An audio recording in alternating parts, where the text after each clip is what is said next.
Programs usually seen at this time will not be broadcast, so that we may bring you the following NBC News special.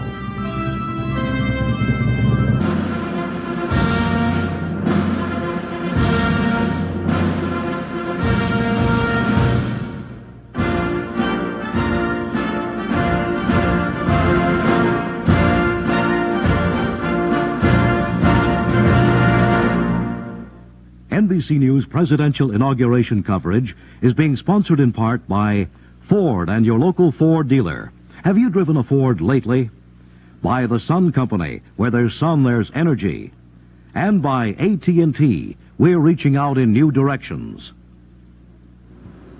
Good morning, all. I'm Tom Brokaw, NBC News in Washington, here with John Chancellor and the entire NBC News team. And welcome to your nation's capital, where politicians have been reminded once again that for all of their power and authority, all of their celebrity and ceremony, nature prevails. And on this day, nature has delivered to the capital city temperatures hovering right now at 0 degrees.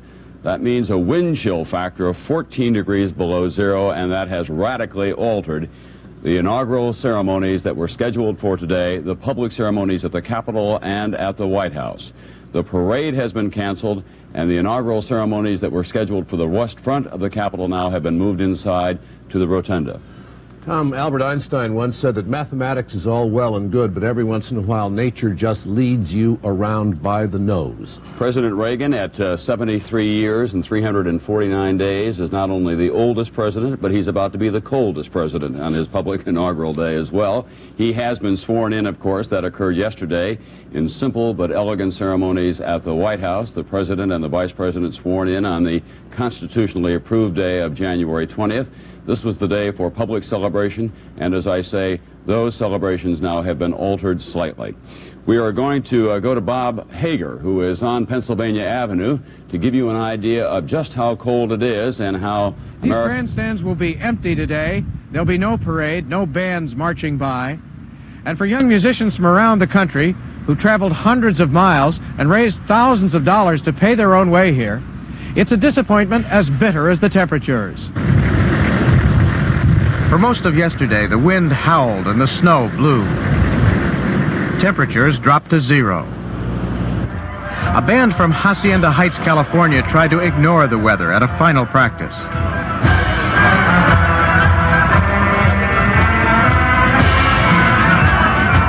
But by evening time, inaugural chairman Ron Walker called all band leaders together to announce the oath-taking would be moved inside and the parade called off. He said he thought he'd planned for almost every contingency. I thought we were able to do that, with the exception of the weather, and that's the Lord's way of letting us know he's still in charge. Groups like the Robert E. Lee High School Band from Midland, Texas, have been preparing for this day for months, hoping to be selected to come to Washington. Last month, when they heard they had been chosen, the students were overjoyed. Presidential Inaugural Committee. To pay for its trip, the band had to raise $170,000. They did it in less than 3 weeks, selling turkeys and hams and accepting donations from proud Midland citizens. Last night, when they returned to their hotel in the Washington, D.C. suburbs after dinner, band leader Randy Story called them together. They told us that President Reagan had decided that because of the weather that we would cancel the parade. You know, you still got to know that, you know, you were the band from the state of Texas, and the president just did not want anybody to be hurt. A parent, Sandy Smith, who organized the fundraising drive. You know what this trip meant to all of us. It didn't turn out quite like we meant for it to, but we'll take what's left and still keep our pride together, and let's do it just like we always do. There's a reason for it. There's a reason for it, okay? But elsewhere, students from another band suddenly decided last night to practice one more time. Practice for nothing, just to forget their disappointment. Let's just do it, okay? And as bad as they felt, practice they did.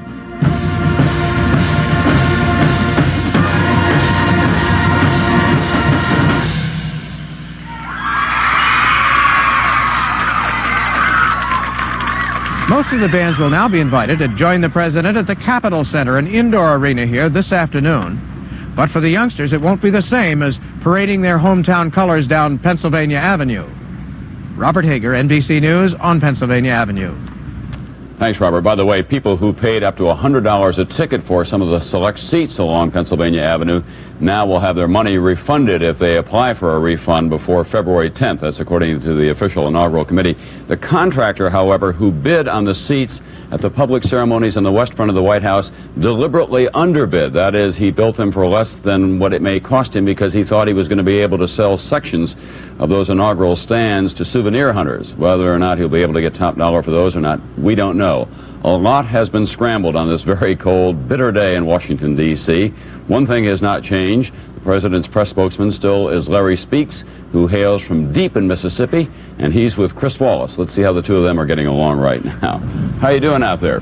Well, we're doing just fine, and in fact, it's so nice here right now, the sun beaming down, that Larry Speaks just said to me, you know, if we'd known it was going to be this comfortable, maybe we could have gone ahead. But the weather does kind of catch up on you, doesn't it? That's true. I've been on here only a few minutes. I think some of the participants would have had to been out several hours, and we really had no choice. I think we would have had some frostbite and maybe some serious problems had we elected to stay outside.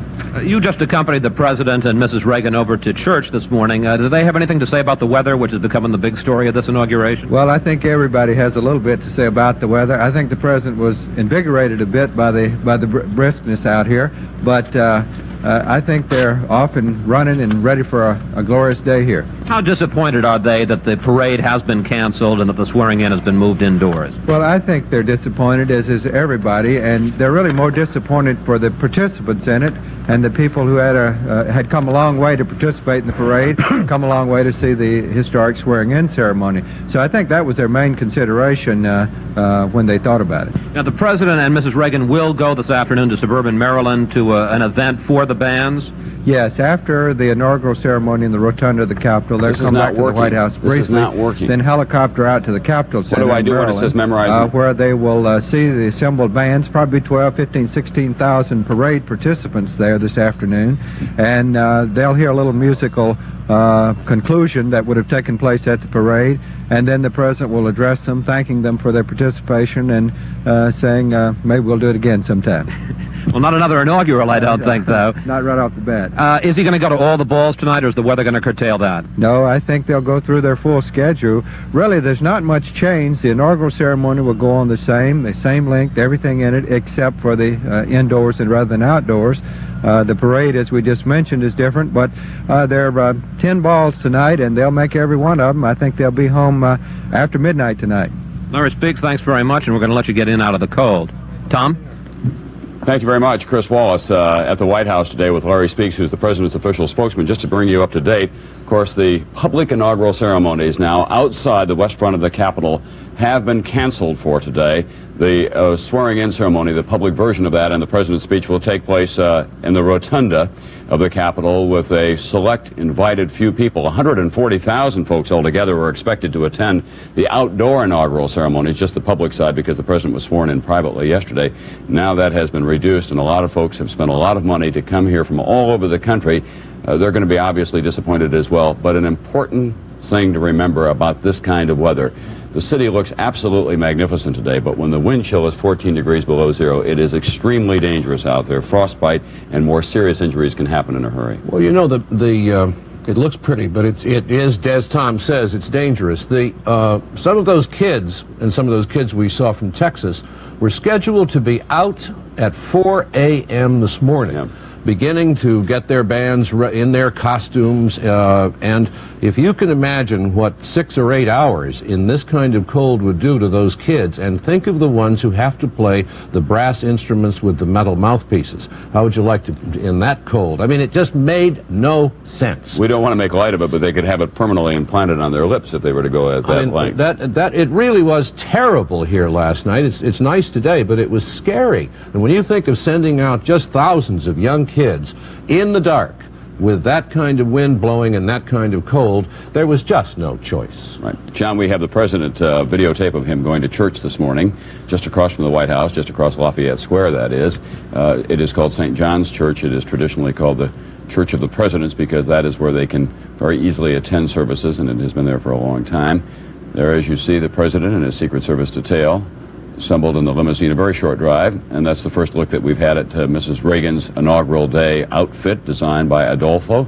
She says that she chose the color blue because all of the states on the NBC News map the night of the election turned up blue for President Reagan. And that's a very blue outfit indeed. By those terms, she's very often a Democrat, Tom. She likes red. That's right. The President, very briefly, appearing with Mrs. Reagan today as he emerged from St. John's Church just across from the White House. The Capitol Center will be the focus of our attention later this afternoon. That's where many of the marching units and the bands and the people who are going to participate in the parade will be putting on a show for the President and others later this afternoon between 2, 3, and 4 o'clock Eastern Time. They have been rearranging their schedules there as well. Jamie Gangale standing by now. Jamie? Tom, not to be left out of the history books, we have a new piece of inaugural trivia for you. Since it seems to be freezing on President Reagan's parade outside, we're going to have the first inaugural parade ever held indoors. Well, almost. Actually, this is going to be a thank you, a command performance. It's being billed by President Reagan. But most of the people who would have been in the parade are going to be in the audience this afternoon watching. I don't know if you know this, but if they had gone outside today, it was so cold that many of their instruments would not have worked. In fact, I think the only performers who would not have minded today's weather would have been the Alaskan dog sled team. Unfortunately, we will not be seeing them inside this afternoon. It'll be a much shorter version with military bands, and then the big finale with the all-star band, where performers were picked from all over the 50 states. So we'll be staying here and watching. Both Vice President Bush and President Reagan will be here at about 3 o'clock this afternoon. Tom? Thanks, Jamie. And, of course, we'll have coverage throughout the day here of the Convention Center and all of the other activities that now have been rescheduled, including those public ceremonies in the rotunda of the Capitol later this afternoon. By the way, for history buffs, and there will be lots of new trivia after today, this is the first time since 1829 that the administration has been forced to move an inauguration indoors rather than outdoors, and that happened when Andrew Jackson, who was a tough old guy, decided that the weather was just too inclement when he was being inaugurated for the ceremonies to go on outdoors, so he moved them indoors. Yeah, but you know, excuse me, when you're finished, there's a jinx. There is a jinx that on second inaugurals, and that was true of Jackson, that was true of Grant, that was true of Cleveland, although he served 2 separate terms. The weather was terrible. It was terrible on Roosevelt's second inaugural. Buckets of rain. And people who like to associate jinxes and myths with the presidents will pick up on this one because the Reagan second inaugural had to be put inside. Well, we'll keep track of that. We'll keep track of lots more history as well, because during the course of NBC News coverage today, we're going to be showing you inaugural moments. And John Dancy will be our reporter on those, and we'll be back with more on Inauguration 85 after this.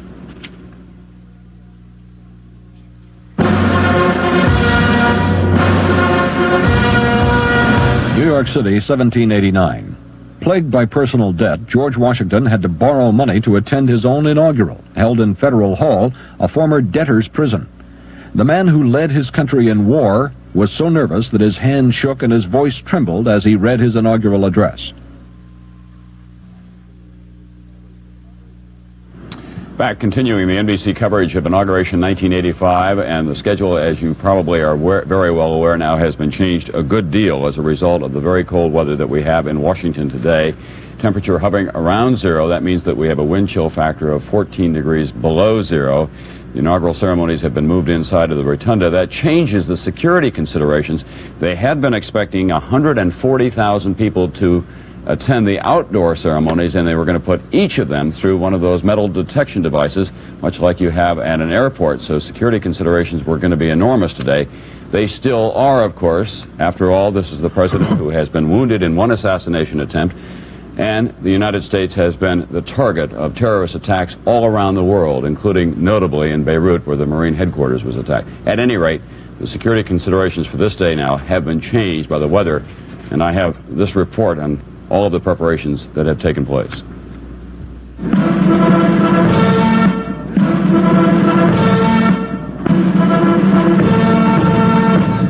For security people, the song is the same, but suddenly the lyrics are different.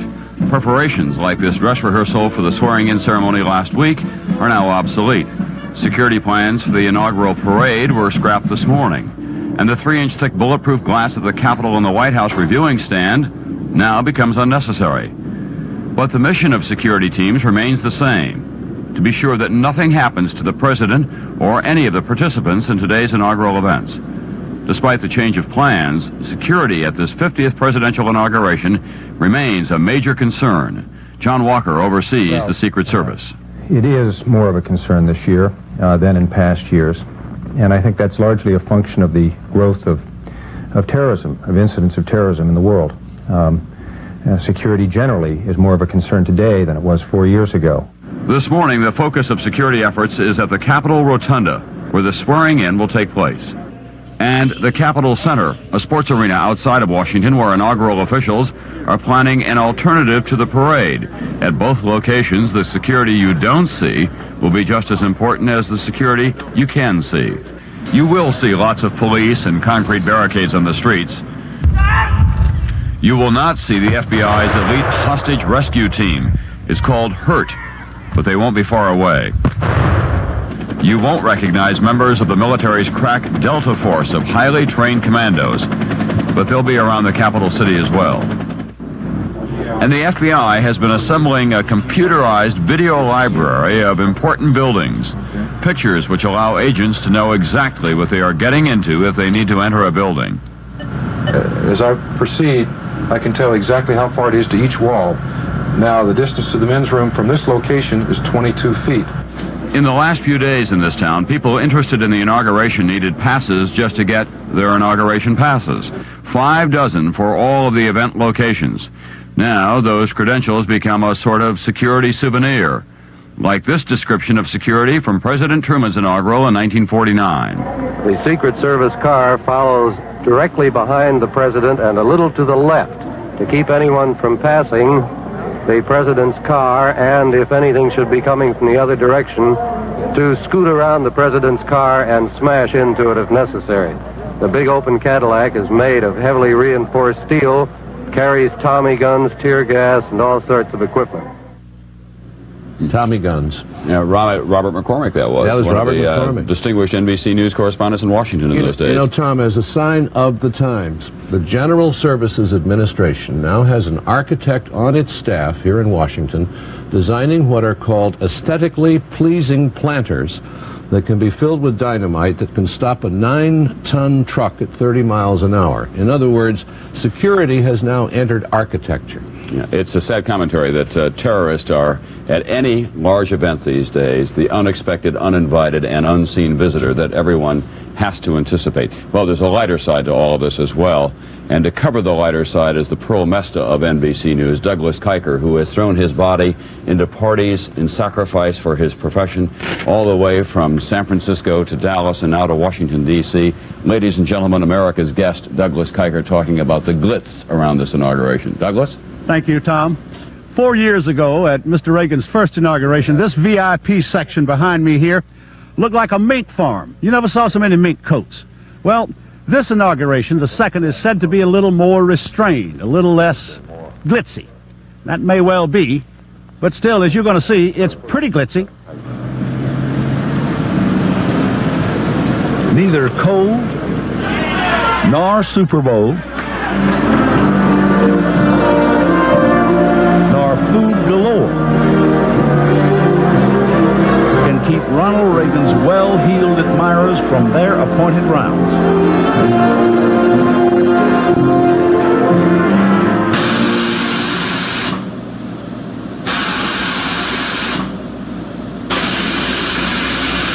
While this mounted honor guard prepared for a parade which will not happen, the glittering entertainment goes on.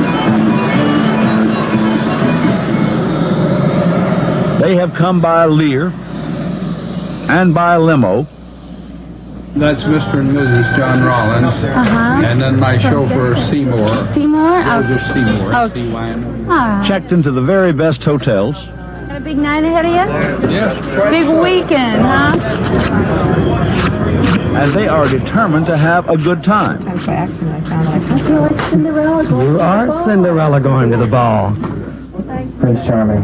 I bet it's warmer up in New Jersey. I bet it is. question is, what is the wind chill factor? Sure, the bitter cold is a minor inconvenience. in a way wish they did cancel it. Then you wouldn't have to make a decision. That's right. You're going or not. Did you hear? They expect it to be 5 above.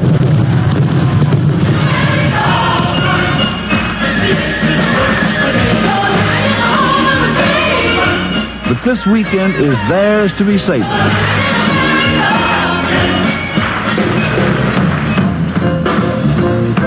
Fly me to the moon, let me play up there with those stars.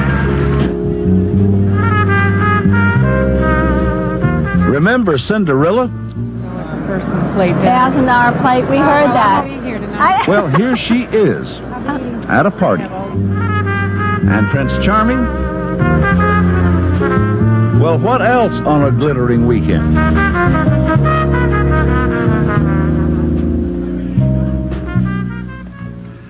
Glitzy isn't necessarily tacky.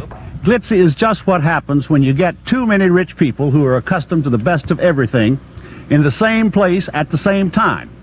Tom? Douglas, there's a rumor going around here that now that they're not going to use that podium for the president's speech or for the swearing-in ceremonies, you're going to have it converted to a duck blind for the flyover from the Potomac River. Anything to that? At least 100,000 ducks fly away on the Chesapeake Bay when they see this hat coming, Tom. I would think so, and a lot of other folks as well. Thanks very much, Douglas Kiker. By the way, one of the president's good friends from California, Holmes Tuttle, who has been an enormous success and a close political ally of the president, caught me last night and said, you all are making too much of the richness of this inauguration. A lot of us are self-made men, and this is just a tribute to the system in this country. He's absolutely right. Right. The richest inaugural in history cost $16 million. That was an enormous amount. That was Reagan 1. Right. This one is the second most expensive at 11 or 12 million. That's Reagan 2. It is pretty expensive. Well, the fact is that they say that this is these are people who have done well. They've gone from the West, many of them, places like Oklahoma out to California, found their fortune, and they want to pay tribute to the political system that lets them do that. Yeah, but you know, Tom, the committee is in bad trouble because this was to have paid for itself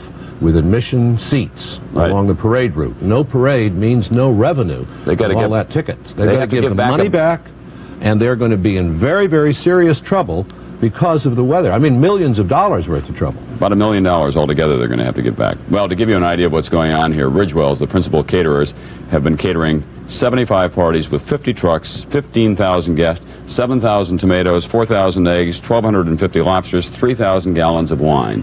We'll be back with more from Inauguration 85 after this.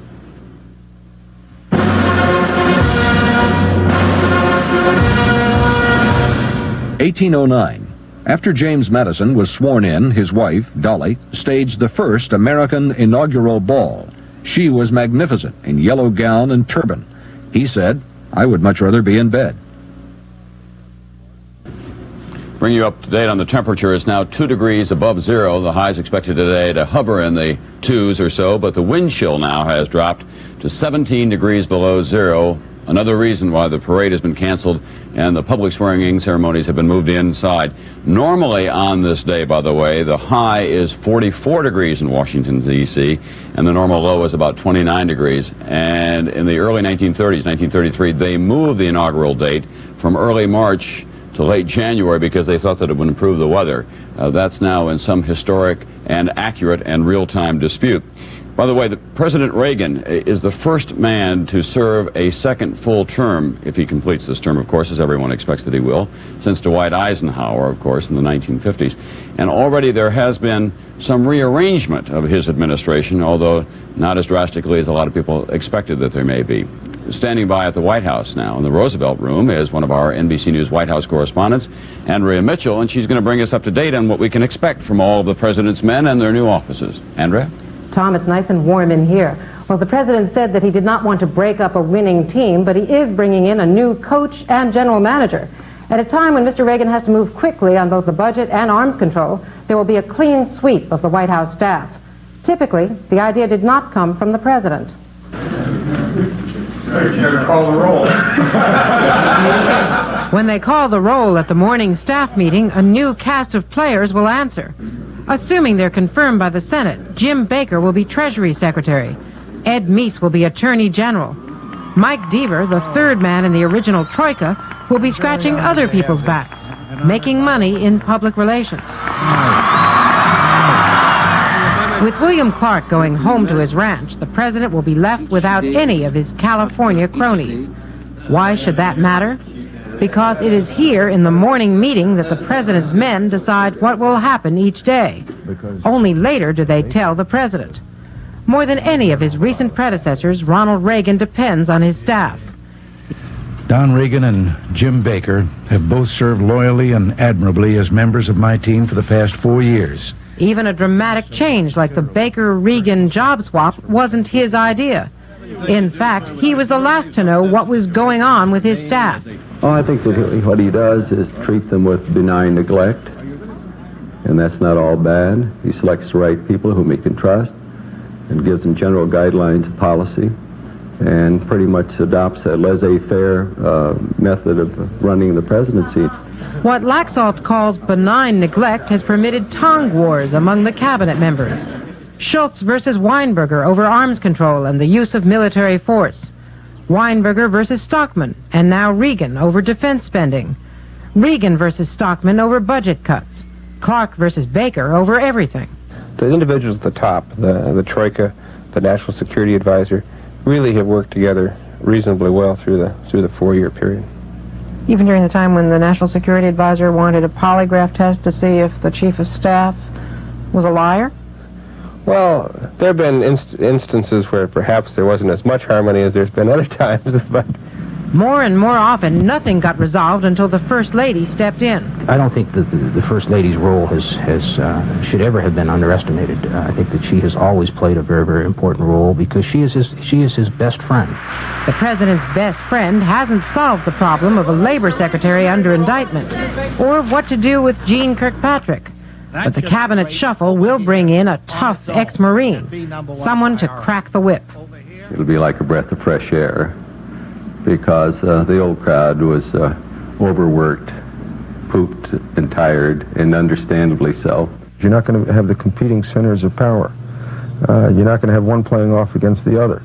And I think it's going to be much easier for Don Reagan to say, this secretary isn't cutting it, Mr. President.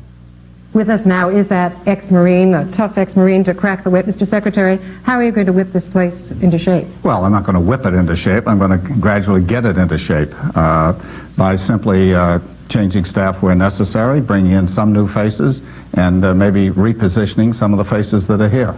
I understand that you've talked to some people about what to do about this, former presidents, including Richard Nixon. What advice did Richard Nixon give you? Well, he said that he thought President Reagan was doing the right thing in having one chief of staff and putting me both on the National Security Council and at cabinet level. And he said that he thought I should get some new people. Does that mean that he, Richard Nixon, and you as well don't think that it's been run very well up until now? Well, no, because it's changing now. You see, there were 3, and now there's going to be 1, so inevitably it has to change. You know, the conservatives were really euphoric about getting Jim Baker out of the White House and over to Treasury, further away from the Oval Office, if you will. How are you different in philosophy than Jim Baker? I don't think there's really that much difference. As far as I'm concerned, I'm open to suggestions from people. I'll listen to people. I do believe in the Reagan philosophies, his plans and policies, and it's going to be my job to see that they're carried out. I think Tom Brokaw has a question for you.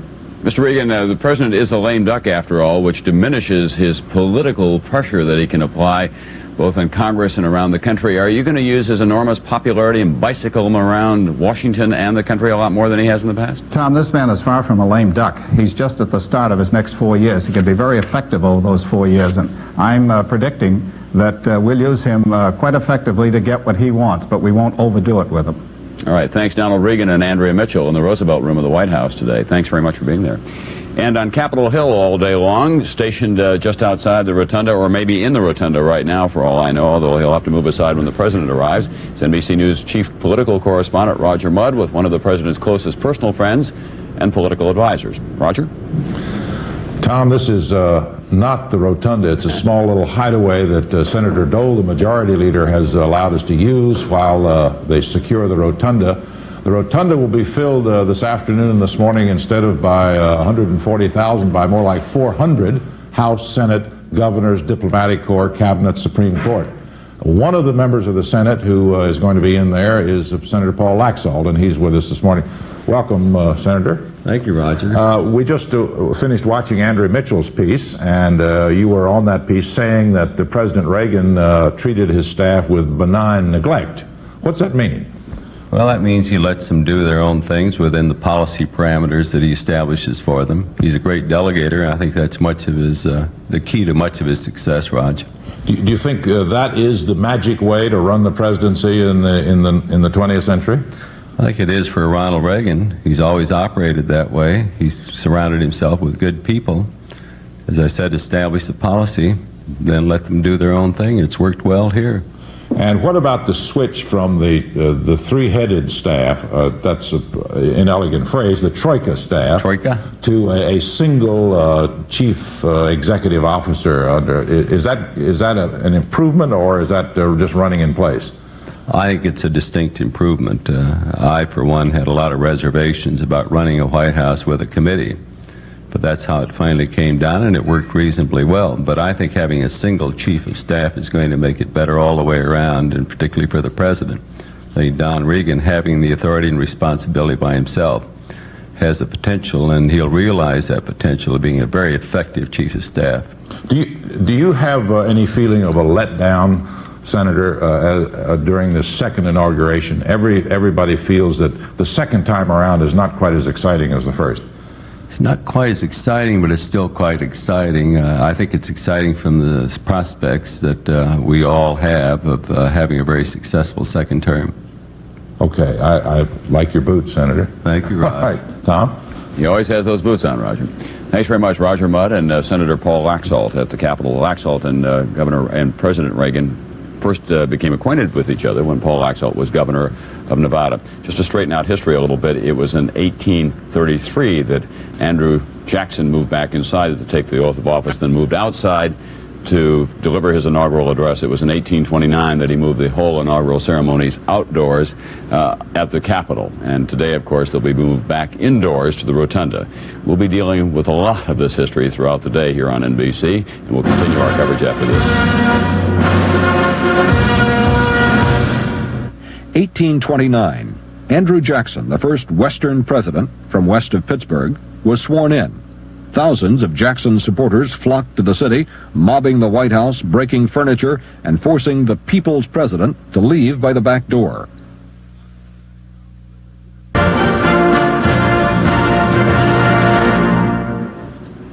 Inauguration 85 coverage for NBC News continues now. And John, down through the years, a lot of inaugural speeches, of course, not necessarily memorable, were not even heard because of wind and rain and other circumstances. And no matter how much we have altered today's schedule, it still is, in a true sense, an electronic public ceremony because the president will deliver his speech from the Rotunda and the entire nation can hear it. Well, most of these speeches have been heard only by the people sitting directly in front of the president. Right. Even if you were outside and sitting over to either the right or the left of the president, you couldn't hear it.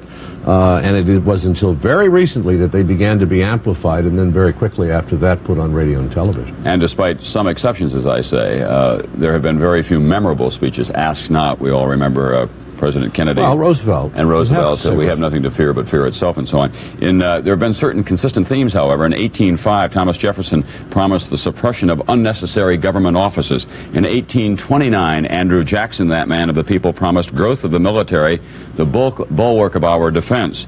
In 1897, William McKinley said government should not be permitted to run behind or increase its debts in times like the present. Well, Chris Wallace has a report for us now on what President Reagan said 4 years ago and what he is likely to say today. The promise is to be kept and to be made again. Chris? Well, Tom, first of all, today's speech is supposed to be short, less than 20 minutes.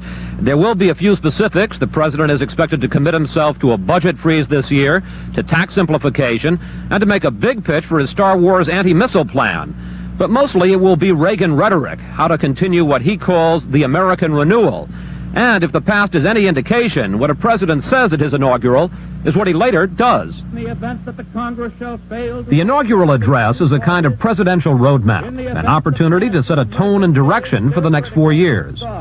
Franklin Roosevelt used his first inaugural to rally the country from the despair of the Depression. The only thing we have to fear is fear itself. John Kennedy used his inaugural to declare that a new generation had taken over. Ask not what your country can do for you. Ask what you can do for your country. Ronald Reagan's speech 4 years ago won't be remembered for a dramatic phrase, but it did give a preview of where he would take the country. Here is a report card. His main promise to turn the country around by cutting what government spends and taxes. It is time to reawaken this industrial giant, to get government back within its means, and to lighten our punitive tax burden. Reagan came through. He cut personal income taxes 25%. Government spending continued to go up, but not as fast. And the country did seem to turn around. Inflation came down by 2/3. Unemployment jumped during the 1982 recession, but now is slightly lower than when Reagan took office. Not a perfect record, but a clear grade of pass. But what about deficits, which the new president said caused social and economic upheaval? For decades, we have piled deficit upon deficit, mortgaging our future and our children's future for the temporary convenience of the present. Reagan did something about deficits all right. He tripled them, due largely to his big tax cut and defense increase. No question about this grade, failed. In foreign policy, the president outlined his basic strategy: build up the military and force the Soviets to negotiate. We will maintain sufficient strength to prevail if need be, knowing that if we do so, we have the best chance of never having to use that strength. Reagan took care of the strength, increasing the defense budget 75% over 4 years. The problem, after 4 tense years, the Soviets are just now starting to negotiate. The grade here, incomplete. Finally, leadership. For in his first inaugural, Reagan attacked the notion that the U.S. and the presidency were in decline. I do not believe in a fate that will fall on us no matter what we do. I do believe in a fate that will fall on us if we do nothing. And over the next 4 years, Reagan made the presidency look like fun, not punishment, destroying the idea that the job was just too big for one man. For leadership, a straight A. One top Reagan advisor says the secret of this president's popularity is that he generally does what he says he's going to do. So you may want to write down today's promises and keep your own report card over the next 4 years. Tom? Chris, we'll ask you to do that, actually, and then you can check in on Nightly News from time to time, and we'll be doing our duty there. That's the deal. Thanks very much. Chris Wallace at the White House today. Chris was also there yesterday when the official swearing in of President Reagan and Vice President Bush occurred in a kind of semi-private but televised event. It was January 20th. That's the day that the Constitution decrees that the President and the Vice President must take the oath of office. So they arranged ceremonies in the grand foyer of the White House, and we want to show those to you now. President, if you will place your left hand on the Bible and raise your right hand and repeat after me. I, Ronald Reagan, do solemnly swear. I, Ronald Reagan, do solemnly swear. That I will faithfully execute.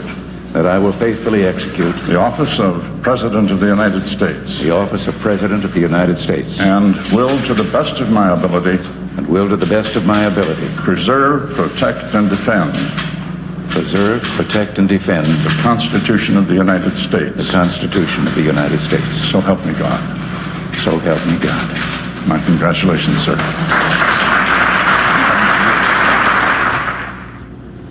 Ronald Reagan, President of the United States for a second term. It's now official. Today's public ceremonies will be just that, ceremonial, when he is sworn in, because he is already certified as the re-elected President of the United States. I have something I can't figure out. Why do they say put your left hand on the Bible and your right hand up? Do they expect that Mr. Reagan would put his right hand on the Bible and his left hand up? They did that yesterday to the Vice President and to the President, and I thought it was kind of unnecessary. Couldn't they just say, would you place your hand on the Bible, please? She was holding it at his left side. Well, I think that they go through a certain code and manual down there. No one wants to be off track in any possible way. Well, we'll see if it happens again today up at the Capitol. We do it by the numbers. They're getting ready in the rotunda right now where the ceremonies have been moved at the Capitol, of course. It is one of the most spectacular rooms, I suppose, in all of America. We can show those to you now. And John, as we look at that, these will be the elected officials who have been elected governors and members of Congress and so on, because they can only confine this guest list to about 400 as opposed to the 140,000 that they expected there. I guess that cuts out the diplomatic corps and a lot of other visitors that normally attend these things. These are members of Congress. Yeah. Now, the president is a lame duck, an old phrase that goes back to, I think, Victorian England when businessmen were bankrupt, according to Bill Sapphire, who has that political slang dictionary. But the fact of the matter is that a president serving a second term, despite all the protestations of his aides, simply does not have, traditionally, the political leverage of a president in his first term who is always a threat to run against you in some fashion. Well, the whole lame duck business is interesting, as is the business of the date of the inaugural. When, in 1792, when they passed the first statute on setting the date of the inaugural, it took 5 days to go from Philadelphia to Baltimore by stagecoach in the wintertime. So what they did was they said that 1 month after the people voted, the Electoral College would vote. And then 2 months after that, the Congress would approve the electoral vote tally, and then another month they would have the inauguration. Now, as you know, Tom, two senators, Pell of Rhode Island and Mathias of Maryland, have introduced legislation saying, why don't we do it quickly? Let's face up to the fact that you can get on a jet plane and get right to Washington. If Lincoln had been inaugurated right after the election in 1860, it's conceivable that the Civil War might not have turned out the way it did, but Lincoln had to wait that 3-month period doing absolutely nothing, and it makes no sense in a technological age. Now we've got it down, thanks to an amendment passed in 1933, to 75 days, but 75 days doesn't make a lot of sense. We could bring in these new presidents and do it in January, get the Congress in January, and get the whole thing off. The people gave Ronald Reagan in 1980 a huge vote. They wanted Reagan. Why did they have to wait 75 days? We do have that period of drift. I mean, it is a period of drift, and the people's wishes are not being fulfilled in that time, and so therefore what Pell and Mathias are saying seems to me a great deal of sense. We're going to talk about Ronald Reagan, the man and the politician, in just a few moments. The fact of the matter is that when he first began running for governor of California in 1966, he was 55 years old. He is now firmly established as one of the most popular politicians in the history of the Republic. He said then that he just wanted to be a citizen politician. He served in office for 16 years of his life, if he completes this term, as everyone expects him to, of course. We'll show you that and much more in Inauguration 85 as we continue our coverage after this.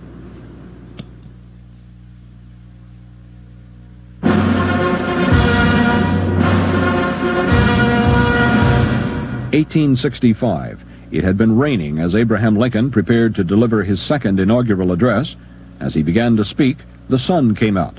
Many in the crowd thought it was an omen, and Lincoln himself said, "It made my heart jump." I ask you to think back with me a little bit in American history. Not so long ago, what odds would you have given that Ronald Reagan, who was really a B-movie actor at the time, would have been elected twice governor of California and re-elected president of the United States, in both cases by historic margins? Probably you would have given very good odds on all of that. But the fact of the matter is, Ronald Reagan has become one of the most popular politicians of the 20th century. He's often said that I would rather be lucky than good, and a lot of his friends think that he is the luckiest politician in America. But he has become a force to reckon with. Ronald Wilson Reagan.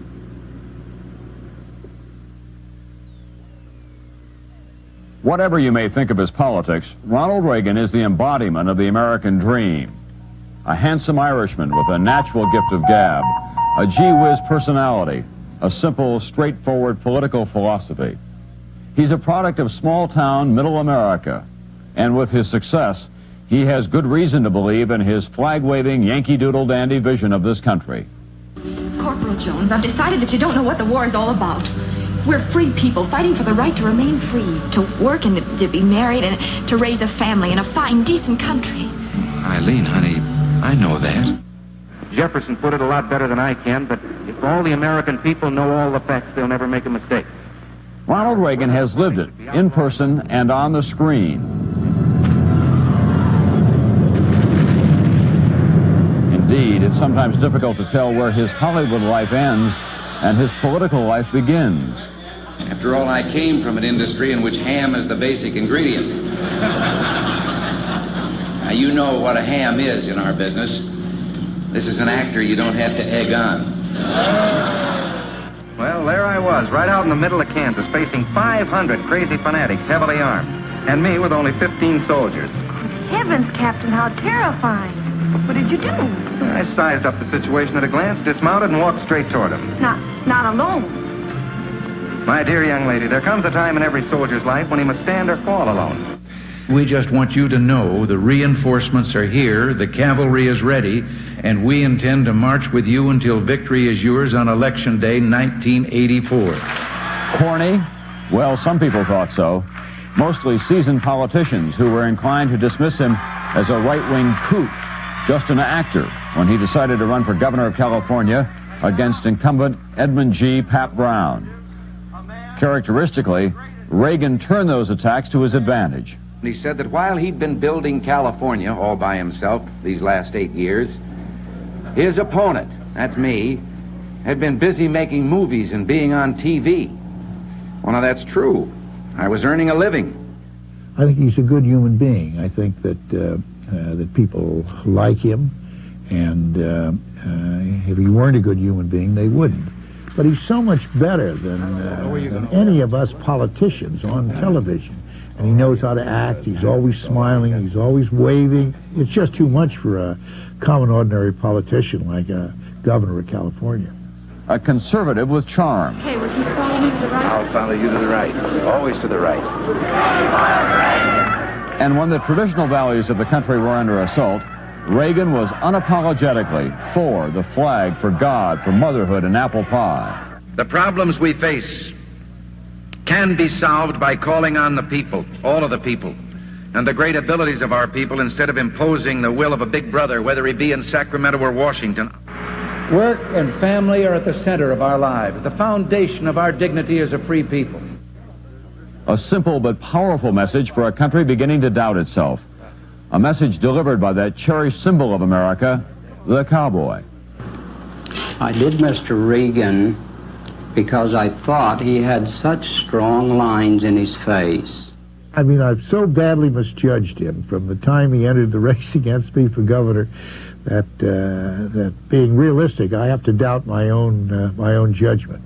When you ask people like Bob Strauss, who managed a campaign against him, yes, we underestimated him. I think people do underestimate Ronald Reagan. He has a unique style of leadership. We'll have to await the judgment of history on his policies. But for now, this is undeniable. Ronald Reagan is one of the most popular politicians of 20th century America. All right, men, you know who's going to be out in front tonight? Our boss, the President of the United States. Now, you guys are giving a lot of great shows, but tonight's got to be the best one of all. Well, the first thrill tonight was to find myself for the first time in a long time in a movie on prime time.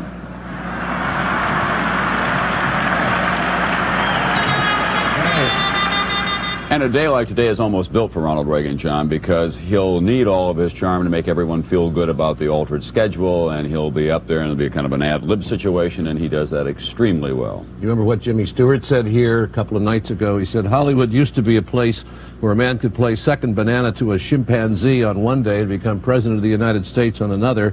And Stewart added, I'm glad it didn't happen the other way around. That's right. Bedtime for Bonzo. Ronald Reagan, now president of the United States for a second term, and the public ceremonies will take place in a kind of quasi-private way in here, the rotunda of the Capitol of the United States. We'll be talking more about that later, but those are great patriotic paintings that you see in the background there, depicting various events in American history. And the guest list today, confined now to about 400 people, will be confined largely to public officials, governors and so on. In the in the foreground there, you can see with the gray hair, Newt Gingrich, who is a conservative member of the House of Representatives. We'll be hearing a lot from him in the next 4 years or so. And Roger Mudd now, just off the rotunda in that hideaway office of Bob Dole, with another important member of Congress. Roger, good morning. Good morning, Tom. There are such things as Democrats, believe it or not. Most of our concentration the past hour has been on Republicans, the joyful ones, the ones who are watching this inauguration of President Reagan. But there is a Democrat with us this morning. He's Tom Foley. He's the Assistant Majority Leader of the House of Representatives. Mr. Foley, a moment ago, you and I were watching former Governor Brown of California say that Ronald Reagan was so much better than most politicians that you just couldn't touch him. Is that the secret to Ronald Reagan, that he's better on TV than you are? Well, I think he's one of the greatest probably political performers of television in the history of the medium. There's no question about that. He's a uniquely well-liked, and part of that is, I think, the personality that comes through on the television and the media generally. So what has that meant to the Democratic Party? You took a terrible beating here a month ago, and I haven't been able to find much in the paper or on television or in meetings that the Democrats are doing anything to get back in shape. What are you all doing? Well, we're going to be working through the next 2 years, not only on national policy issues, but on a number of issues that affect the party. And I think there's a sense that the Democratic Party needs to bring itself into sharper focus in terms of the issues and presentations it's going to make to the country. Governor Brown's statement that you can't beat Ronald Reagan on television may be true, but I think in addition to his own personality and his likability, the president was in a unique situation this year of having a rising economy, a sense of national well-being throughout most of the country. There's much that hasn't happened yet for agriculture, for many of the unemployed, but for most people there was a sense that things were getting better, and that's always an advantage to an incumbent president. But the Democrats, on the other hand, find themselves in a situation where the issues that we think are important still, fairness in the society, peace and arms control, are issues that are shared by many Americans. We just, I think, have to find a way to present those with greater force and effectiveness than we have in recent months. Well, you're going to need to find the way at least by 1988, or you got serious problems up ahead. Let me just make one comment, because I think it's interesting that after an election, it's occasionally the case that people say, well, this party or that party is in trouble. After 1964, the Republicans were supposed to be in terrible trouble. Barry Goldwater had been defeated by a landslide by Lyndon Johnson. And the end of the Republican Party was actually being predicted in some quarters. So you're not downcast by the events of November? I'm not downcast by this. Our two parties are strong. We have a two-party system. Well, one party will take a minority position to the other from time to time, but it's very dangerous to count either party out. Well, I didn't mean to do that. Thank you, Mr. Foley. Tom Foley, the Assistant Majority Leader of the House from Washington State. Tom?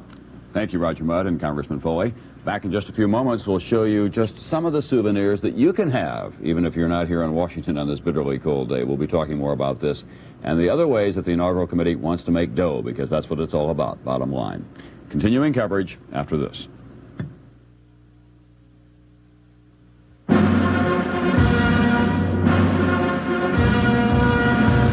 (1881).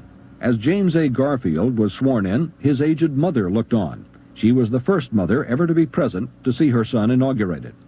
When it became obvious Garfield would be late for the ceremonies, the Senate doorkeeper turned back the clock by 5 minutes, and the inaugural began on time. Tom Brokaw with John Chancellor back here on the NBC News Yankee Doodle Dandy set that we have on this Inauguration 1985 day. And Republicans, more than Democrats, always think of profit first when they're organizing something like this. And I talked to Doug Blazer last night, who's in charge. Yes, that's the President of the United States just joining us here today. Actually, this is one of the items that you can order from the inaugural committee catalog. Doug Blazer's in charge of that, and he was telling me last night they've made 5,000 of these, John, altogether. How much? $295, mail order, Royal Dalton, China, and they expect that that will become a collector's item, or at least that they hope that it will. They like to make a few dollars off that. I liked it this one. A couple of other items. Yes. Republicans will get it because it will be an important keepsake to them. Democrats will get it maybe for other reasons to have it. The license plates, you can get them personalized, and they're good in a lot of states until March 15th. They're good in every state for 60 days. Yeah, until I think March 15th. They run $30 to $50, I think, altogether. A set of memorabilia coins, medallions struck especially for this. These run a little more money, $675 for this set altogether. Get my finger caught in there. You even have now the official inaugural sweatshirt, you see, for the teenagers. We the People sweatshirt. All manner of things that they hope to be able to get back in and get a fair return on their investment. The inaugural plate, you could practically furnish the whole house. How did it never strike you? You're very good at that. Huckstering. We don't have the Vegematic, right? Work that in somehow here today as well. At any rate, we were talking about the money earlier. They were able to raise, what, $8 million the first go-around? $9 million. $8 to $9 million in 12 days in interest-free loans from corporations and individuals, a lot of defense contractors. One guesses that those donors can afford to wait a little while for their money to be given back because they were fat cats. And because they can't sell the tickets now, there will be no parade. They're going to lose. What did you say, Tom, $1 million in revenue on that? On the parade alone, I think that's the estimate. Of course, everyone is still trying to figure out what that'll cost. One final item here, John. This is the Nancy Reagan Rose that has been done up as well. Is that in the price plastic? That is not in plastic. This one will cost you a few bucks as well. Almost everything here does, of course. I guess I've lost the price. Well, Tom looks up the price. One thing to keep in mind. $475, by the way. For that. The inaugural committee estimated that all of this, forget the $9 million for a while, will cost the taxpayers $1.5 million, and that's all. Here's the President of the United States, John, leaving the White House now to go in the traditional route to the Capitol. Chris Wallace is at the White House.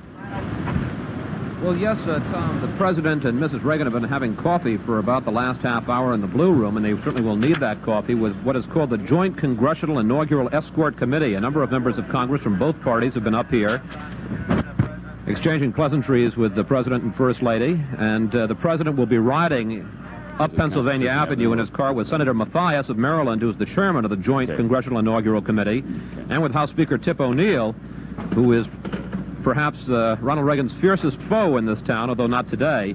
But if they get into something like Social Security, they could have a pretty interesting conversation during the few moments it will take to go from the White House up to the Capitol. You may have noticed Mrs. Reagan is wearing an electric blue coat and hat today, and there is a reason that she chose that color. It's because when NBC was projecting states for her husband on election night, we lit the states up on our electoral map as blue. By the end of the night, of course, the whole country except Minnesota and D.C. were electric blue, and that had become her new favorite color. This is a new presidential limousine that just in the last year that they have unveiled, and it has a new high top, which makes it easier for people on the sides to see the president. There's no sliding roof, unlike earlier presidential limousines, which means that the president will make the trip up and down Pennsylvania Avenue today completely unclothed, which is unusual. I think it costs, according to some estimates, about $250,000, and it is outfitted with thick glass and thick steel plate. It's like a Sherman tank. Today's trip up the avenue has none of the drama of 1981 or earlier inaugurals where there was a switch of power. For instance, 4 years ago when the Reagans and the Carters came out and obviously were none too comfortable with each other. This time it's really just the Reagans in their limousine going up Pennsylvania Avenue, although of course it's still a very special trip. You can see them going up Pennsylvania Avenue, the streets which should have been filled with thousands of people on those stands, completely deserted because the parade has been called off, and everyone is doing what you folks are at home watching it on TV. You're seeing a quick frozen city, Chris Wallace. That's keeping everyone inside, and for security reasons, of course, the Secret Service announced to people who were expecting to have parties along the route that they ought not to have anyone appear suddenly or unexpectedly at a window. Security has been very tight. Manhole covers have been welded down on Pennsylvania Avenue. They were either going to remove mailboxes or seal them shut, too, so nobody could place a time bomb in them. You know, this has just been a burgeoning thing, obviously starting with the presidential assassination attempt in 1981, and then especially with all of the terrorist attacks overseas in Lebanon and in the Middle East. And during the 1984 campaign, you could just see the security precautions increasing. Chris, there was some talk that the president may change his route today, but in fact it looks like he's going up Pennsylvania Avenue as expected, where he'll go to the Capitol, and there will be a change then in the scheduling there. He had been expected to be in a small holding room, then walk beneath the rotunda out onto that platform that has been erected on the west front of the Capitol, which shows you that magnificent view, the Washington Monument, the entire ellipse area looking west to his homeland, really, California. But now the ceremonies will take place instead in the rotunda, the great rotunda of the Capitol. There will be a luncheon afterward, just off the rotunda, and representative Americans have been invited to that luncheon, including a truck driver and a fireman and a man who's a narcotics officer, and he has to appear undercover. He's not been consenting to interviews in which his face can be shown.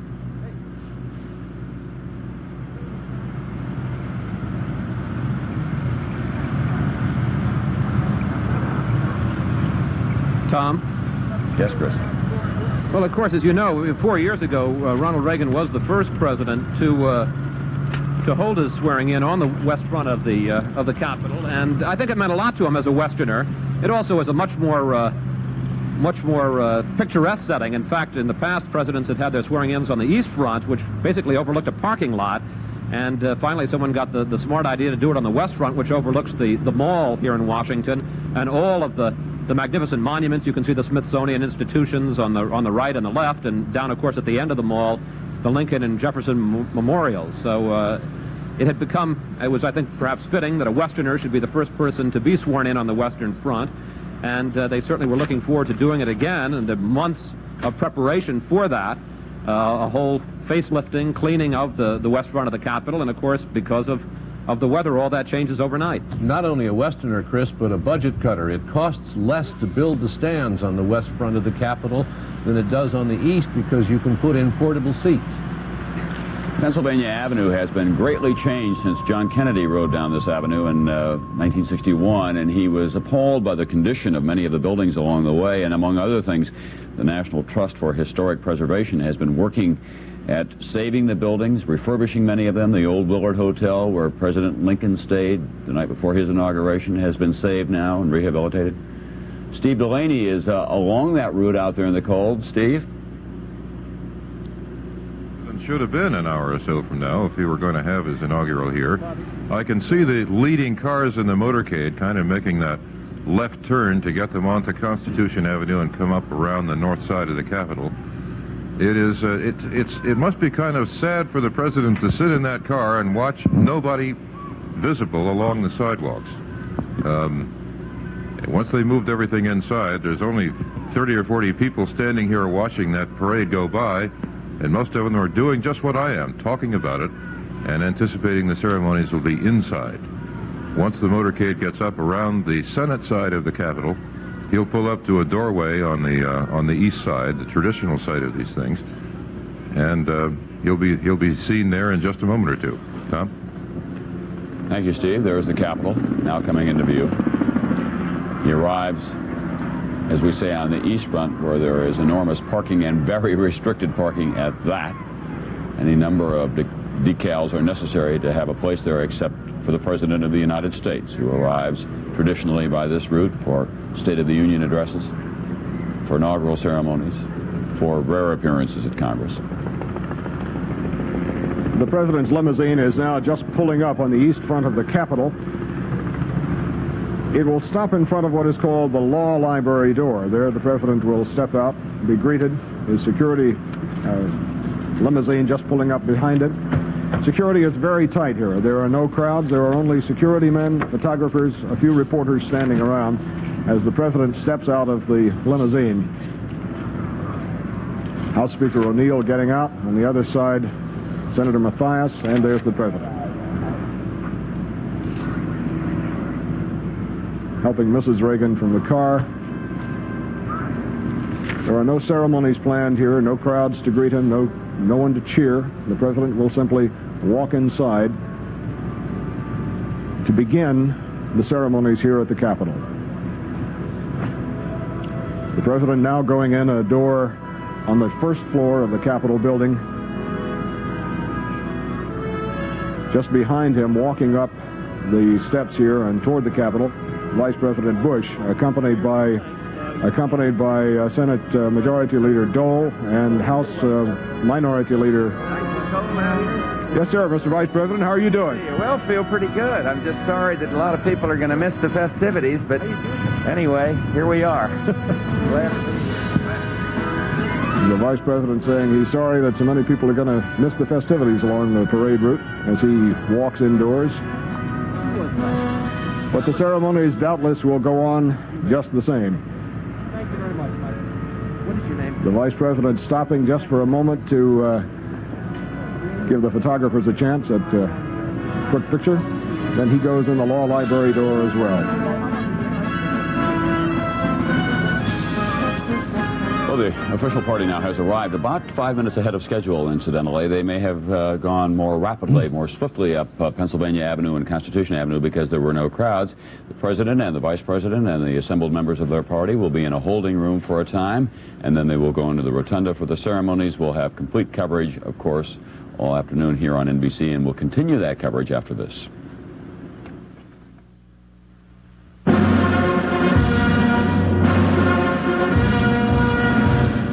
(1893). When Grover Cleveland was defeated after one term in office, his young wife, Frances, told the servants to leave the furniture the way it was. She said, "We'll be back." 4 years later, they were. Grover Cleveland was the only man ever elected to non-consecutive terms as president.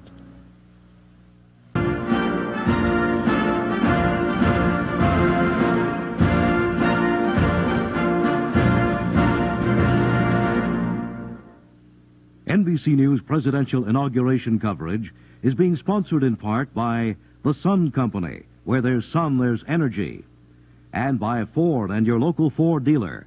Have you driven a Ford lately? I'm Tom Brokaw here with John Chancellor in the NBC News Inauguration 85 set, and the President and the Vice President and the members of their party now are at the Capitol, having left the White House today, and they are there in a holding room. Very shortly they will go from there, after about a 10 or 12-minute wait, to the Great Rotunda, because the ceremonies have been moved inside because of the bitter cold temperature. Actually, it's getting to be downright balmy, John. It's up to 5 degrees above zero. What's the wind chill? And the wind chill is only 15 below at this point. Dangerous conditions in Washington, D.C. Therefore, the parade was canceled, and the ceremonies that were to be outside the Capitol now have been moved inside the Capitol. This is going to change a lot of things. Of course, the souvenirs are going to, we'll have to see what the value is for a ticket that was not used on the only time they had to cancel and move inside and so on. This is a first-day cover that the post office issues, of course. We want to show you something.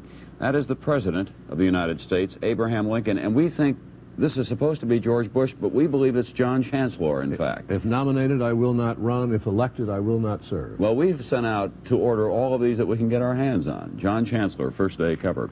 Emery King has been keeping track of all of the souvenirs that have been available to people who've been coming to Washington for this inaugural weekend, and he has this report on them. Emery?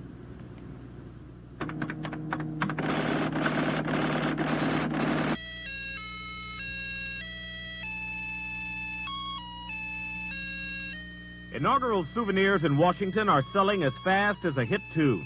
You want one that sings? I'll take 10. From $1 bumper stickers to $12 musical buttons.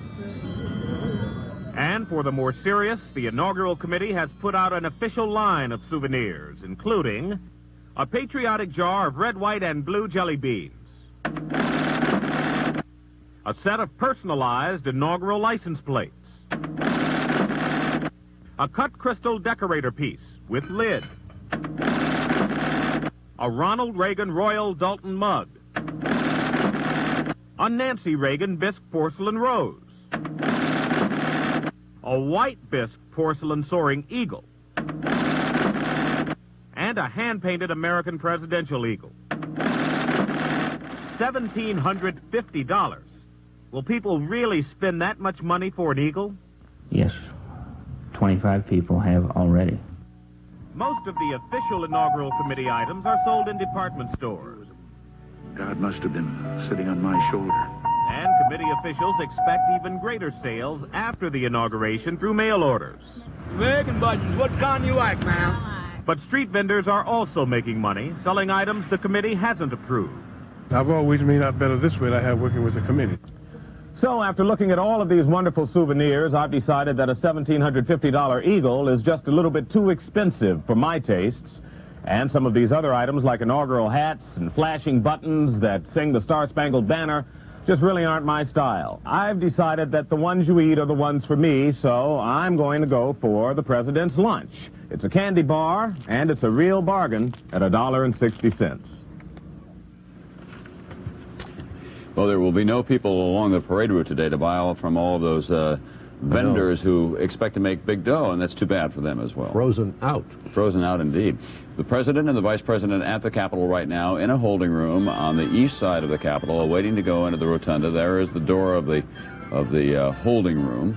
They will go from there up 2 floors into the rotunda itself. We can show you through the magic of television and my John Madden-like device the Capitol and the floor plan. Here is the first floor. And the President entered right here, came in this way, and he's in this holding room here. He'll then go up 2 floors, and eventually he'll end up in this area right in here for the ceremonies. He was originally scheduled, of course, to go out here. That now all has been canceled, of course, because of the inclement weather in Washington, D.C. 140,000 people. Many of them, I expect, were not disappointed. I talked to a couple of the President's California friends yesterday, and they were saying, thank God he made that decision. I wasn't going to sit out there. And health would have been endangered for a lot of us. A lot of people come here for the parties. There will be 9 or 10 galas tonight. Somebody added it up. If you and your wife came to the inauguration here and stayed in a medium-priced hotel, it would be about $3,000, not counting your airfare. Pretty expensive. All the limousines in town were sold out, even though for a 4-day period, $2,400 inclusive. That's tip and chauffeur. And there wasn't a car available. Rent-a-wreck, I'm even told. The rent-a-car outfit was down to its last automobile as well. Democratic inauguration. Well, they may be, but Republicans have to use transportation wherever and whenever they can. And the ceremonies that we expected to see today, of course, have been changed as a result of all of this. The traditional wardrobes of inaugurals, black tie and tails and evening gowns, now have been replaced. The symbols instead are long johns and stocking caps, I would think, for Inauguration 1985. There will be this luncheon that will occur short. Well, let's go to the rotunda now, where, as you can see, people are standing. Mrs. Reagan is arriving with Mrs. Bush, both dressed in blue today. Mrs. Reagan in an outfit designed by Adolfo. Mrs. Bush, as I recall, is in an outfit designed by Bill Blass. 2 well-known American fashion designers. That gets an awful lot of attention on these occasions as well.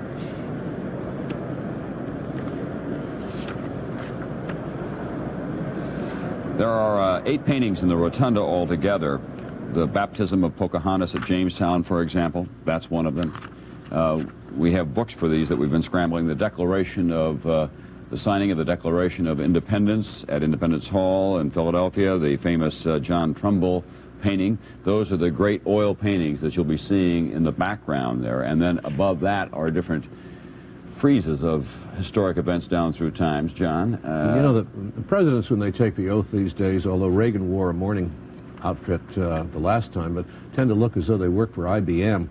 In 1793, when George Washington appeared for his second inaugural, he was dressed as follows: a black velvet suit trimmed with lace, a white satin vest, black hose and shoes with diamond knee buckles and diamond shoe buckles, yellow kid gloves, a dress sword with a jeweled sheath, and a cocked hat. Now that's dressing for your second inaugural. I saw you going out of the hotel in that very outfit last night. It was good enough for George, it's good enough for me. Vice President George Bush being accompanied now to the rotunda, where he too will be sworn in for a second time. The really formal and official ceremonies took place yesterday at the White House. Those are the ones that count. Today is principally for people who are looking in. It is traditional for presidents to be sworn in on January 20th, before that on March 4th. But when those dates fall on Sundays, the presidents have moved them to another day, Monday. And in this case, not only do we have the Sabbath to deal with, but of course, Super Bowl last night. The president flipped the coin electronically from the White House, so there is a real confluence of sports and television and politics coming together here in the nation's capital in 1985, January 21st, this day, John.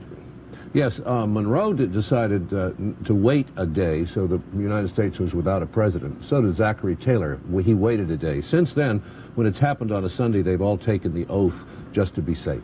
That's right. And there was some dispute yesterday about whether or not the White House would let us into the ceremonies, but then, in fact, they decided that in the interest of history, that they would do that. And I would hope that there would be more of that kind of spirit that would prevail in Washington, because, after all, we are now compiling, at the same time, a written history of this republic. We are compiling, if you will, an electronic videotape history, so that future generations of students and others can go back and have a look for the feel of it. Wouldn't it be marvelous, for example, to have a videotape of George Washington and those ceremonies? When he left Mount Vernon, by the way, to go to New York to be inaugurated the first time, he could barely get through Washington and Georgetown. They kept having parties at every tavern along the way, and finally, after 2 days of that, he said no more stopping at the taverns.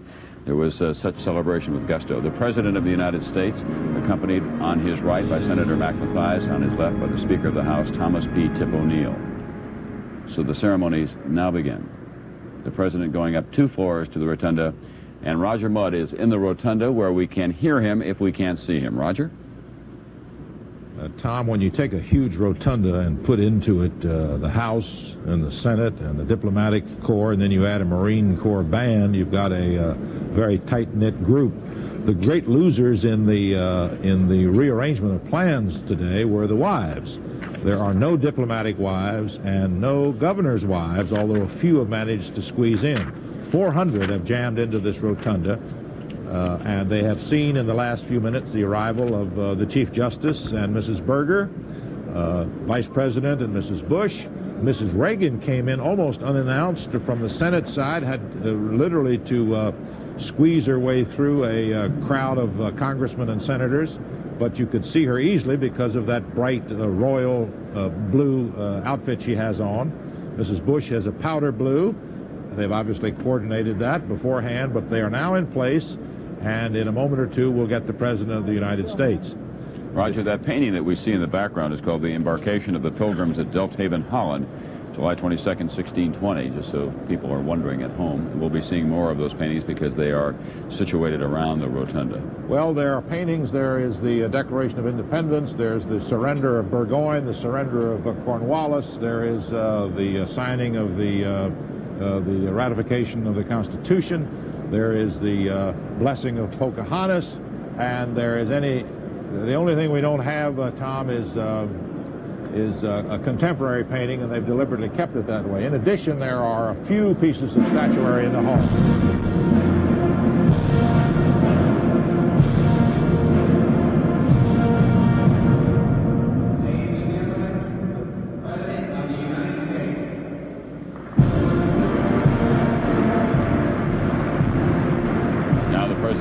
Through the far door, as you can see.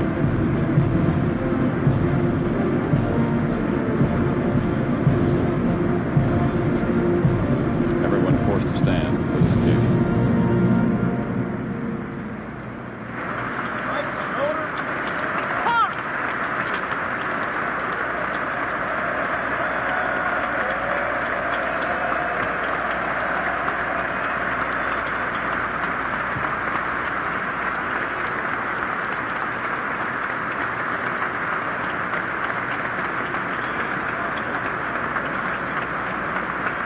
Backed by members of his cabinet and some of their wives.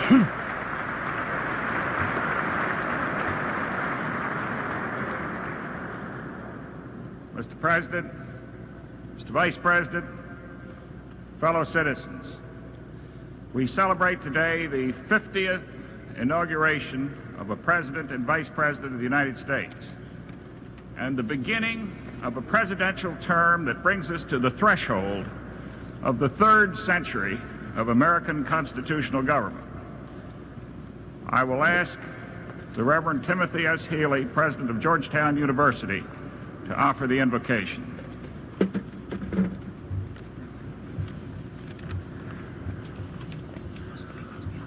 Let us offer this prayer for the President and Vice President and their families, for the people and government of these United States, for men and women of goodwill everywhere, captive and free, who watch us today. Please join me in saying the words our Lord taught us. Our Father, who art in heaven, hallowed be thy name. Thy kingdom come, thy will be done, on earth as it is in heaven. Give us this day our daily bread, and forgive us our trespasses, as we forgive those who trespass against us. And lead us not into temptation, but deliver us from evil. For thine is the kingdom, and the power, and the glory, forever and ever. Amen.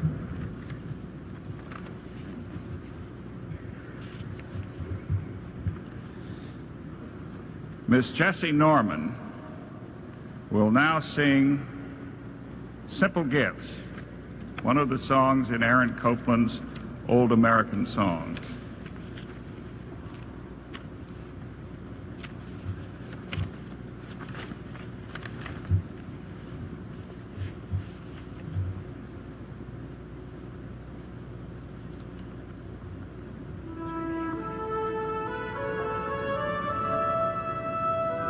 Tis the gift to be simple, 'tis the gift to be free, 'tis the gift to come down where you ought to be.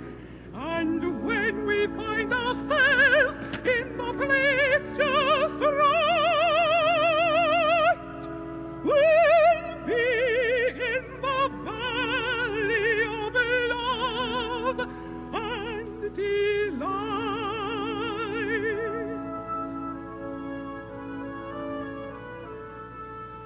When true simplicity is gained, to bow and to bend, we shan't be ashamed.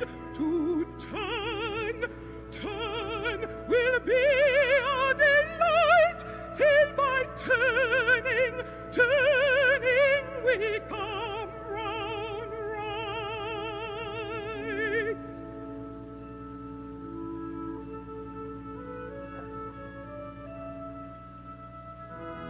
Tis the gift to be free, 'tis the gift to come down where you ought to be. And when we find ourselves in the place just right, we'll be in the valley of love and delight.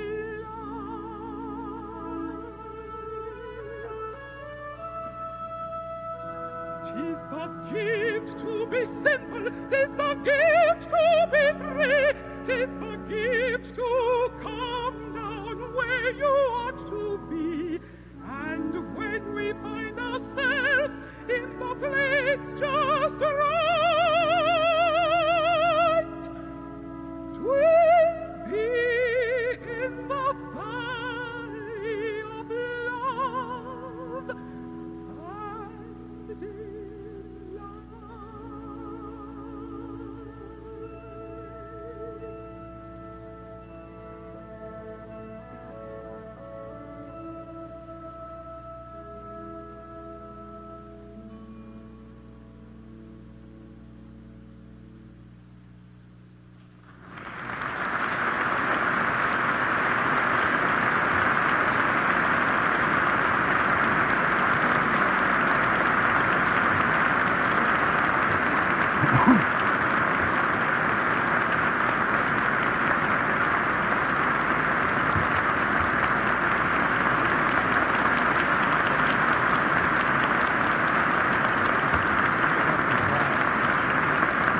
Once again, Senator Mathias is in charge of the arrangements for Congress.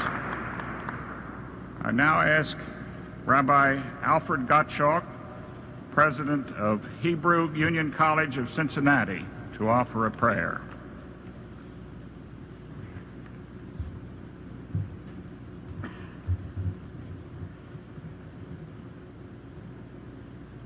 We, the people, turn to you, O God, in prayer. We have come again to this place which stirs our hearts to reaffirm the highest ideals of our nation. The sacred oaths about to be pronounced in your name reflect the awesome responsibilities entrusted to our President and Vice President by the American people. May you, who are the Rock of Ages, guide them in protecting the Constitution of our beloved Commonwealth, founded in faith, which ensures unity without uniformity. Sustain them, O God, as they advance the American way, which gives to bigotry no sanction, to malevolence no hope. O source of all life, enshrine in their hearts the knowledge that all are created in your image, and that life, your gift to us, is sacred. Inspire our leaders to defeat hunger and hurt, to promote compassion, and to find successful ways to assure the weak their share of America's promise. In humility we pray that this opportunity for renewal will advance reconciliation in the family of nations, guaranteeing peace in our world and tranquility in the farthest reaches of our universe. May those who follow us, our children and our children's children, bless our President and Vice President, their families and all those associated with them in government, and may all remember this time and this administration as that in which their future was made secure. O God, may you who makes peace in high places help us here on earth to find the way to peace. Blessed are you, O God, Oseh HaShalom, granter of peace. Amen.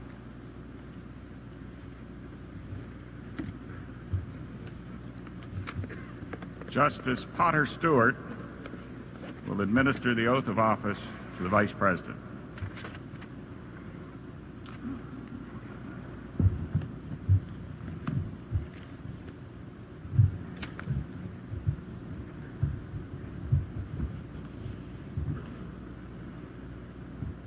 I, George Herbert Walker Bush. I, George Herbert Walker Bush. Do solemnly swear. Do solemnly swear.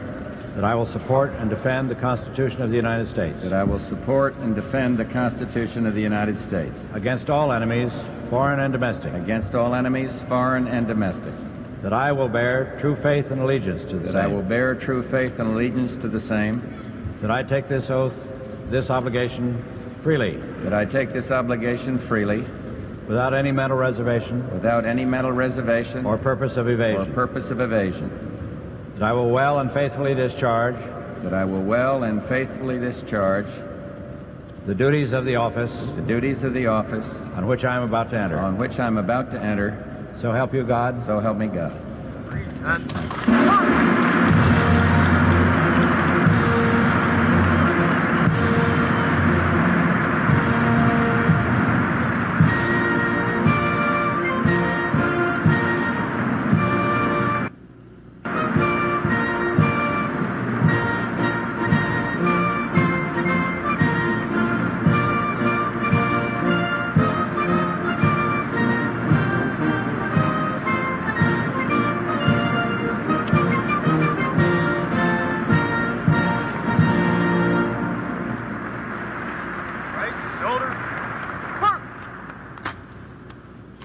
The University of Maryland Chorus, under the direction of Dr. Paul Traver, will now sing the first section of Randall Thompson's Testament of Freedom.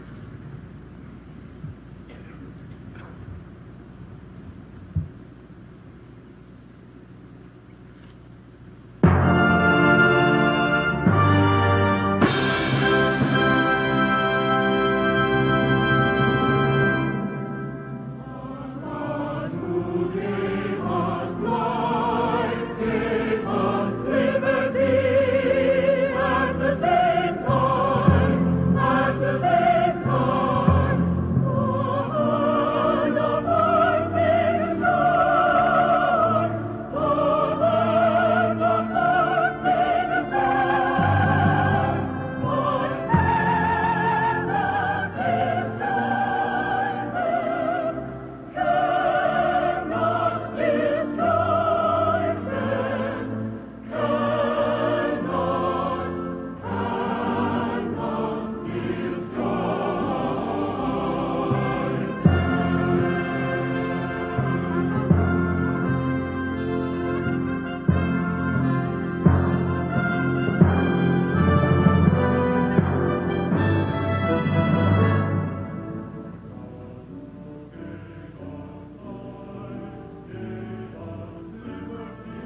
First, the Maryland Chorus consists of faculty members and community members and alums as well. And, of course, Maryland is the home state of this man, Senator Mathias, who is in charge of the congressional arrangements. I will now ask the President's own pastor, the Reverend Don Mumaw of Bel Air Presbyterian Church, to offer a prayer.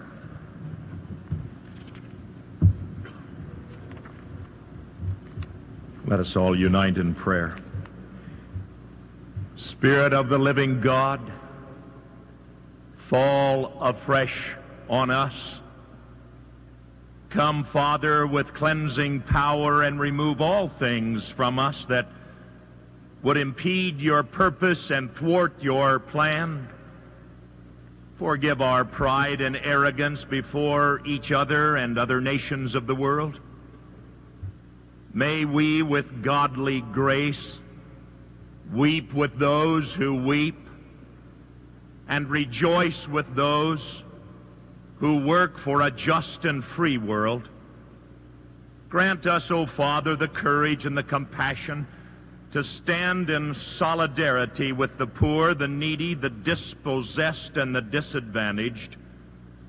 May the President and Vice President of these United States and all who stand with him in his desire for peace receive first the peace of Christ, and in all things seek first not the kingdom of plenty or the kingdom of political superiority, but may they seek humbly first the kingdom of God and his righteousness.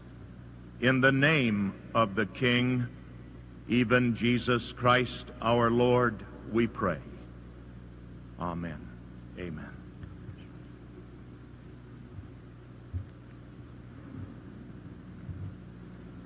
The Chief Justice will now administer the oath to the President.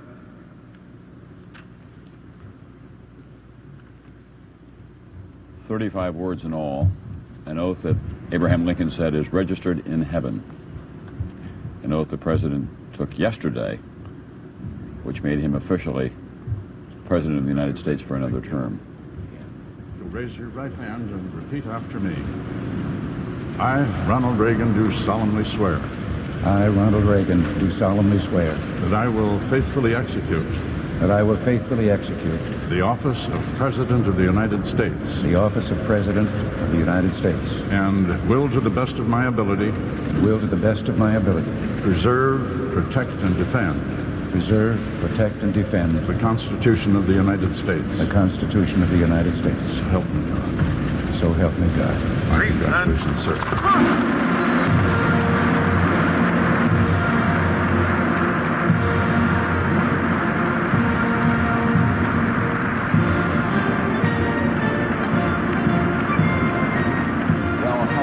They may have to rearrange things. You cannot take away from the majesty of that simple oath and the power of that great office. The 21-gun salute outside, and really the dignity of the buildings in Washington and the memorials that you'll see in the background. In this hastily arranged setting, just between the President and Mrs. Reagan in the background with the glasses and the gray hair is his longtime friend Jimmy Stewart, you can see there, and other close friends who have been assembled along with members of Congress and the Senate. And now the inaugural address by the President. Senator Mathias, Chief Justice Berger, Vice President Bush, Speaker O'Neill, Senator Dole, Reverend clergy, and members of my family and friends, and my fellow citizens, this day has been made brighter with the presence here of one who for a time has been absent, Senator John Stennis. God bless you and welcome back.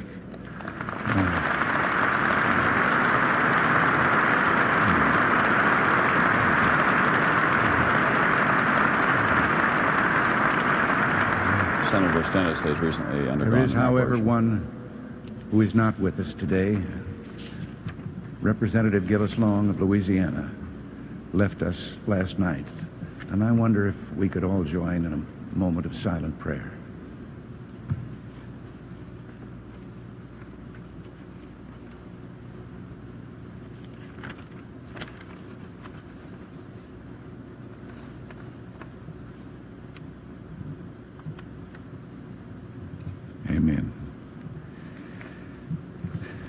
There are no words adequate to express my thanks for the great honor that you've bestowed on me.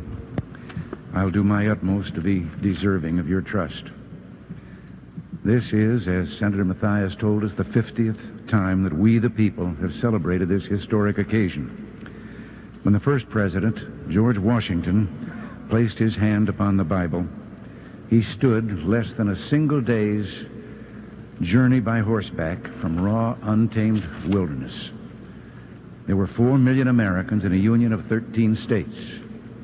Today, we are 60 times as many in a union of 50 states. We've lighted the world with our inventions, gone to the aid of mankind wherever in the world there was a cry for help, journeyed to the moon, and safely returned. So much has changed, and yet we stand together as we did 2 centuries ago. When I took this oath 4 years ago, I did so in a time of economic stress. Voices were raised saying that we had to look to our past for the greatness and glory.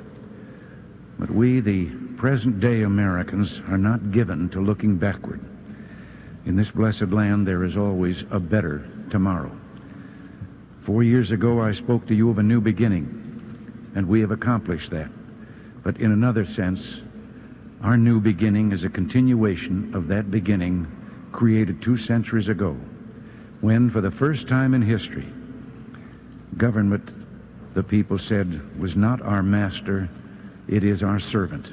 Its only power, that which we, the people, allow it to have. That system has never failed us, but for a time, we failed the system. We asked things of government that government was not equipped to give.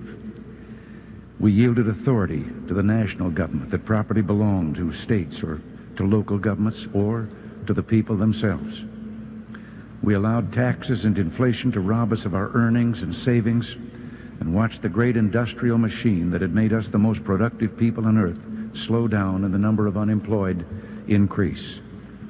By 1980, we knew it was time to renew our faith, to strive with all our strength toward the ultimate in individual freedom consistent with an orderly society. We believed then and now there are no limits to growth and human progress when men and women are free to follow their dreams. And we were right.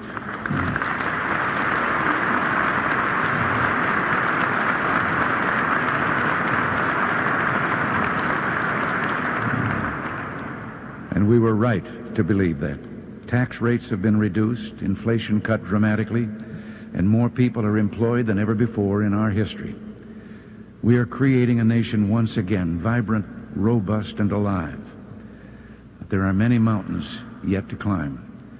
We will not rest until every American enjoys the fullness of freedom, dignity, and opportunity as our birthright. It is our birthright as citizens of this great republic. And if we meet this challenge, these will be years when Americans have restored their confidence and tradition of progress, when our values of faith, family, work, and neighborhood were restated for a modern age, when our economy was finally freed from government's grip, when we made sincere efforts at meaningful arms reductions and by rebuilding our defenses, our economy, and developing new technologies, helped preserve peace in a troubled world. When America courageously supported the struggle for individual liberty, self-government, and free enterprise throughout the world, and turned the tide of history away from totalitarian darkness and into the warm sunlight of human freedom.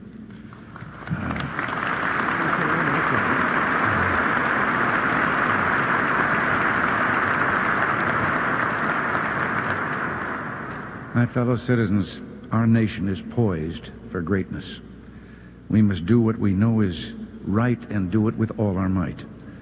Let history say of us, these were golden years when the American Revolution was reborn, when freedom gained new life and America reached for her best. Our two-party system has solved us and served us, I should say, well over the years, but never better than in those times of great challenge, when we came together not as Democrats or Republicans, but as Americans united in a common cause.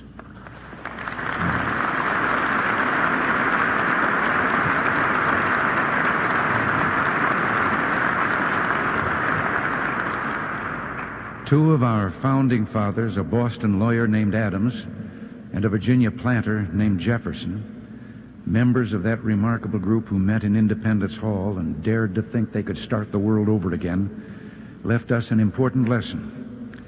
They had become, in the years then in government, bitter political rivals. In the presidential election of 1800, and then years later, when both were retired and age had softened their anger, they began to speak to each other again through letters. A bond was reestablished between those two who had helped create this government of ours. In 1826, the 50th anniversary of the Declaration of Independence, they both died. They died on the same day, within a few hours of each other, and that day was the 4th of July. In one of those letters exchanged in the sunset of their lives, Jefferson wrote, "It carries me back to the times when, beset with difficulties and dangers, we were fellow laborers in the same cause, struggling for what is most valuable to man, his right of self-government, laboring always at the same oar, with some wave ever ahead threatening to overwhelm us, and yet passing harmless, we rode through the storm with heart and hand." Well, with heart and hand, let us stand as one today. One people under God, determined that our future shall be worthy of our past. As we do, we must not repeat the well-intentioned errors of our past. We must never again abuse the trust of working men and women by sending their earnings on a futile chase after the spiraling demands of a bloated federal establishment. You elected us in 1980 to end this prescription for disaster, and I don't believe you re-elected us in 1984 to reverse course.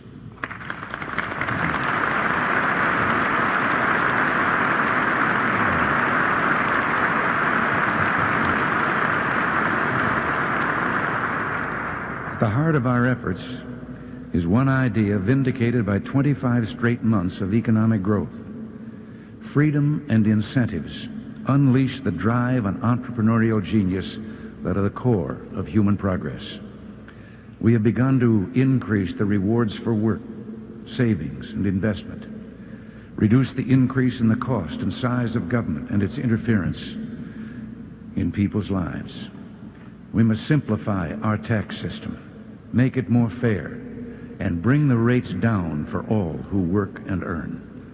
We must think anew and move with a new boldness so every American who seeks work can find work, so the least among us shall have an equal chance to achieve the greatest things, to be heroes who heal our sick, feed the hungry, protect peace among nations, and leave this world a better place.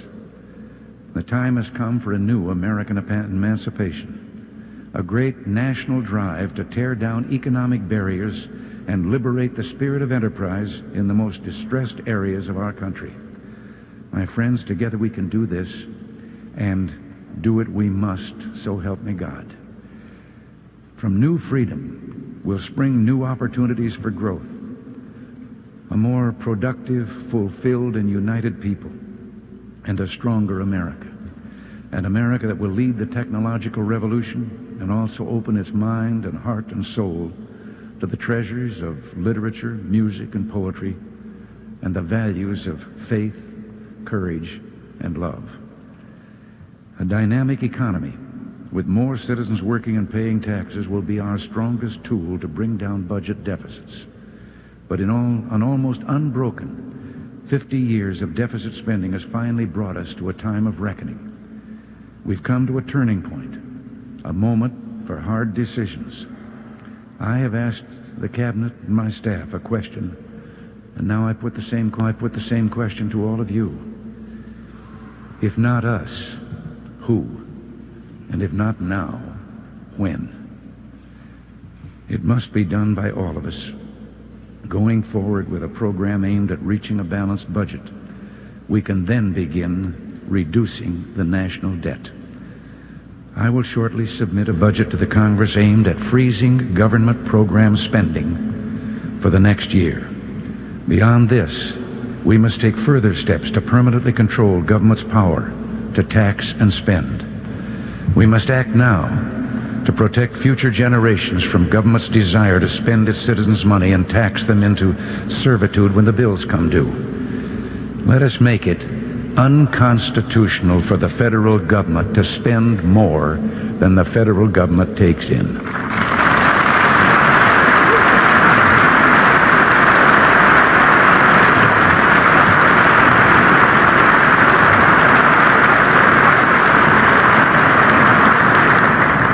We have already started returning to the people and to state and local governments responsibilities better handled by them. Now, there is a place for the federal government in matters of social compassion, but our fundamental goals must be to reduce dependency and upgrade the dignity of those who are infirm or disadvantaged. And here, a growing economy and support from family and community offer our best chance for a society where compassion is a way of life, where the old and infirm are cared for, the young and, yes, the unborn protected, and the unfortunate looked after and made self-sufficient.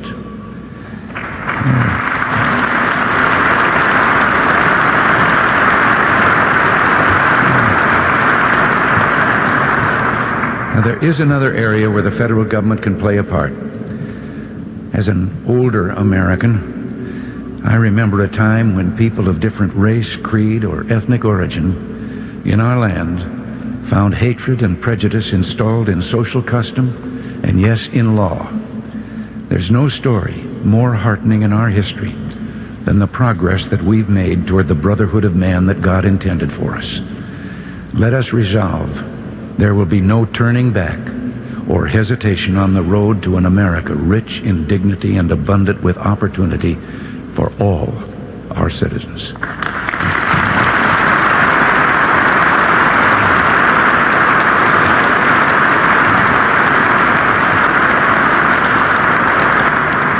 Let us resolve that we, the people, will build an American opportunity society in which all of us, white and black, rich and poor, young and old, will go forward together, arm in arm. Again, let us remember that though our heritage is one of bloodlines from every corner of the earth, we are all Americans pledged to carry on this last best hope of man on earth.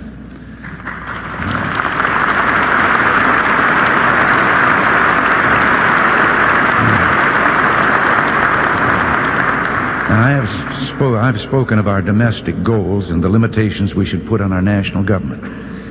Now let me turn to a task that is the primary responsibility of national government, the safety and security of our people. Today we utter no prayer more fervently than the ancient prayer for peace on earth. Yet history has shown that peace does not come, nor will our freedom be preserved by goodwill alone. There are those in the world who scorn our vision of human dignity and freedom. One nation, the Soviet Union, has conducted the greatest military buildup in the history of man, building arsenals of awesome offensive weapons. We've made progress in restoring our defense capability, but much remains to be done. There must be no wavering by us, nor any doubts by others, that America will meet her responsibilities to remain free, secure, and at peace.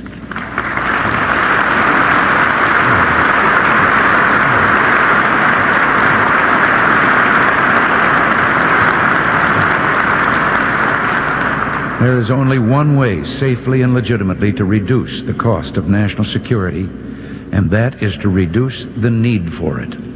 And this we're trying to do in negotiations with the Soviet Union. We're not just discussing limits on a further increase of nuclear weapons. We seek instead to reduce their number. We seek the total elimination one day of nuclear weapons from the face of the earth.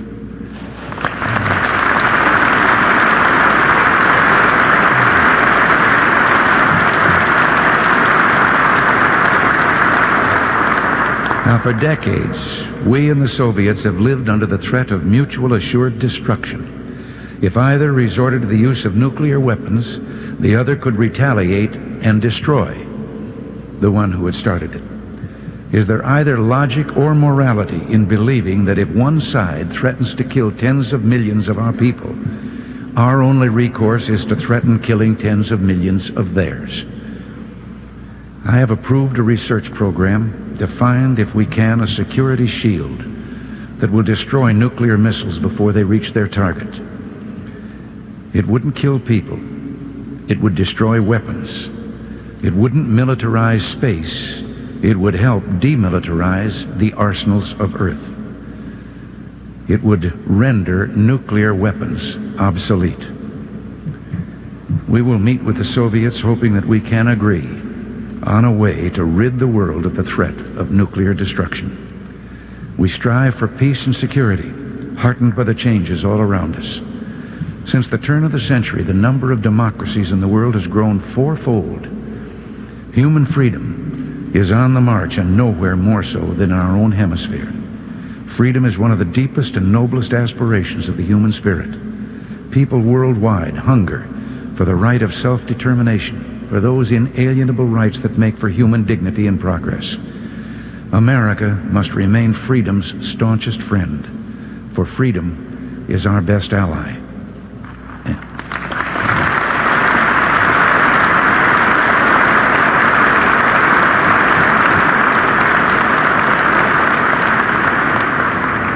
And it is the world's only hope to conquer poverty and preserve peace. Every blow we inflict against poverty will be a blow against its dark allies of oppression and war. Every victory for human freedom will be a victory for world peace. So we go forward today, a nation still mighty in its youth and powerful in its purpose. With our alliances strengthened, with our economy leading the world to a new age of economic expansion, we look to a future rich in possibilities. And all of this is because we worked and acted together, not as members of political parties, but as Americans. My friends, we live in a world that's lit by lightning. So much is changing and will change, but so much endures and transcends time. History is a ribbon, always unfurling. History is a journey. And as we continue our journey, we think of those who traveled before us. We stand again at the steps of this symbol of our democracy, or we would have been standing at the steps if it hadn't gotten so cold. Now we're standing inside this symbol of our democracy. And we see and hear again the echoes of our past. A general falls to his knees in the hard snow of Valley Forge. A lonely president paces the darkened halls and ponders his struggle to preserve the Union. The men of the Alamo call out encouragement to each other. A settler pushes west and sings a song, and the song echoes out forever and fills the unknowing air. It is the American sound. It is hopeful, big-hearted, idealistic, daring, decent, and fair. That's our heritage. That's our song. We sing it still. For all our problems, our differences, we are together as of old. We raise our voices to the God who is the author of this most tender music. And may he continue to hold us close as we fill the world with our sound in unity, affection, and love. One people, under God, dedicated to the dream of freedom that he has placed in the human heart, called upon now to pass that dream on to a waiting and a hopeful world. God bless you, and may God bless America. Thank you.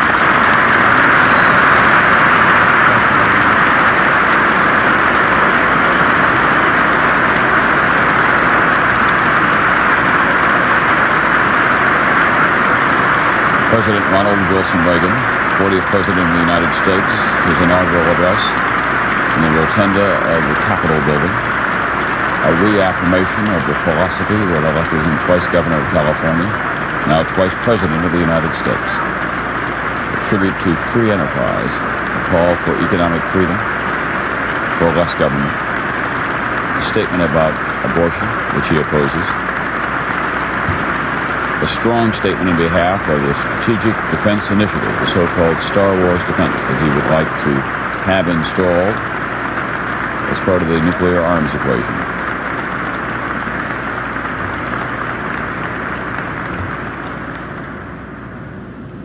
I will ask the Reverend Peter Gomes, minister in the Memorial Church at Harvard University, to pronounce the benediction. Following the benediction, these proceedings will be concluded by the playing of the national anthem by the Marine Corps Band.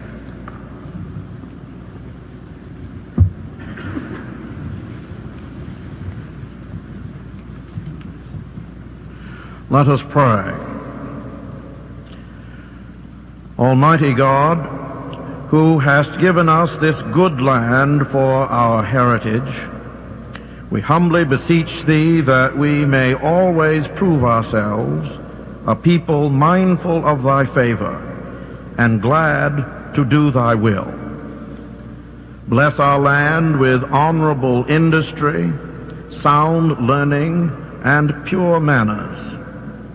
Save us from discord, violence, and confusion, and the frailty of our own hearts. Defend our liberties, preserve our unity, and fashion into one united people the multitudes brought hither out of many kindreds and tongues. Endue with the spirit of wisdom, prudence, and fortitude the President and the Vice President of these United States, and all those to whom is entrusted the authority of government, to the end that justice and peace may flourish at home and abroad. Make us, with them, equal to our high trusts, reverent in the use of freedom, just in the exercise of power, generous in the protection of weakness. May wisdom and compassion be the stability of our times, and our deepest trust in thee, in whom we live and move and have our being. Unto thee, O Lord, we ascribe all honor and glory, and in thanksgiving and in hope we commend now to thy eternal protection ourselves, our nation, and our world. Amen.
Senator Mathias asking the President a question about the next arrangements.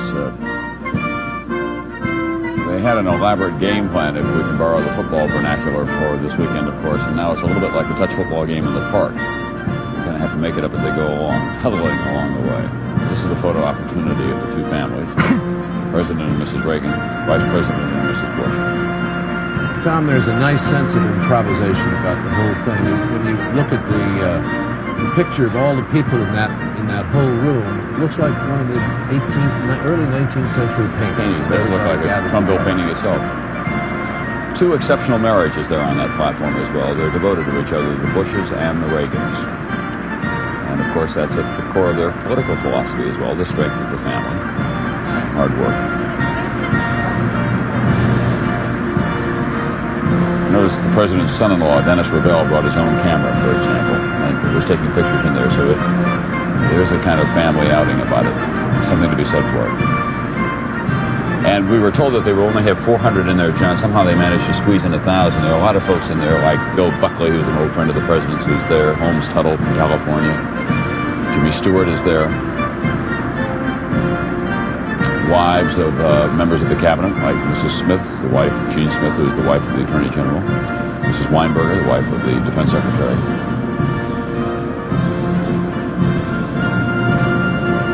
Roger Mudd at the Rotunda.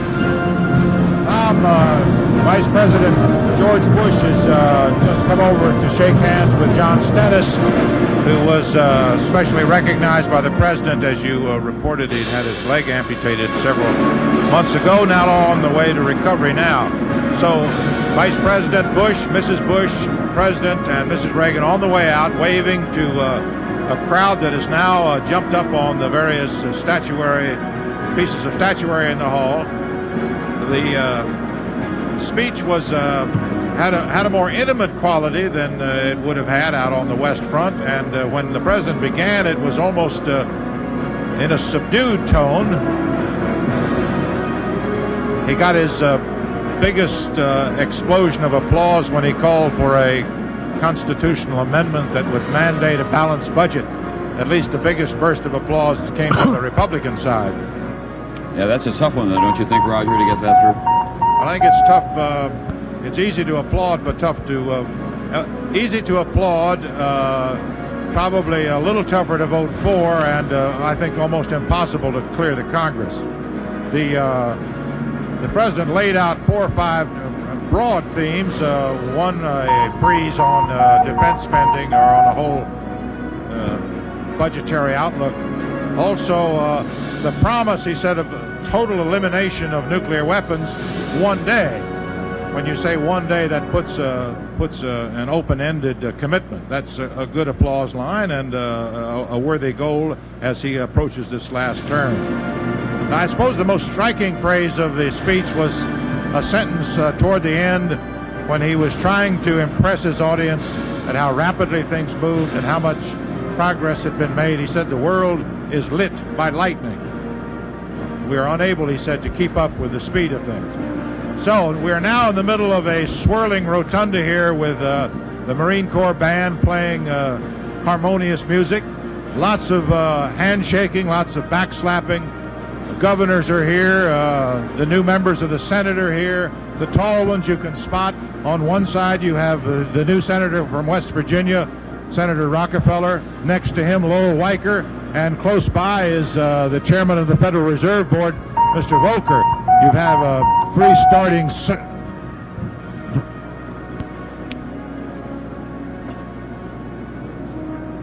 Well, we may have lost Roger. This has been patched up for everybody in a hurry here. We could not get a camera to him because these are pool arrangements of the 3 networks are showing many of these cameras. And he is just inside the rotunda. We didn't know whether we would even get to hear from him. We'll be back with more coverage of all of this on NBC. John Chancellor, Tom Brokaw, the fully assembled NBC News team, including Roger Mudd and others. We'll be back, as I say, after this.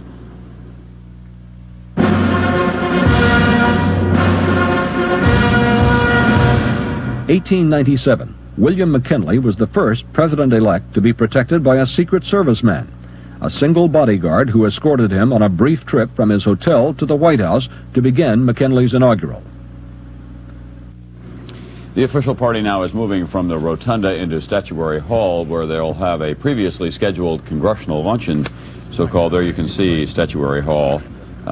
There have been some other Americans invited to this as well. We'll be talking about them later on.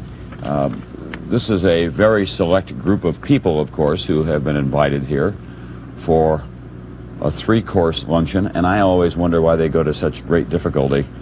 We have hot mousse of sole, sautéed spinach, medallions of veal, glazed vegetables, wild rice and chestnuts, a cold praline souffle, California wine, of course, California Cabernet and California Chardonnay, California Champagne. It's not exactly macaroni and cheese. No, Tom. it isn't It's exactly, and I can't imagine that they eat more than maybe a forkful of each course, if that much at all, but it is part of the tradition, of course, that we go through, and it's something that reaches back to French history rather than American history. There are, the president will probably respond to Senator Mathias's toast at the end, and it was interesting how 4 years is a long time ago. And we cast our minds back to 1980 and remember what it was then. The president said the following at the end of the lunch at the 1981 luncheon. He said, "With thanks to Almighty God, I have been given a tagline, the get-off line everyone wants at the end of a toast or speech." And then the president said, "Some 30 minutes ago, the planes bearing our prisoners left Iranian airspace and now are free of Iran. We can all drink to this one." Right. That was the beginning of the Reagan administration. In this speech, the most significant thing that he had to say, probably from a policy point of view, is that he's going to submit a budget, as a lot of people suspected that he might, that will call for a budgetary freeze or free spending at the current levels.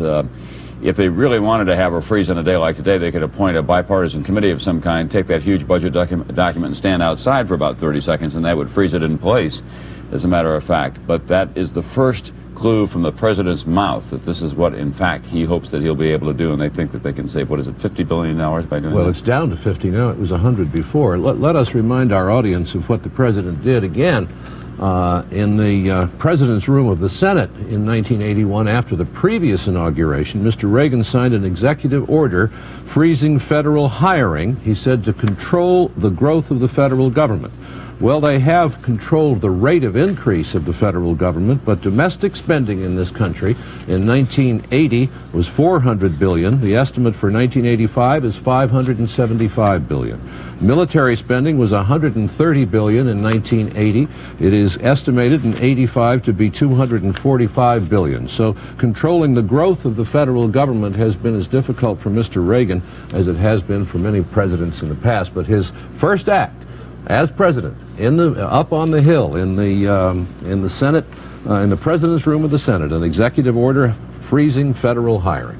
And as a matter of fact, the percentage of the federal government, of the GNP, has gone up under President Reagan as well. One of those who is watching all of this very carefully from his seat as the senior senator from the state of New York is Daniel Patrick Moynihan.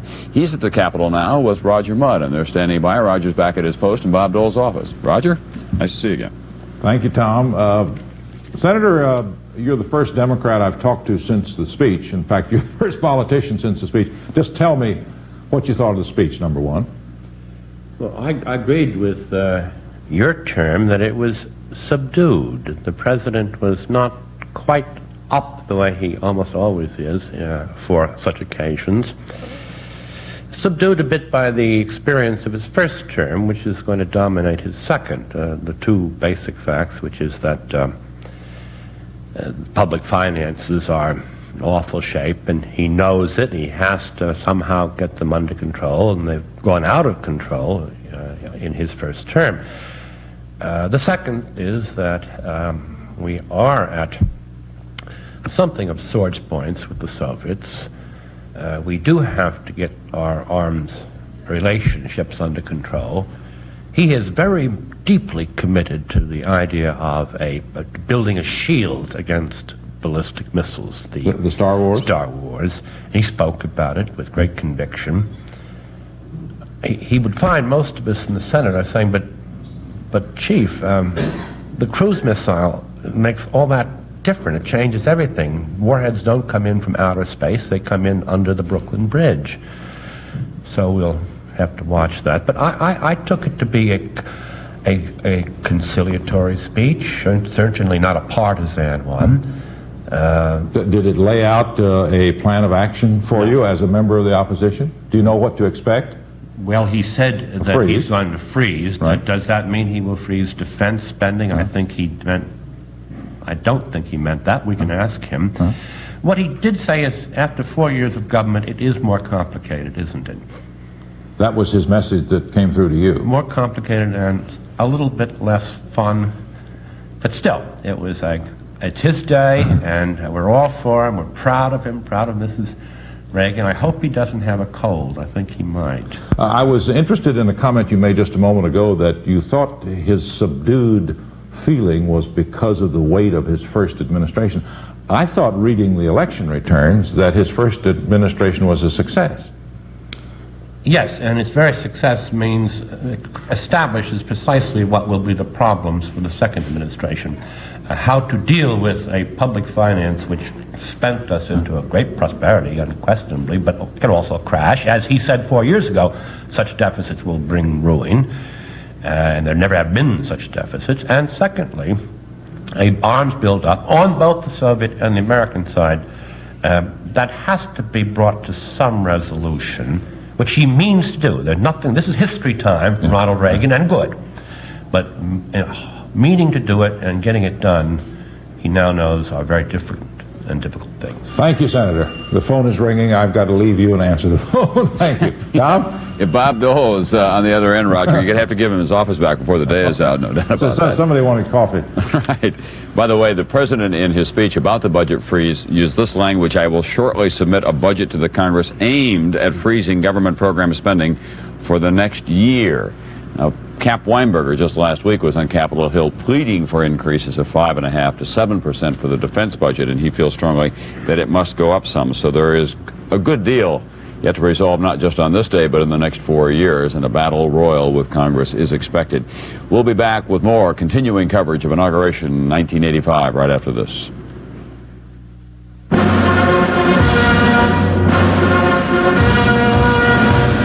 (1909). William Howard Taft was Theodore Roosevelt's hand-picked successor. Later, Taft admitted that every time he heard someone say, "Mr. President," he looked around for Roosevelt. There are lots of stars in an inaugural weekend. Of course, the two biggest stars are the president and the vice president, but in the case of this official family as well, Nancy Reagan is very much a major star in her own right. There's been a dispute down through the years about her political influence on the president, but we did hear Ed Rollins, one of the president's principal political advisors, saying a little while ago that she is a big influence. She is, after all, his best friend, and I can tell you personally, after covering the Reagans now for nearly 20 years, that Mrs. Reagan has a keen mind about what is best for her husband and does not hesitate to speak that mind in public and in private, more in private than in public. Well, Chris Wallace has been following Mrs. Reagan at close hand as well, and he's there on the White House lawn, as you can see. His ears are still intact and his nose hasn't fallen off. Chris? No, but that may just be a matter of time, Tom. You know, as Ronald Reagan was sworn in today, his wife Nancy was standing beside him holding the Bible, and that was only fitting, because Mrs. Reagan has been next to her husband, helping him for the last 4 years, and in more ways than most people realize. I can't imagine life without her. The president paying tribute to his wife in a campaign film last year, and with good reason. Paying tribute to the glamorous First Lady who has helped him preside over state functions. Paying tribute to the best friend who clearly helps relieve some of the terrible pressure of his office. There is another less public link, however, that may be just as important. Mrs. Reagan's influence on the personnel and policy of this administration. Key advisor Mike Deaver has seen that influence. If she thought there was somebody around that could help him, she'd push him. If she thought there was somebody around that would hurt him, she'd get involved. And she'd have an impact? Absolutely. Top officials say Mrs. Reagan was instrumental in pushing Alexander Haig and William Clark out of the cabinet, in helping Deaver and James Baker gain control of the White House staff in the first term. She is generally sided with moderates over hardline conservatives, more interested in seeing her husband win than in ideology. This means she also has influence on policy. Angry about his image as a reckless cowboy, she was a key figure in getting the president to talk to the Soviets, wanting him to be seen instead as a peacemaker. All this usually happens behind the scenes. But last summer at the Reagan Ranch, the First Lady seemed to help her husband answer a question on U.S.-Soviet relations. Doing everything we can. Doing everything we can. Joseph Lash, biographer of Eleanor Roosevelt, thinks the First Lady has a key policy role: to be honest with the president when no one else will. To have such a person built into the home, so to speak, who gives it to you straight, it can only be invaluable to the country as well as to the as well as to the president. Mrs. Reagan was not always so self-confident. During her first year in Washington, she seemed crushed by criticism of her expensive lifestyle. And then she was devastated by her husband's shooting. A year after the assassination attempt, there were still scars. Every time he leaves the house, particularly to go on a trip, I think my heart stops till he gets back. But the pain eased. Mrs. Reagan launched a campaign against teenage drug abuse, and eventually she seemed to start enjoying herself again. By this summer, she was ready to take on an unusual role for a First Lady, addressing the Republican National Convention. I drew on your strength many times, particularly the first year in the White House. And then, as always, thinking about her partner, let's make it one more for the Gipper, and thank you. for all her clout and her new willingness to be public about it, Mike Deaver says Mrs. Reagan's priorities haven't changed. Does she have a sense of history and of wanting to leave her mark as a First Lady on history? No, I don't think so. I really think that her principal interest is his mark on history. Her primary agenda is Ronald Reagan. Pure and simple. Pure and simple. First and last. First and last. Always. Still, Mrs. Reagan's influence in the second term should be even greater than in the first, because with all of the president's old California friends leaving the White House, she'll be the only longtime advisor who's still there. Tom? Chris, do you think that she'll take a more active public role in this next 4-year period in terms of drug abuse and the programs that she's interested in? Well, absolutely. In fact, she has a big event planned this spring. She's invited First Ladies from all around the world to come to this country to meet with her here at the White House and then go down to a big conference on drug abuse down in Atlanta. And after the president's trip to Europe for the economic summit in May, she's talking about traveling around the world, taking her fight against drug abuse, not only to this country, but to countries all over. That would be a big step out for her to do something quite like that, to go around the world on her own and talk about drug abuse or any policy. No, I get the feeling that it really has been a continuum since the bad days of 1981. She is feeling more and more self-confident about her public role as a First Lady, both in terms of advising the president on policy, although I don't think she's going to go too far publicly on that, but much more so in terms of her role doing good works, especially drug abuse. And yet there is this continuing controversy in the pages of some newspapers, at least, about how much money she spends on her lifestyle. The Washington Post, figured that she spent $46,000 on her wardrobe for this inaugural weekend. She said that was vastly overstated. Well, I think they said that's what the average shopper would have spent, but you know, Mrs. Reagan has a long-time relationship with some of those big designers, and I guess they may think it's pretty good publicity for her to be wearing their clothes sometime over the course of this weekend. Chris? Yes, sir? When you're comparing the figures, you might remember that Mrs. Lincoln, Mary Lincoln, spent $27,000 on the fabrics for the gowns that she wore at the first inaugural. And as they say, that was a different dollar then than it is today. It was a sounder dollar in some ways than it is now. John, this whole business about Mrs. Reagan and her role, and the First Ladies necessarily have become even more prominent, I suppose, in our consciousness. They've been prominent down through history, but because of this density of information that we're dealing with all the time, everything that moves in the White House gets a lot of coverage on television and so on. I find personally nothing wrong with a man having a wife that he can rely on for good judgment and in whose decisions he has some faith. I think that it's a... Well, without trying to be sexist about it, I agree absolutely that they are a team, and I think they're a wonderful and inspiring marriage. I think it also helps to have a woman around the house. I think she can do things for a president that that he cannot do for himself. And my favorite in all the world in this is Dolly Madison. You know, we hear a lot about Dolly Madison. Most people don't remember. Her husband, James Madison, was Jefferson's Secretary of State. Jefferson was a widower, so for 8 years, she was the hostess at the White House. Then her husband got to be president. That was another 8 years, and for 13 more years, she lived across the street. She holds the all-time record for influence. There's Mrs. Reagan at her husband's right as she led him right around that end of the table, as a matter of fact. They're assembling in a statuary hall for the luncheon arranged by the Congressional Delegation Committee, the Congressional Arrangements Committee. That's Senator Charles Mathias arranging the chair for her there. This is where the luncheon will occur, and I don't think we're going to get to see a great deal of this unless they change the arrangements on this as well. Other members of Congress and 6 Americans who were drawn for the way they represent the cross-section of our lives. Mac Mathias from Maryland was called down to the White House last night to help with the rearrangements. Everyone had expected that today's ceremony would take place outside, but in fact, they had to quickly assemble in the rotunda.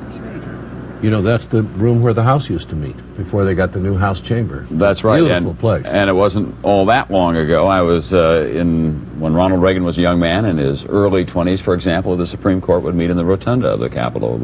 Washington has changed a great deal over the last 50 years, a great deal over the last 20 years, for that matter.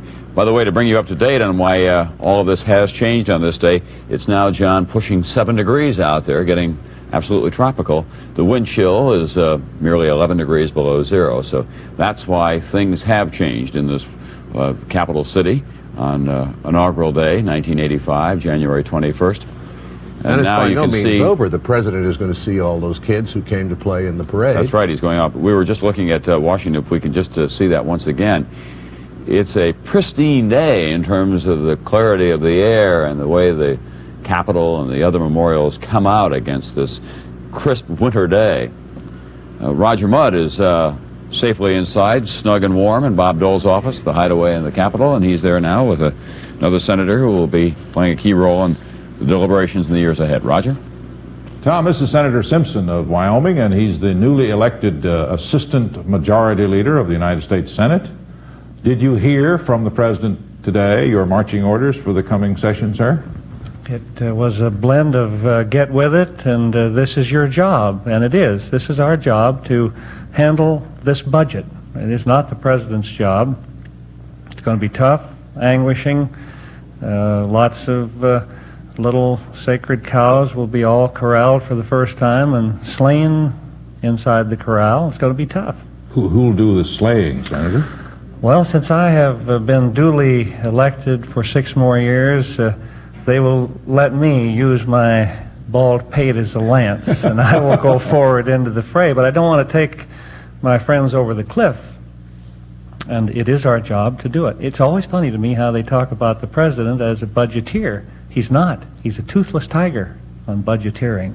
But I'm perplexed by that description. Tell me what that means. He's a toothless tiger. I've never heard Ronald Reagan called a toothless tiger. Well, he's like a governor. Yeah. Governors right now are sitting in legislative bodies all hunkered down because there's nothing they can do. The legislature is going to lay it on them or take it away or give it to them. But he's got a budget he's going to send up here in a month, doesn't he? Sure, but he has no ability to control that budget. No influence with you guys? He's got the influence, but he has no ability to control it. The votes that do it are ours. That's the Congress's role. And so the presidents and the governors, they have budget offices. They stand for the role of budget executive, chief executive officers, but they, in a sense, are toothless tigers. The other day, Don Reagan said that they thought the approximate total of cuts would be about $50 billion, and he wasn't sure that the mix that the White House sends to the Senate and to the House will be to your liking. What do you think about the process? Do you think the White House is going to be able to carve out exactly what it wants, or is it going to have to give a lot more on defense, for instance? I really say, quite honestly, that defense must give. We may actually have to dispose of systems. We may have to do that. You're kidding? Oh, yes. Whole systems? Yes. How do you get to the money? The rest of it's nickels and dimes. But how do senators vote for a budget that penalizes them back home, for instance, in their systems in Pascagoula, Mississippi, for instance? When you hear chaps like Barry Goldwater saying that you're going to have to maybe get rid of bases, then you want to know you've seen the moon from both sides. You know, that's the way that this is the way it's going to be, this trip. Well, I'll come up here every day and watch the corralling of the sacred cows. Thank you. There'll be blood and hair and eyeballs all over the floor. Blood, hair, and eyeballs, Tom. Senator Simpson's prediction for the first session of the Senate. There's a way with words, Roger. A toothless tiger, blood, hair, and eyeballs. I'll tell you. It's okay. Thank you. He's on his way off to do battle. That's the first. Well, that may be throwing down the gauntlet to the president. We were talking earlier about whether, in fact, he was going to be a lame duck. Now he's a toothless tiger. I mean, it's not starting off the second term. That's the biggest signal as you're going to get when Alan Simpson, who is very conservative, says we're going to talk about reducing whole defense systems. Right. They've got to knock him out because they've authorized him, but they don't have the money to pay for him, called appropriations. We'll have more from Washington on Inauguration Day, 1985, on NBC, but first a station break.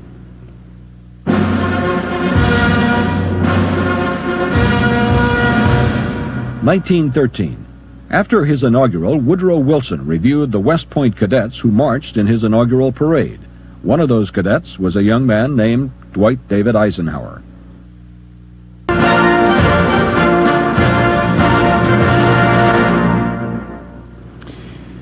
Good afternoon. Once again, I'm Tom Brokaw here with John Chancellor as NBC News continues its coverage of Inauguration Day 1985, January 21st in this case, from our George M. Cohan set here at Nebraska Avenue in Washington, D.C., and the President and the Vice President and members of the official party, members of Congress, are assembled now in Statuary Hall, where they've gathered for lunch. And as you might expect on this occasion, it's not a brown bag, peanut butter and jelly, bring your own bottle kind of a lunch.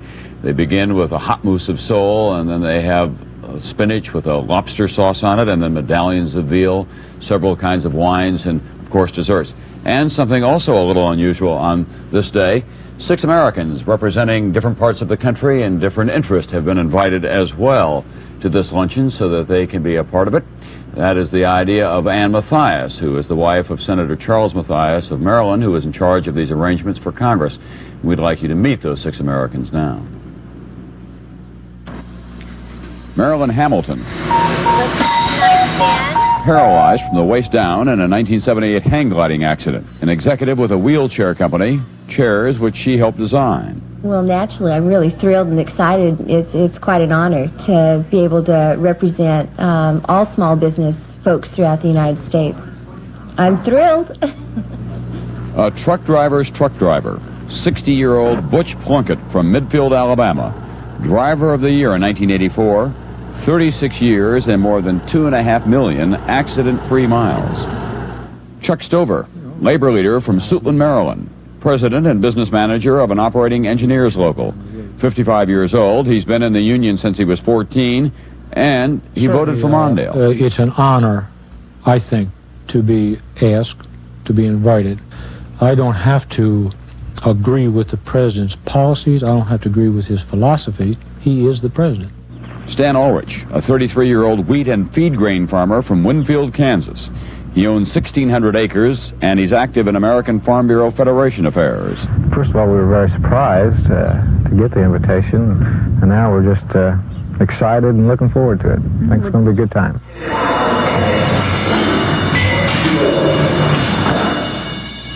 Bud Moss, a 20-year veteran of the San Antonio Fire Department, an Hispanic member of the executive board of the International Firefighters Association, and he also voted for Mondale. I don't think anywhere else a firefighter living 1,000 miles away for 1,200 miles away from Washington, D.C. would be invited to go to one of these things and shake hands and be there with the president. It's amazing, man. I love it. Well, it's not firehouse food that they're having now at Statuary Hall in the Capitol, but that's where they all are assembled for this luncheon that is going on even as we speak. And within the NBC News ranks of our assembled correspondents today, there's been a kind of unspoken intramural competition to see who can come up with the most unusual cap to ward off the cold temperatures that are now 7 degrees above zero, 11 degrees below zero with the wind chill factor. And the winner, John Chancellor, in the beret category is NBC News correspondent Steve Delaney, who is just outside the Capitol, and he's been taking a look at the prospects for a second term and what we may expect. Steve? Thanks, Tom. This is not nearly as fancy as Douglas Kuiker's cap, which is designed to scare ducks away. Actually, it's too cold out here even for the pigeons at the moment. We've been tossing around the term lame duck in terms of the second Reagan term.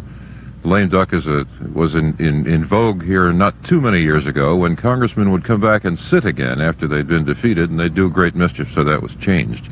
But it can apply to a second term of a president. He gets reelected, in fact, because people agree with what he did the first time around, and it's in essence a reward.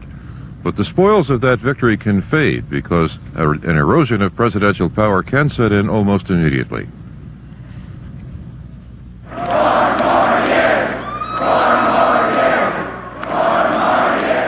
That's what they screamed for, and that's what they've got starting today. We haven't had 4 more years since Dwight Eisenhower a quarter of a century ago. Kennedy was killed, Johnson chose not to run. Nixon was reelected, but his year and a half was consumed by his effort to stay in office. Ford couldn't get elected, Carter couldn't get reelected. We think now of the Eisenhower years as a lull between the more activist presidencies of Truman and Kennedy. But in Ike's second term, Sputnik went up, the U-2 went down, the Marines went to Lebanon, and the Army went to Little Rock. Fidel Castro took over Cuba, and the president kept his golf score in the 90s in spite of a minor stroke. Presidents used to be able to keep some power in their second terms because they could at least threaten to run for a third. But the Constitution has been amended to prevent that. The lame duck label will fit President Reagan when Washington becomes more interested in who's next than in who's in now. There's no agreement on when that will happen. If he's careful in using his resources, he may still be remarkably effective as late as the spring of '88. I think this president has about a year to get anything done he really wants to do. After that, the power really shifts to the Congress and those who are trying to run to replace him. There are plenty of those in sight already, and a lot of them furnished the unity that got Reagan's first-term agenda enacted. Now they're becoming part of his problem, following their own futures and diverting attention away from the White House. Howard Baker, who steered Reaganomics through the Senate, has left to think about running for president. Bob Dole, who's replaced him, may use his job as a launching pad for a campaign. Jack Kemp is already carrying the conservative banner toward 1988. And George Bush, who redefined loyalty, perhaps to his own detriment, would like to strip the vice from his title. As their struggle intensifies, the president will encounter a distracted party and a Congress more intent on its future than on his present. That prospect doesn't seem to trouble the president now, but it bothers other Republicans. We live in a time when I think we need as much power in the office of president as we possibly can generate. I think as a country we badly need to focus on solving the problems of the present, not fight over the spoils of the future. As his ability to sway Congress declines, the president will get more heat from conservatives who think he ought to push harder for their goals. Through our campaign of ideas, which we shall take directly to the people, we shall persuade and we shall work confidently toward that day when our countrymen will again pray in public places as they please, when quotas will be no more, when the education department and subsidized abortion on demand shall be abolished. Well, that may be a wishful thinking, Tom. There is no consensus on Capitol Hill on those issues, and if the president does have to concentrate on tax simplification and spending and perhaps negotiating with the Russians, then the conservative agenda may be a casualty of the second-term syndrome of declining presidential influence on Capitol Hill. Thanks very much, Steve Delaney, who is just outside the Capitol today. And of course, one of the large questions is what will happen with the president himself? How active a role will he take? Is he going to be the toothless tiger, as he was described by a member of his own party, Senator Simpson of Wyoming? Well, Democrats also have a role in all of this, and in just a few moments I'll be talking with one of the young, active governors of the Southwest, the Sun Belt, Democratic Governor Bruce Babbitt of Arizona. We'll hear what he has to say about the prospect of a spending freeze for federal programs that affect his state and other matters that affect the Democratic Party. But first this.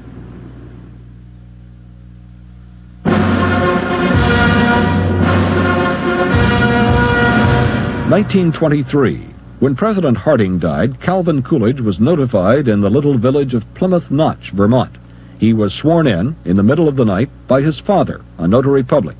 Later elected in his own right, Coolidge's inaugural was the first ever broadcast by radio.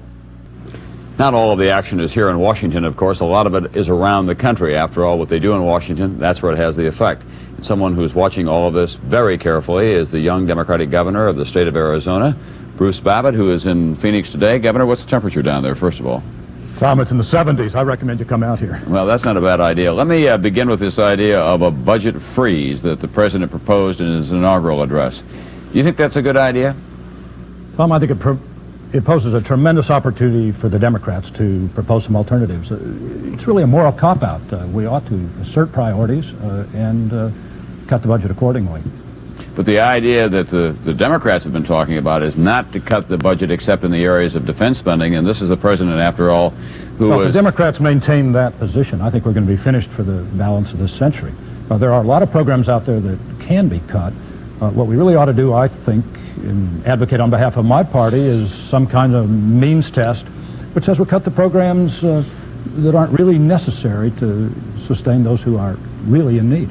So you're not very happy with what you've been hearing from the congressional leadership on the Democratic side in terms of what they would like to do in the next 4 years?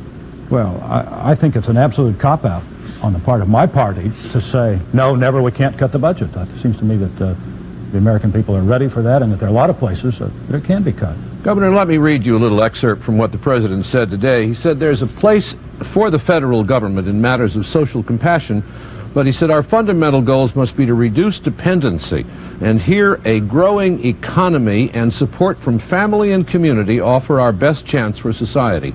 I didn't hear the federal government mentioned very much in family and community and a growing economy. What's your interpretation of that? Well, I think that his general statement is correct. There are a lot of us who believe that there ought to be a lessened federal presence. But the question is, for what purposes? And the problem with this freeze is it's going to really hurt people who are on Medicaid, who are on welfare. But there's this whole other area of the budget where people have benefits that they could readily give up. And I think that what Democrats ought to say is, let's pose a means test on the entire federal budget and let the chips fall where they may. To put it simply, however, Governor, the Democrats don't seem to be in any kind of condition to get their act together. You were very frustrated right after the election with the condition of the Democratic Party leadership, and were active in trying to find a new chairman for the National Party. That still has not been accomplished. We have several people speaking for the Democratic Party in Congress. How can the Democratic Party ever get its act back together by 1988 if they can't get their act together here in the early stages of the Reagan presidency? Well, I think that's very much the question for the Democratic Party. The president still has the high ground. And if we continue to simply say, no, never, you can't cut any budgets, all these programs are sacrosanct, we're going to be kind of like the Republicans were in 1936. We'll be out for a long, long time. But is it going to require an exceptional event on the part of the Democrats? Or are you going to have another midterm convention of some kind, some summit meeting, if you will, to get all of the generations and the segments together?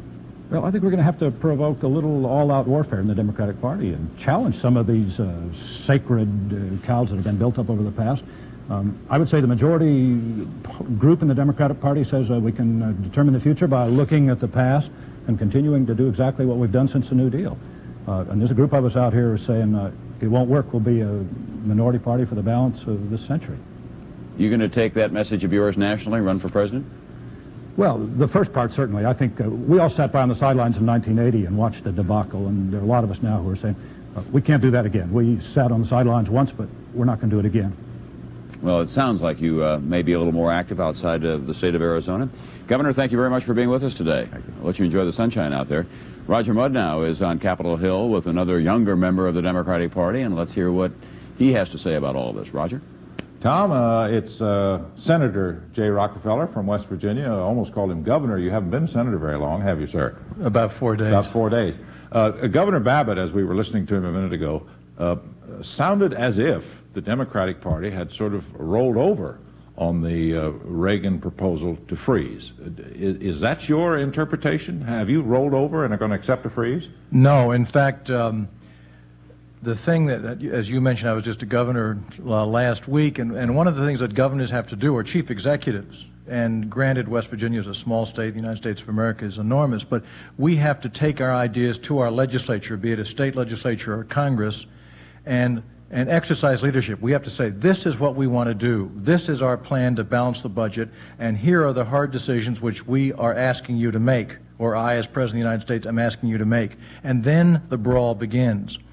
There's no point in discussing a freeze or a not a freeze before the President makes his will known. And he seems, even on this happy and glorious day for him and for his family, he seems not to have addressed that yet. And I think that what Senator Simpson was saying early and what Governor Babbitt was saying out of frustration is we, the Democrats, have a responsibility to come in and solve that problem. Quite frankly, I don't think we do. I think we have to be ready to respond. We have to be creative. We have to be cooperative. But it is not our primary objective to take that leadership. So what's the president up to? Is he trying to mousetrap you into making all the tough decisions? I think the president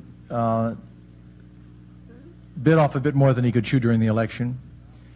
and he made some promises which he probably should not have made and probably didn't believe. Like what? Well, no change whatsoever in anything to do with Social Security, and he said absolutely no taxes whatsoever, and didn't seem to mean it, but then grew harder on the subject near the end of the campaign, and now I think is trapped by it. So turns to Senator Dole, Bob Packwood, and others who are very tough guys with their own thinking, and says, okay, you go ahead and solve that for us. I don't think that's right. I think the president needs to lead, and he is a very fine leader. I mean, that's why he carried 49 out of 50 states, including my own state of West Virginia. Well, I gather that the Democrats are going to make him come begging for a tax increase if that's necessary, and make him come begging for a freeze on the cost of living increases in Social Security. You're not going to do that, are you? I think it's the way you phrase it, Roger. If you say make him come begging, it's like we initiated a constitutional crisis of some sort. It's my own view, having been a governor for 8 years and having made tough decisions, that is what a chief executive has to do. That's what he's paid to do. That's the leadership that he needs to provide. And that we in the Congress have the right to expect that, and then with that leadership coming in, to rise to it and to help him, because this is a time of national crisis. He is a strong leader. I do think he has a vision of the country, and I think we need to help him. But we cannot initiate 535 people, one budget. Well, I hope in the coming days it won't be your eyeballs and hair and blood that we see on the Senate floor, Senator. Thank you very much, Senator Rockefeller. Tom? You may have to explain that to him, Roger. You may not have heard Senator Simpson. No. He heard it, Tom, and he was struck by the vividness of Senator Simpson's language. That's right. We may have to assign combat gear to Congress in the coming year. Congress is ever more a complicated body, and Lisa Myers will be taking a look at the shape of this Congress and what the prospects are for President Reagan's programs when we continue after this.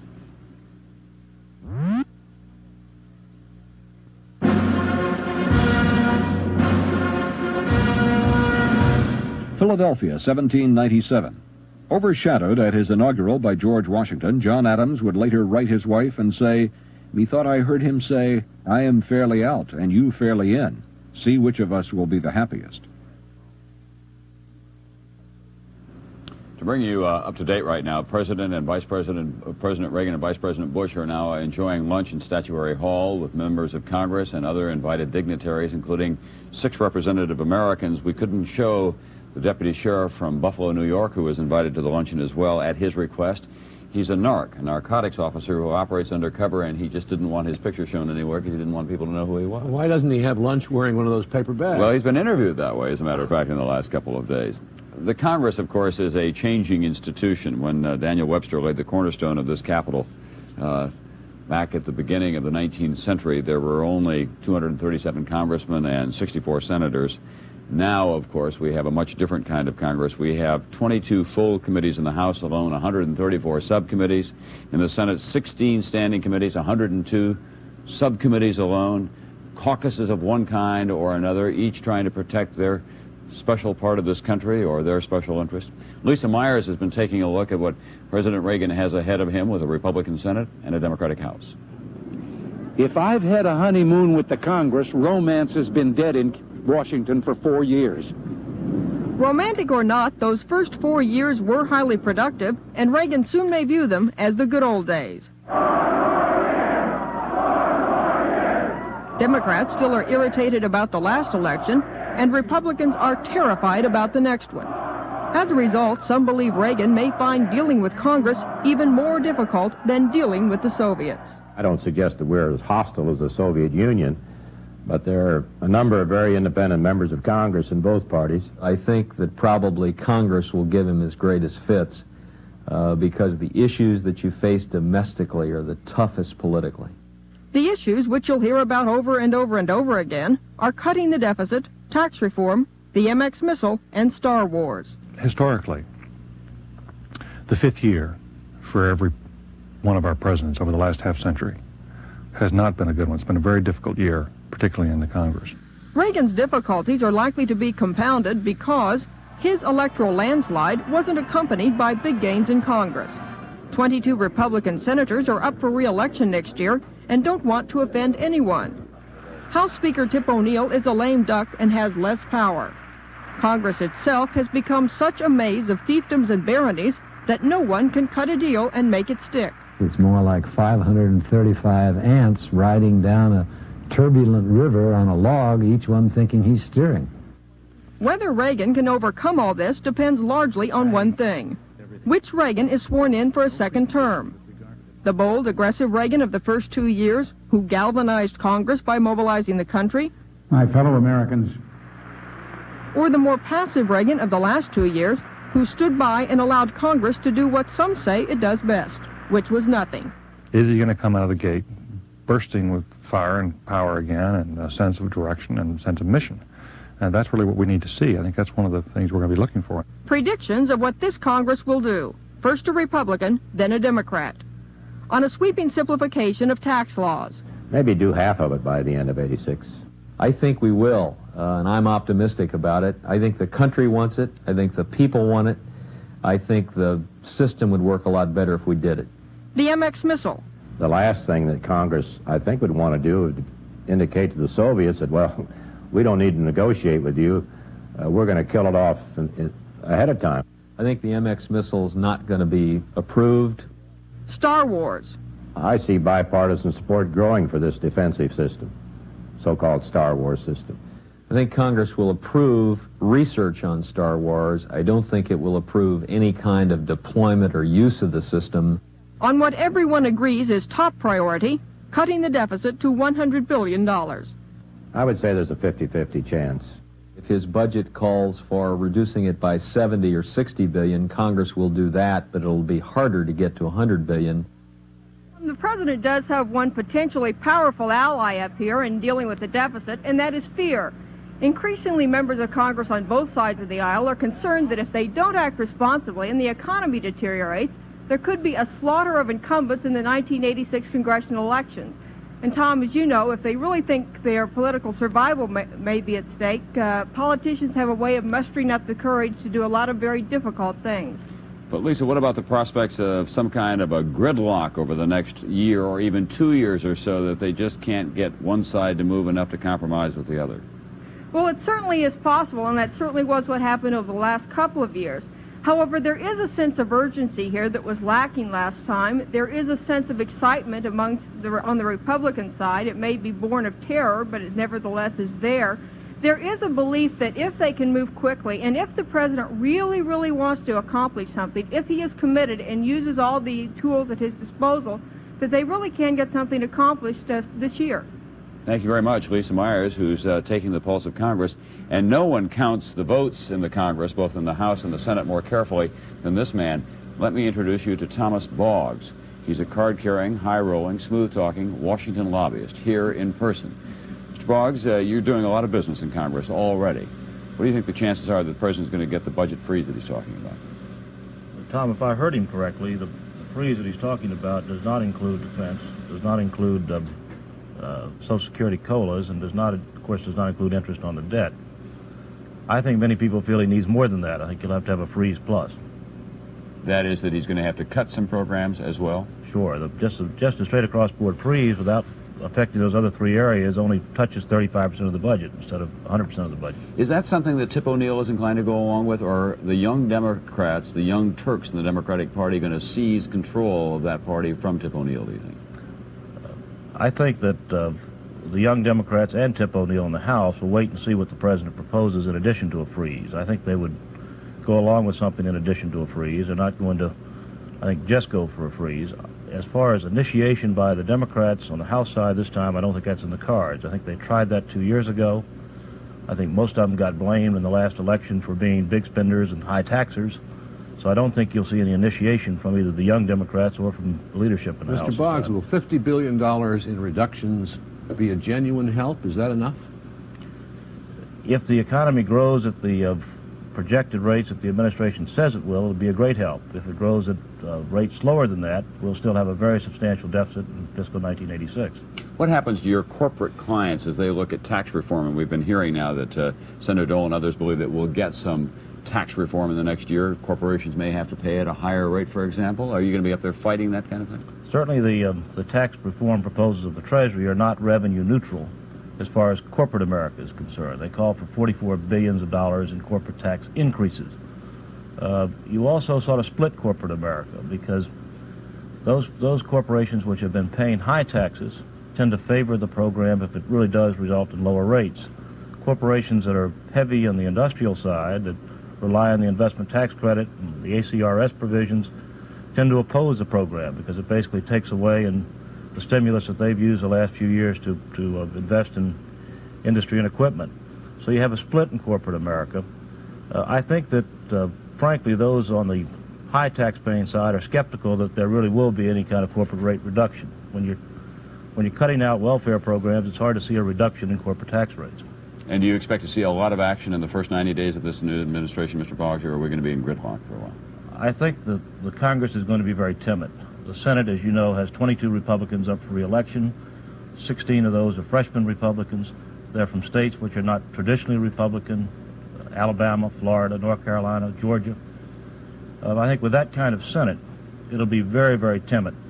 I also think that the House itself, as I said earlier, feels that the Democrats in the House feel they tried 2 years ago to be cooperative, and I think they got stung in the election. I don't think you'll see an initiation out of the House either. Thanks very much. Thomas Boggs, who represents a few special interests here in Washington, D.C., and does so very effectively and lives well as a result of it. Thanks for coming by, Tommy. We'll be back after the station break.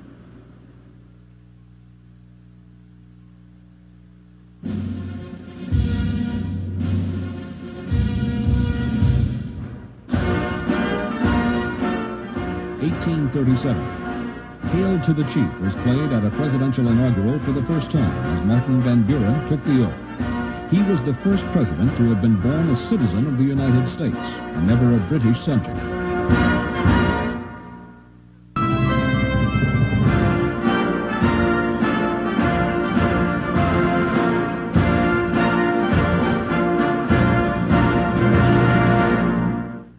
NBC News presidential inauguration coverage is being sponsored in part by AT&T. We're reaching out in new directions. By Ford and your local Ford dealer. Have you driven a Ford lately? And by the Sun Company. Where there's sun, there's energy. Good afternoon, everyone, and welcome back to NBC's continuing coverage of Inauguration 1985 to bring you up to date because of the bitterly cold weather here in Washington, D.C. The schedule has been rearranged. Most of you should be aware of that by now. They had to cancel the parade today. They moved the ceremonies from the west front of the White House, of the Capitol building, inside to the Great Rotunda. The president has now been sworn in twice in the last 24 hours. Both of them were certain took, so he has been officially sworn in as President of the United States for another full term, along with Vice President Bush. He is now at this hour with Mrs. Reagan and the Vice President and leading members of Congress and other dignitaries from the city gathered in lunch in Washington at this time at Statuary Hall in the Capitol building. For those of you who have visited the Capitol before, you'll recall that is where states put the people about whom they are the most proud. People like Daniel Webster are gathered there, and Henry Clay and others from their respective states. So that's where lunch is going on. And there's a good deal of talk already in Washington about the president's speech, in which he proposed a budget freeze. He said he would submit a budget that would probably freeze at present spending levels. He talked some about tax reform as well. He talked about the spirit of free enterprise and the need for economic growth in America. Irving R. Levine has been keeping track of this president's economic policies all along, and he brings us up to date now on what the chances are of getting what we'd like, and it's still another chapeau in the NBC parade of warm weather hats. Irving? Tom, many economists say that how well the economy does in the next 4 years will depend on how much money is cut from the budget deficit. And I guess that leads to a trivia-type question. What was the last time we had a budget surplus? The answer is 1969, the first year of the Nixon administration. That's a far cry from the situation President Reagan now faces. This is the sight and sound of your government spending money. Treasury checks for government workers, for the military build-up, for health programs. And here is the government taking in money, the taxes you pay to the IRS. A lot more money is going out than coming in. Of the four main economic problems facing President Reagan in the next 4 years, the deficit is the worst. The government will spend a record $225 billion more this year than it takes in, and the red ink will grow in the years ahead. A TV commercial paid for by some worried Americans puts the problem this way. If federal deficits continue at their current rate, it's as if every baby born in 1985 will have a $50,000 debt strapped to its back. From economists, a warning. By the end of the decade, if we don't check the growth of the deficits, about 50 cents, almost 50 cents out of every dollar that individuals pay in personal taxes will be used just to pay the interest on our national debt. The outlook for big cuts in the deficit is dim. White House officials and Republican senators have been going to a lot of meetings, but so far can't seem to get together on budget cuts or a tax increase, which leads to the second problem, interest rates. Interest rates go up when the government borrows billions to cover the deficit. Families borrow from banks to finance for education, for vacations, home improvements and appliances, things of that sort. At a certain level, the monthly interest expense, whether you're a company or individual, becomes too high. When interest rates get too high, people buy less. That could trigger a recession. And the outlook is for higher interest rates later this year. I think 9 months from now, perhaps we'll be looking at interest rates 2 points higher than they are right now. Problem 3, the trade deficit. This year, Americans will buy $150 billion more from overseas than we sell, a record. That means fewer jobs for Americans, maybe millions of jobs. Japan is a big part of the problem, and President Reagan has been trying to get Japan's prime minister to make it easier for us to sell more U.S. products in Japan. But Japan has made similar deals in the past and did not deliver. That leaves the outlook for trade uncertain. Problem 4, tax simplification. President Reagan's surprise staff switch means that James Baker will inherit Donald Reagan's tax simplification plan. It's controversial. The plan takes away big tax breaks from business. But if Reagan at the White House can get Reagan behind the plan, Baker's move to Treasury would help get it passed. His knowledge of the Congress, his willingness to work with them, will help a lot in that respect. In any event, the outlook is for a long delay in tax simplification. The first job is cutting the deficit. And judging from the past 4 years, making significant cuts in the budget deficit will be extremely difficult.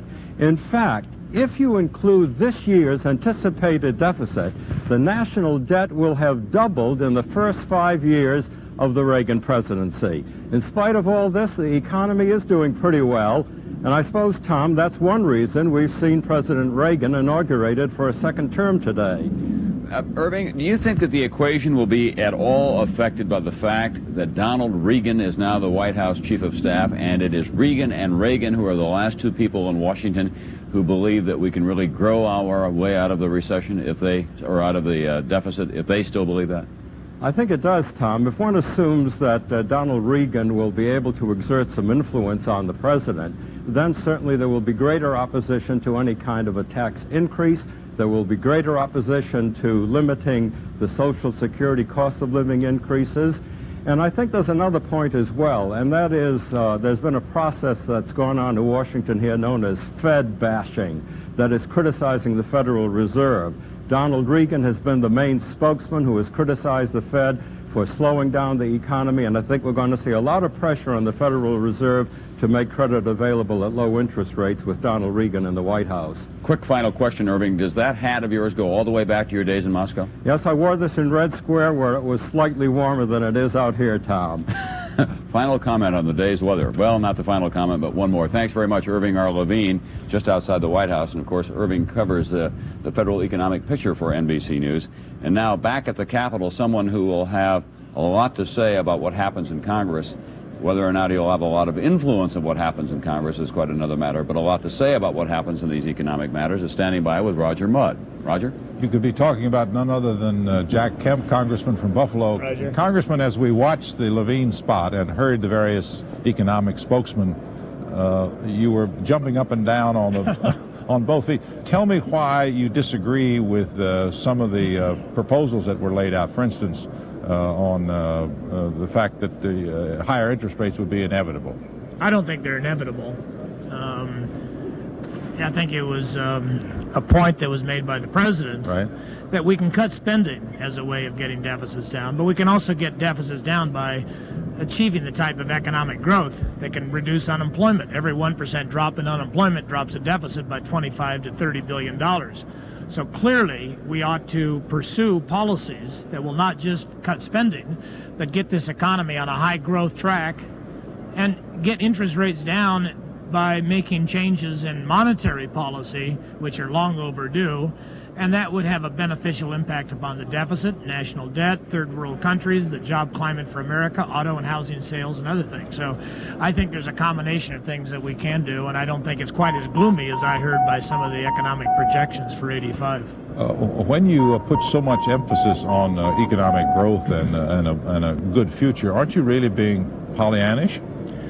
Not really. The economy grew at 10% in the first quarter of 1984. It was slowed down literally on purpose by the Central Bank of the United States because they thought the economy was overheating. The economy was overheating, they thought at one point recently. So now I don't think it's Pollyannish to think that we can grow between 4 and 5% for the next 2 or 3 years. If we did, if we brought unemployment down by 1.5 or 2 points in the next 2 years, the deficit in 1988 and 89 would be half of what the projections are just in static terms for the future. So to keep our eye on the deficit, but it shouldn't panic us into raising taxes or taking steps that would hurt the poor or other things that I think are important for having an economy that is as opportunistic as the president mentioned in his speech today. Congressman, when President Reagan today said he would submit a budget freeze, that's a nifty phrase, but I'm not quite sure I know what it means. What does it mean to you? I think in the terms that he talked about today, Roger, it is a freeze on the total amount of spending for 1986, no higher than that of 1985. I don't think he's talking about freezing Social Security because you can't. You can't freeze interest on the debt. You can't freeze food stamps for the poor and things like that. But the total amount of spending within the broad guidelines of the budget, I don't think the spending should be higher in 86 and 85. I think that's what he's talking about, at least as I heard his speech, and I've been talking to other members of his administration. Thank you. Sorry, Congressman Kemp. I'm sorry we delayed your luncheon. Now, please go enjoy your praline souffle. My wife is calling me back into life. All right. Thanks, Raj. Bye, Congressman. Thank you. Tom? Thank you very much, Roger. That's a distinctive point of view, of course. Congressman, member of the Republican Party, former quarterback for the Buffalo Bills, Jack Kemp, possibly a presidential contender for the Republican nomination in 1988. In just a few moments, we'll be back with a Democrat, Senator, former Nick, also a prospective presidential contender for the Democratic nomination in 1988. That's Bill Bradley of New Jersey. But first, this word.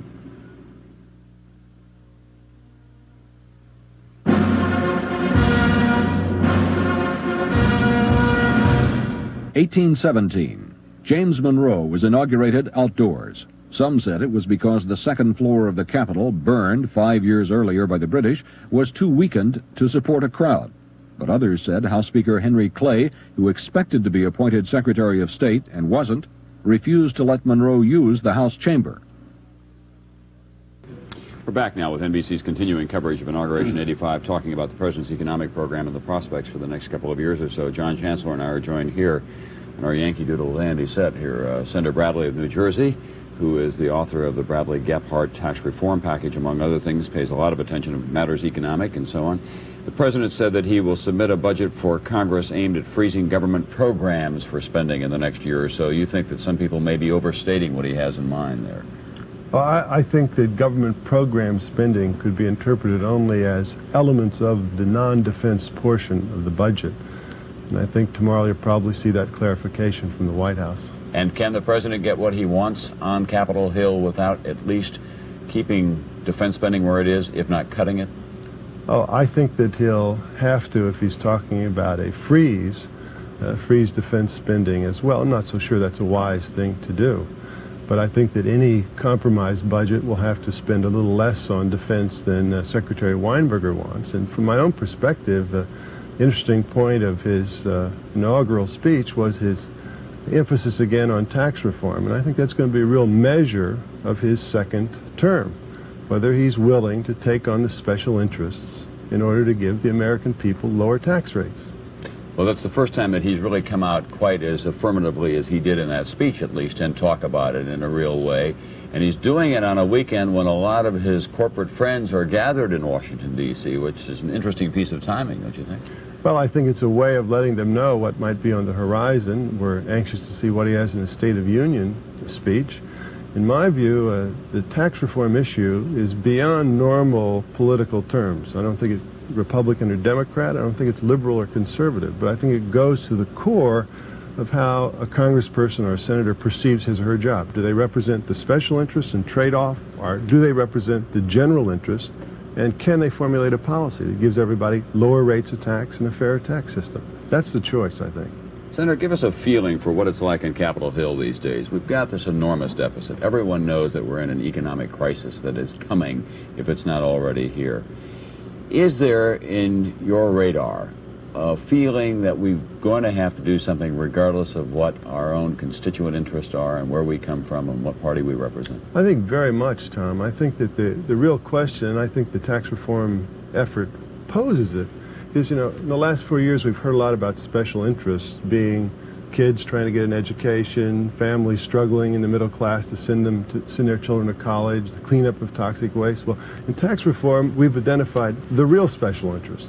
The fastest growing government program in this country is tax expenditures, loopholes. In 1967, they were $37 billion. This year, they will be $370 billion.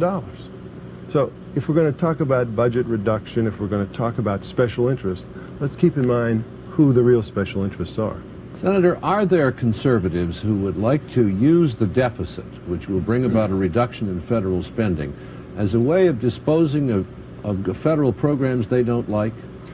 That, of course, has been a theory since 1981, when the tax bill, the budget, and the defense increase put the economy in a real squeeze, and certainly the budget. So you're prepared to answer the question? You've had some time to think about it. I think that that is very much a part of the agenda of the ideological right. In other words, if some of the social programs are threatened, the conservatives wouldn't mind at all, and the deficit would be one of the reasons why some of you might have to go on along with that. Is that right? Well, I'm not sure of the latter, but I think that if you look at the numbers that you mentioned earlier in the program, defense spending gone from $130 to $245 billion. Right. Now, we've got to look there as well as the non-defense side if we are in a serious economic crisis. Senator Bradley, thanks very much for coming by today. Thank you, Tom. We'll be watching you with interest in the next 4 years or so. And we're going to go now to Cap Center, the Capital City Convention Center here in Washington, D.C., where they are staging, in effect, an indoor parade because they had to cancel today's parade because of the cold weather, and a lot of the bands were told then to assemble there, and the president will come by and hear what is a hastily arranged band concert of one kind or another. Jamie Gangel, I am told, of NBC News, is at the convention center now with a couple of members of the bands that are gathering behind her. Jamie? Tom, I feel a little left out. It looks like I'm the only one who doesn't get to wear my hat today. As you can see behind me, the sports arena is filling up with bands from all over the country. Altogether, we were going to have 43 bands here today, 54 marching units, and 1 Husky dog sled. They're not here with us, but 2 members of the Princeton Marching Tigers from Princeton, Minnesota are here with me today. Unfortunately, they won't be one of the bands performing, but they can tell me a little bit about their problems. With me are Barbie Bone and Kent Nelson. Kent, tell me, you're a percussionist. What happened to your instruments yesterday? Oh, yesterday in practice, we were out in the cold, and it kind of got cold, and then the plastic on the heads started to get brittle, and then they cracked when we played too hard. So we ended up with 2 broken heads, one on a snare drum and one on a multi-drum set called a quads. And Tom, if you think that the color guard had any better luck, Barbie here carries a rifle, and she tells me they had something very unusual happen to their rifles yesterday. What exactly happened when you tried to practice? Well, when we throw our rifles up, we do doubles, and they spin twice up in the air. And one of our girls that didn't have quite the luck that day dropped her rifle and just snapped it right in half. So both the rifles and the instruments were out of commission yesterday. But Kent, you tell me that you tried to do something to fix it. What was it that you used on it? Well, we tried recreational vehicle antifreeze. It's non-toxic. They use it in Okay. That's something new I haven't heard before. Antifreeze on your instruments. Tom? Thanks very much, Jamie, and give our best to all the band members. And, of course, we know how disappointed that they are that they can't play. And if the kids from the Princeton Marching Band in Minnesota say they can't play in the cold weather, they would know. They'd also know to go to the antifreeze. We'll be back to take a look at prospects for foreign policy after this.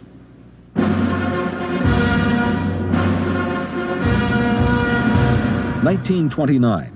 With the economic calamity of the Depression still months away, Herbert Hoover told his inaugural crowd, "I have no fears for the future of our country. It is bright with hope." Yeah. Well, we're back. John? Yes? Call me my hair. We're going through the things here. I mean, it's going to be a long afternoon, and we invite you all to join us. You know, it will be very interesting when we go to the Capitol Center to see the show that they have put on this afternoon. Remember, they decided last night, less than 24 hours ago, that the cold was so bad they couldn't have the parade.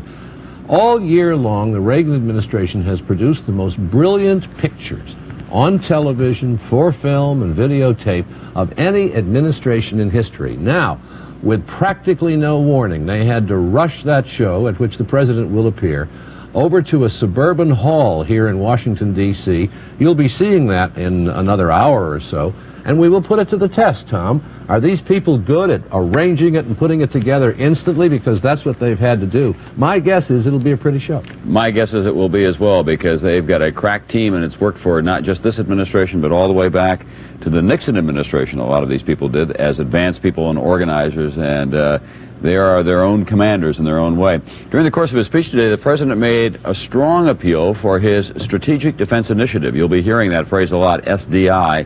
It also translates as Star Wars, although the president does not like that phrase. That's the so-called system in space that can shoot down nuclear missiles from space. And he made an out-and-out appeal for that today, and he talked as well about some of his other foreign policy goals for the coming 4 years. Marvin Kalb now is at the State Department. Marvin, were you surprised to see that specific reference to Star Wars in the president's inaugural speech? No, Tom, not really. What I'm told is that the president intends as one of his major goals in the second administration to achieve some kind of nuclear arms agreement with the Soviet Union, and that process began in Geneva when Secretary Shultz met with Soviet Foreign Minister Gromyko. This was the handshake a few weeks ago that warmed the relationship that had chilled over the last 4 years into angry exchanges. But if Geneva this time did not produce a spirit, it did produce a promise of better times. Agreement at long last to begin negotiations on nuclear arms reductions. The president who had once branded the Soviet Union an evil empire now seemed almost giddy with a success still unrealized. Our ultimate goal, of course, is the complete elimination of nuclear weapons. But until there is a hard, fast, verifiable, ratified agreement, a goal still years away, the arms race continues, virtually unconstrained on both sides.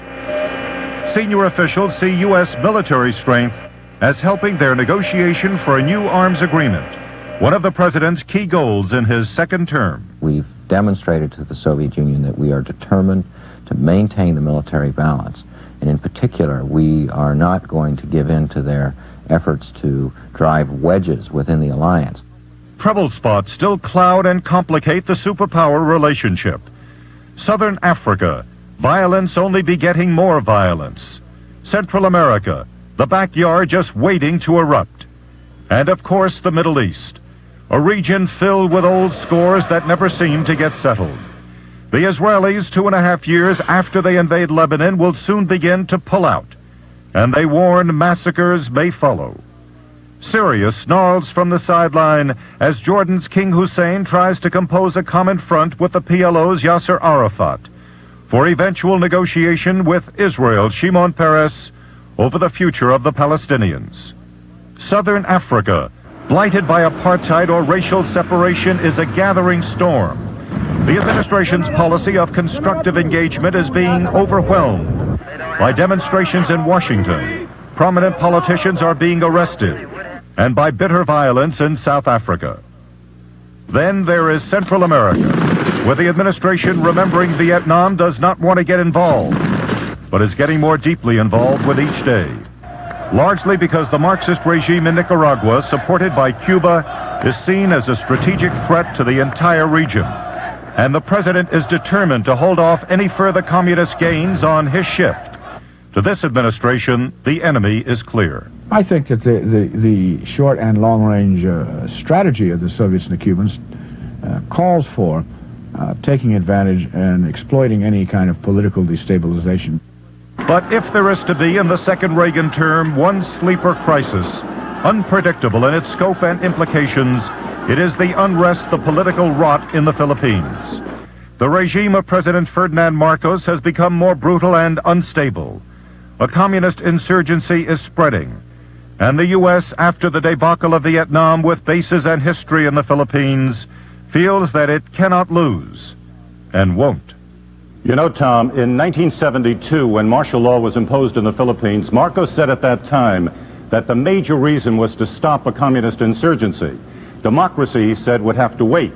Well, democracy for the last 12, 13 years has waited, and right now we are hearing from the administration that the communist insurgency is increasing and requires more American assistance. Thank you. Marvin Calvert, the State Department will count on you to chronicle all of that as we go along, and we're going to go back now to Capitol Hill, where the luncheon in Statuary Hall is concluding, and this is Senator Charles Mathias making a presentation to the President. Who are secure in the blessings of liberty. And we are the children's children who enjoy the quality of life that John Adams anticipated. Mr. President, Mr. Vice President, to mark this day of celebration, of achievement, and I think of thankfulness, it is my honor to present a crystal bowl to each of you on behalf of the Congress and of the American people. Mr. President, the base of your bowl is engraved with the noble purposes of the Constitution, of which you are the sworn protector.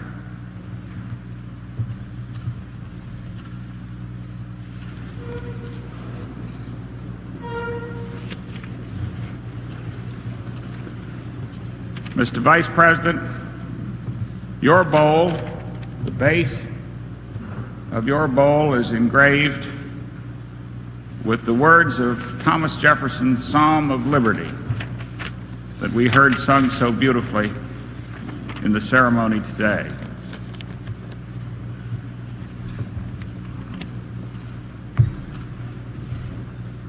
And now, ladies and gentlemen, I ask you all to rise and join me in a toast to the President of the United States.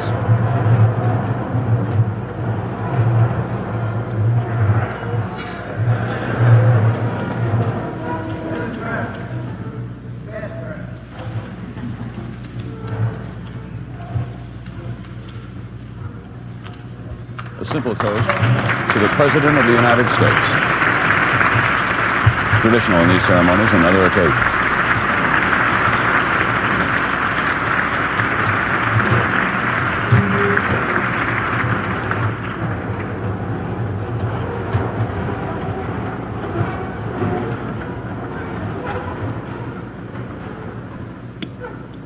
I'm not trying to play Dean Martin. Senator Mathias, honorable members of the House and distinguished guests, and the members of the Senate, of course, this has been an historic day, and it's not over yet.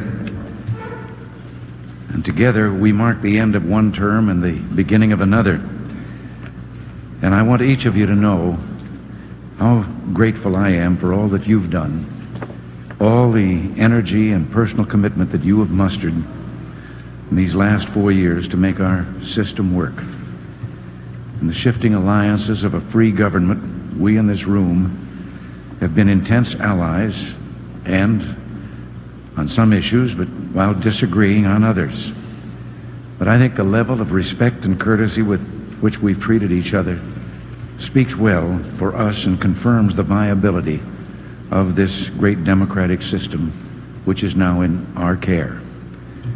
There's been quite a few inaugurations in my lifetime. I missed Abe Lincoln's, but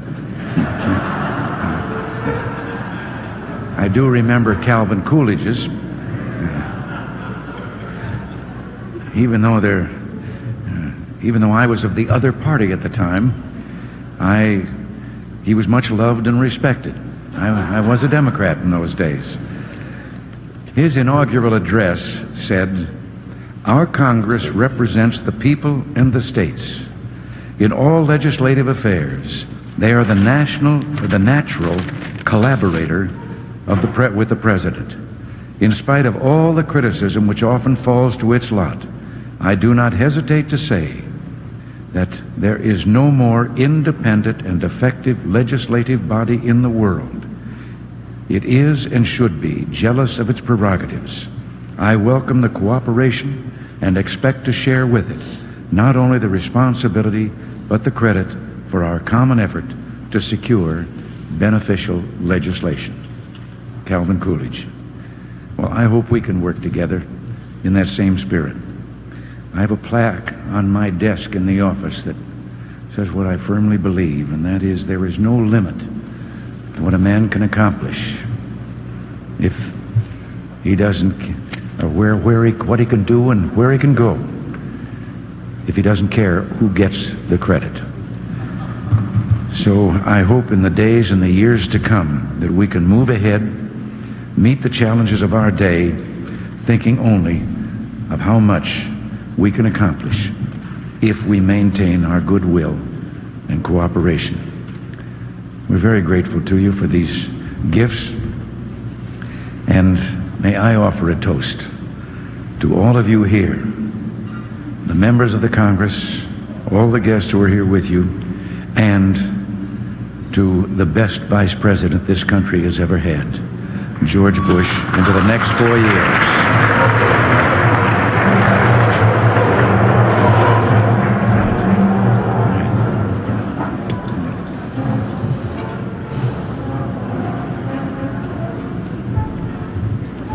Thank you very much.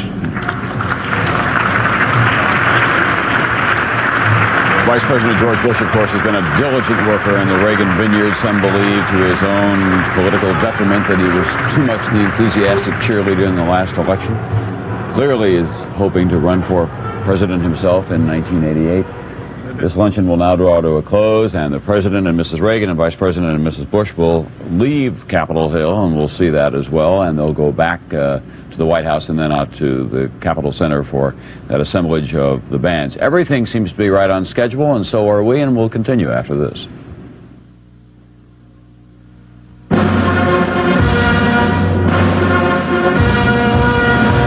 (1921). Warren G. Harding and the man he was succeeding, Woodrow Wilson, rode in an open touring car to the inaugural, the first time an automobile had been used in the ceremony. Wilson was too ill to remain through the inauguration. Now, a few moments before 2, we're going to go back to the Statuary Hall in the Capitol, and President Reagan is now speaking again there at a luncheon. We can see that. Celebration of this day. And, Tip, do you have a key, too? If you don't, feel free to borrow it any time. All right. Thank you all very much. That was a reference to the fact that the President, for the first time in anyone's memory, was given a key to the Capitol, not by Tip O'Neill, but by Bob Michel, who is the Republican leader of the House of Representatives.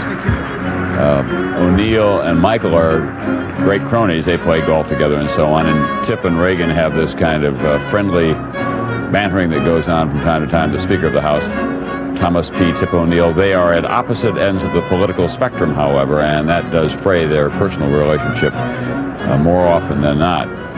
They say that they're political adversaries by day and then friends after 6, as the President once put it, but O'Neill once called Reagan Hoover with a smile, which is about as cutting a remark as you could possibly have said, I guess. Yeah, but Tom, if you look at the pictures that we've had from there, there's another example of a nice, classy American ceremony. Those bowls they were given were beautiful. The toasts were brief and to the point. Okay, Roger Mudd is just outside Statuary Hall. He's back out in the rotunda, so far as I can tell, with one of the men who's got increased power in this next term. Roger?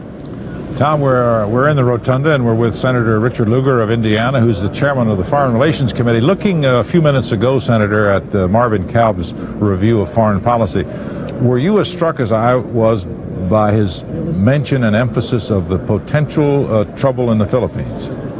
Well, that certainly is a potential difficulty, I suppose no more so than troubles we now have in Central America and the Middle East, but we ought to be alert. Well, is your information from the Philippines indicating that there's some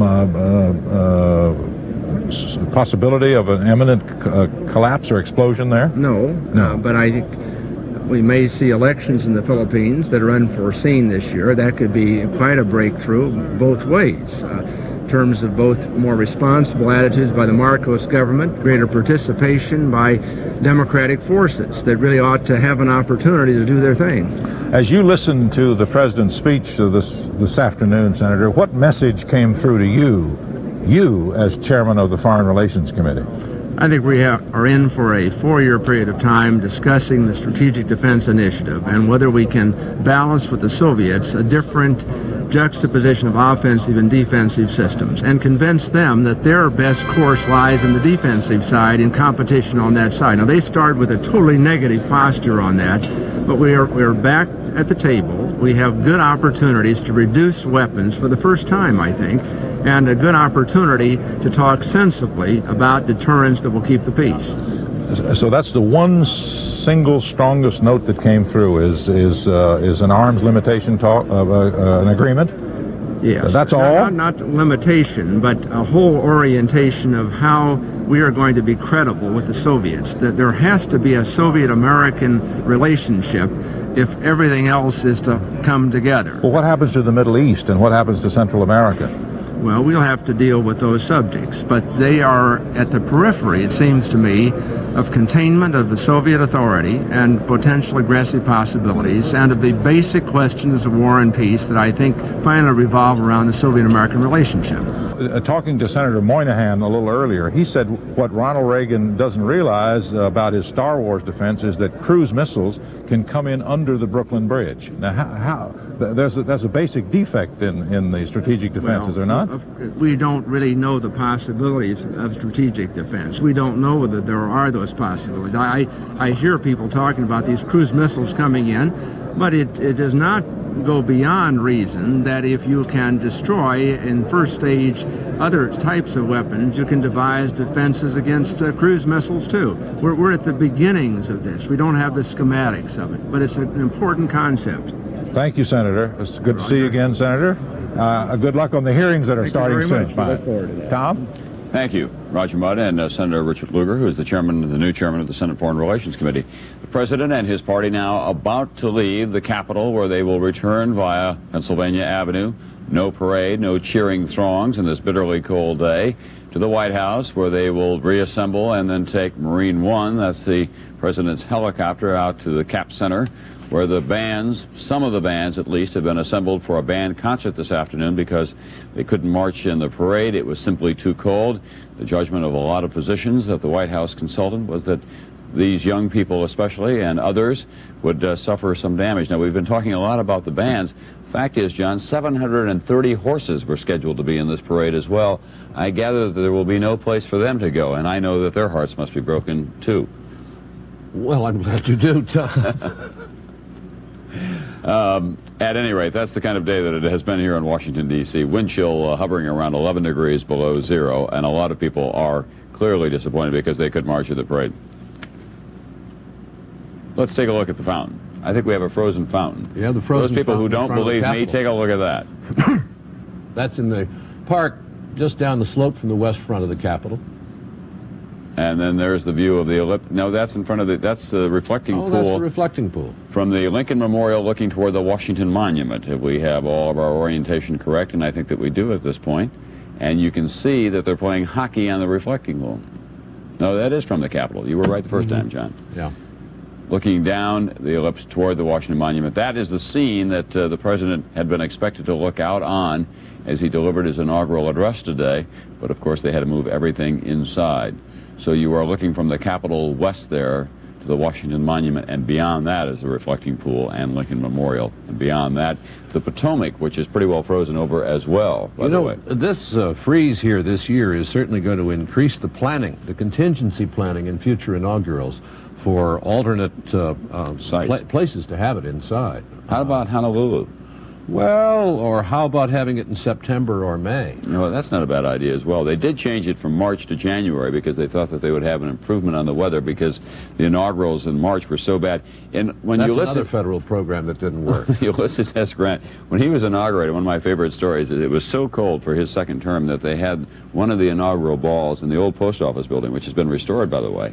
And it was so cold in the post office building, they had these enormous turkeys, and they had to carve them with hatchets. They were in there whacking away at the turkeys, and they were dancing in their great fur coats all night long. Well, must have been some bacchanal scene. See if they've improved the heating. There'll be something there tonight. The National Conservative Political Action Committee had its dance there on Saturday night, or on Sunday night, and as a matter of fact, it was so cold in the old post office building, they were still in there in their coats. We'll be back. We expect to see the president and his party going from the Capitol back down to the White House, and you've heard enough of the last of this. We'll be back after this.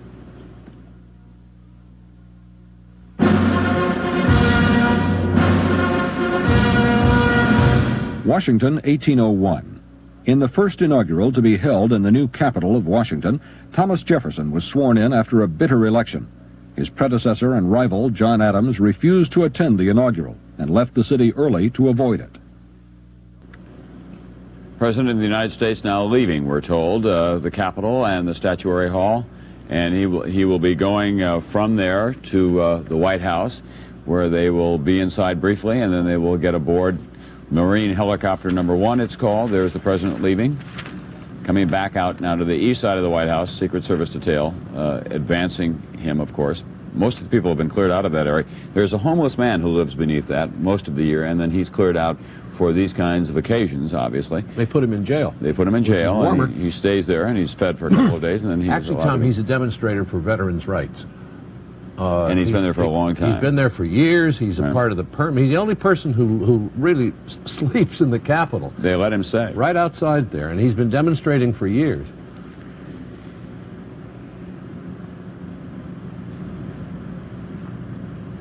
It's hard for us to convey on television just how cold it is in Washington. Those of you who are living in the middle part of the country right now know how cold it is there. Well, it's not quite that frigid here, but cold enough, certainly, to cause severe frostbite and even worse damage for people who are exposed for a long period of time. Although the wind does seem to have died down, judging from the flags on the president's limousine. As Chris Wallace pointed out earlier, that is a new limousine, fully enclosed and bulletproof. It is transported wherever the president travels, and now here comes President and Mrs. Reagan. It is worth repeating that Mrs. Reagan is in an Adolfo blue outfit to match the states on the NBC News map that we colored blue as he won them, all but Minnesota and the District of Columbia. Only a few photographers to wave to and a few reporters. And a thank you for Senator Mathias, who brought it off inside there. Everybody should be grateful for him. He had a much bigger job today than he had imagined, Tom. He did. I know his staff, Ann Pincus and others, were at the Capitol until very late last night trying to get this all arranged. There was a meeting of the inaugural committee yesterday. Ron Walker and others who were in charge, they decided after consulting with physicians that it would not be wise to go forward. They went over and they said that was their recommendation to the president, and he agreed with them, and the order went forth. Number 1, the inaugural license plate on that limousine, as you might expect. I'm sure that the president didn't have to purchase those, as a matter of fact. He's running about 15 minutes late, but really that doesn't matter this afternoon.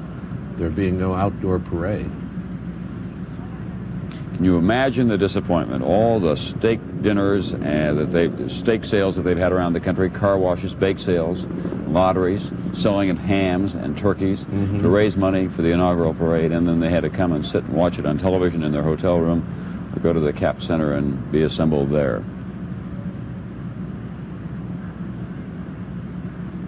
They'll still have a good time. There are lots of parties to go to. The festivities have been running since Friday in Washington. President and Mrs. Reagan in the back seat now. And tonight there are 9 balls. The president has said that he will attend all of them. One of them is a ball especially for young people. The Republicans are making a real run at the younger voters in America. They figure that they can do as well in future elections as they did this time. They can convert the young from Democrats to Republicans. We're now leaving the Capitol.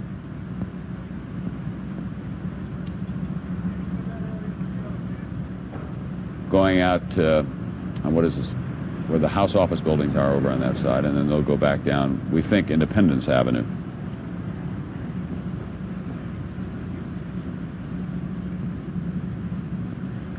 Again, to no cheering crowds because it was too cold and the parade was canceled. The stands were there, tickets were sold, but the money can be refunded. There was an eerie stillness to Washington when he went over to the Capitol this morning.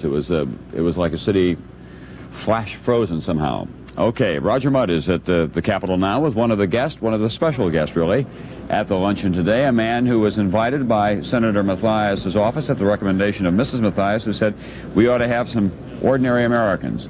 And they found some very special ordinary Americans. Roger Mudd is there with one of them now, I think with the award-winning truck driver. What, 2.5 million accident-free miles, Roger? I read one statistic. Well, we'll ask him, Tom, and find out. Tom Brokaw has just said, Mr. Plunkett, Mr. N.S. Plunkett from Birmingham, and Ms. Plunkett, that you drove 2.5 million miles without an accident. Does that sound right? That's right. That doesn't make you an ordinary American, does it? Well, I've lived down that way anyway, you know. Where, you're from Birmingham? Oh, yeah. Are you an active truck driver now? Oh, yes. Are you? Yeah. What line do you run? I run now from Birmingham to New Orleans. I'm still with Chevron Oil Company. Hauling petroleum products? Barrels of oil. Barrels of oil? Barrels of oil, yeah. And how long ago has it been since you've been in one of those rigs? Oh, about Monday when I... But Monday? Yeah. So now you got your blue suit on and you had lunch with the president. Tell me about the lunch. Was it really fun? Yes, it was. What'd you eat? Heck, I don't know anything about those, but I do know it's veal cutlets and... veal cutlets? And we had shrimp. Oysters. Oysters? Solomon. And I don't know what the name of that dessert was, but it was wonderful. Truffle sauce. It was real great. It was described as praline souffle. Does that sound right? Raspberry. With raspberry. That was a dessert. How about the wine? I don't drink. Did you have wine, Miss Plunkett? Okay. But she couldn't sit by me, so I didn't have hers too. But who were your lunch partners? I was sitting by Mr. Brady and Jim the Brady, senator's wife from Mississippi. Mrs. Cochran, Thad Cochran, and you, Mrs. Plunkett? Robert McFarland and Guy Vander. Jack. From Michigan. Well, it's a place. William Casey. William Casey. But did you learn a lot of good stuff you can tell us on the air? No, sir. Well, it's nice to see both of you. It's nice to have you in Washington. Appreciate it. We really enjoyed it. Well, good. This Mr. and Mrs. Have us back. Yes, sir, Miss Plunkett. Okay, goodbye. Stay on the road, sir. All right, Tom, the Plunkett's from Birmingham. Thank you, Roger. Mrs. Plunkett was there between the National Security Advisor and the head of the Central Intelligence Agency. And they probably told her tons of stuff, and I can't get my hands on it. People spend their entire life in Washington just for a passing moment with either one of those two guys, and they're Mrs. Well, I think it's a very good idea, as a matter of fact. They were eating medallions of veal with morel sauce, which comes out to be, in fact, veal cutlet. That's right, and cold praline souffle, probably with a little raspberry sauce on top of that. They dined well. The idea of Senator and Mrs. Mathias to have a few folks from around the country, and we probably ought to have a lot more on these ceremonies. After all, most of the people that we have been seeing today, it occurs to me, are white males. We'll be back after this.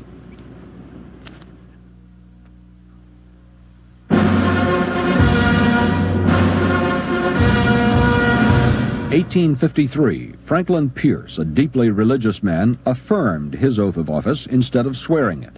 He then delivered his inaugural address from memory, without notes. Nothing will make the mayors of most American cities more nervous than that one line in the president's speech today that he's going to submit to Congress a budget program that would freeze current federal programs at their current levels. $6 billion of the $34 billion that President Reagan has been talking about chopping from domestic spending are programs for the poor. In big cities, and Chicago is a very good example of that, cuts would be painful and deep. 887 Chicagoans, they figure, live near or below the poverty line. We've asked Cassandra Clayton now to give us a profile of Chicago and its prospects. 1, 2, 3 o'clock, 4 o'clock, rock. In the heart of Chicago's business district, a diner done up 50 style is all the rage. Its popularity reflects the expectations of many Chicago business leaders that the next 4 years will bring quiet prosperity, an era reminiscent of the Eisenhower years. Across town, another meal revives images of a different time, the Depression. There is little to look forward to in this soup line among these men and women who have lost their jobs, their homes, their hope. It is a tale of two cities that live under one name, Chicago, a place where prosperity and poverty are separated by a little distance and a lot of circumstance. A daily newspaper runs a comic strip that features two people who live on the street. 25,000 people in Chicago really do. People are hungry in Chicago. People are eating out of garbage cans. People are standing in lines in sub-zero weather, waiting for a bag of groceries, waiting for a block of cheese or some butter, those kinds of things. I don't see much hope. When you say mom, daddy. Curtis Culp is a commercial photographer, his wife Debbie a model. Both their careers have picked up since the recession 2 years ago, and they expect to buy their own home soon. I think the next 4 years will give Reagan a further chance to institute his policies and bring the country around even more than he has already. For people like Mattie Porsche, government talk of freezing Social Security payments is frightening. Already she can't afford housing and was forced to find shelter in an abandoned building. I don't have money to move with. I'm on a fixed income. And when I pay for my supplies and things, I don't have no money left hardly. Hi, Tina. Sandra Mazur, a single mother, relies on federally subsidized daycare for her 3-year-old daughter. She worries the government will cut funds to the center. But I cannot afford private care, and also, more than likely, I would have to wind up quitting work, and then I would have to go on welfare, and I do not want to go on welfare. The city of Chicago depends on federal money to provide services to the 3 million people who live here. $500 million, 1/5 of the city's budget, comes from the federal government. City officials say if the Reagan administration gets the budget cuts it wants, the impact throughout Chicago could be devastating. The city might be forced to raise taxes or cut such basic services as police, firefighters, street repair, snow removal, health care, mass transit. Officials worry many people and businesses will flee Chicago as the federal money goes away. You can't pull it away now. What's more, we talk as though the federal government got this money from Mars. Money didn't come from Mars. The money that they're spending came from Chicago. And we just want our fair share of it back. Chicago is Bernice Crenshaw, and it is Rudy Martinez. Mrs. Crenshaw lost her food stamps under Ronald Reagan. Mr. Martinez is spending $200,000 to expand his family business. The city's glittering lakefront, the skyline seems to change every day as expensive high-rises shoot up. While twice a month at Reverend Paul Hall's Boys Club, hundreds line up for free food. 4 more years mean drastically different things to the different people of the two Chicagos. One of the mayors of one of the smaller cities in America who's been watching all of this with a good deal of care is Dr. Harvey Sloan of Louisville, Kentucky, and he is there today. Hi, Dr. Tom. Sloan, how are you? Fine. You heard the president say that he is going to propose a budget that will freeze federal programs at their current levels of spending. What will that do to the city of Louisville? Well, it's certainly going to hurt the lower-income people and the street people, as we saw in Chicago. I think one of the biggest difficulties we have here and across the nation is housing. There's a 10-year wait nationwide for subsidized housing. We have some 2,000 families that are waiting to get into housing, so that's a very difficult situation. On the other hand, I think there's a note of optimism. We have heard from the Stockman budget document that federal revenue sharing would be eliminated, the UDAG grants would be eliminated, and if that happened, not just holding a freeze on those, that would be absolutely devastating to the cities. But Mr. Mayor, the president made it very clear what he intended to do when he was running for re-election last summer and last fall, and he was elected to a second term by historic margins. It is the will of the people, including the will of the people of Kentucky, I dare say, who voted for him. Well, they did. It also appeared in polls that most of the people who voted for Mr. Reagan also thought he was going to raise taxes, although he said he wasn't going to do it. One part of the speech I thought was important. He talked about bringing free enterprise into the distressed areas. We have an enterprise zone here in Louisville that is state and locally sponsored. We give special tax advantages for new companies. We have 35 new companies and 1,000 jobs, so we think that's very important. Another Stockman proposal was to eliminate the urban action development grants, which has allowed us here in Louisville really to have a renaissance. In other words, leveraging the private dollar. We've had $14 million that have leveraged $150 million of private dollars. Now, if he eliminates that, that's really a problem. You're also the home, Mr. Mayor, of the Humana Corporation, which has been getting so much attention, which has taken health care and made it into a private, for-profit kind of enterprise in America. Do you think that there will have to be more of that in other areas in the next 4 years? Yeah, Tom, I think we're going to see the for-profit sector getting involved in corrections, getting involved in school programs, but also getting involved in health care. Humana here happens to have the contract from the city, state, and county governments to provide all the indigent care. It's working. They ran a deficit the first year, and they're working it out now in the second year so that they're balancing their budget. Okay. And I think we may see more of that. Okay, Mr. Mayor, thank you very much. We've got to move along here. The President, I think, now is headed for the White House and on out to the Cap Center. But we appreciate you joining us from Louisville. Glad to. Thank you very much. Harvey Sloan in Louisville, and we'll have more on all of this. But first now, a station break.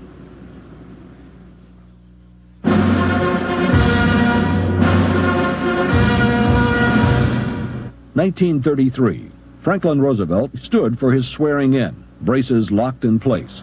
In an era without television, it was the first time many people realized he was crippled. Fear itself.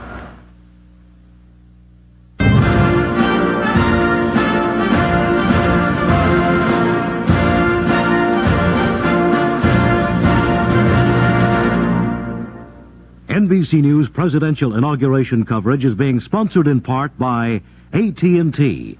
We're reaching out in new directions. And by the Sun Company. Where there's sun, there's energy. Hello, I'm Tom Brokaw, back here with John Chancellor, continuing the NBC News coverage of Inauguration Day 1985. The President now has left the Capitol, and he has returned to the White House, where they are preparing to leave then for Capitol Center, where there will be a band concert in lieu of the inaugural parade today.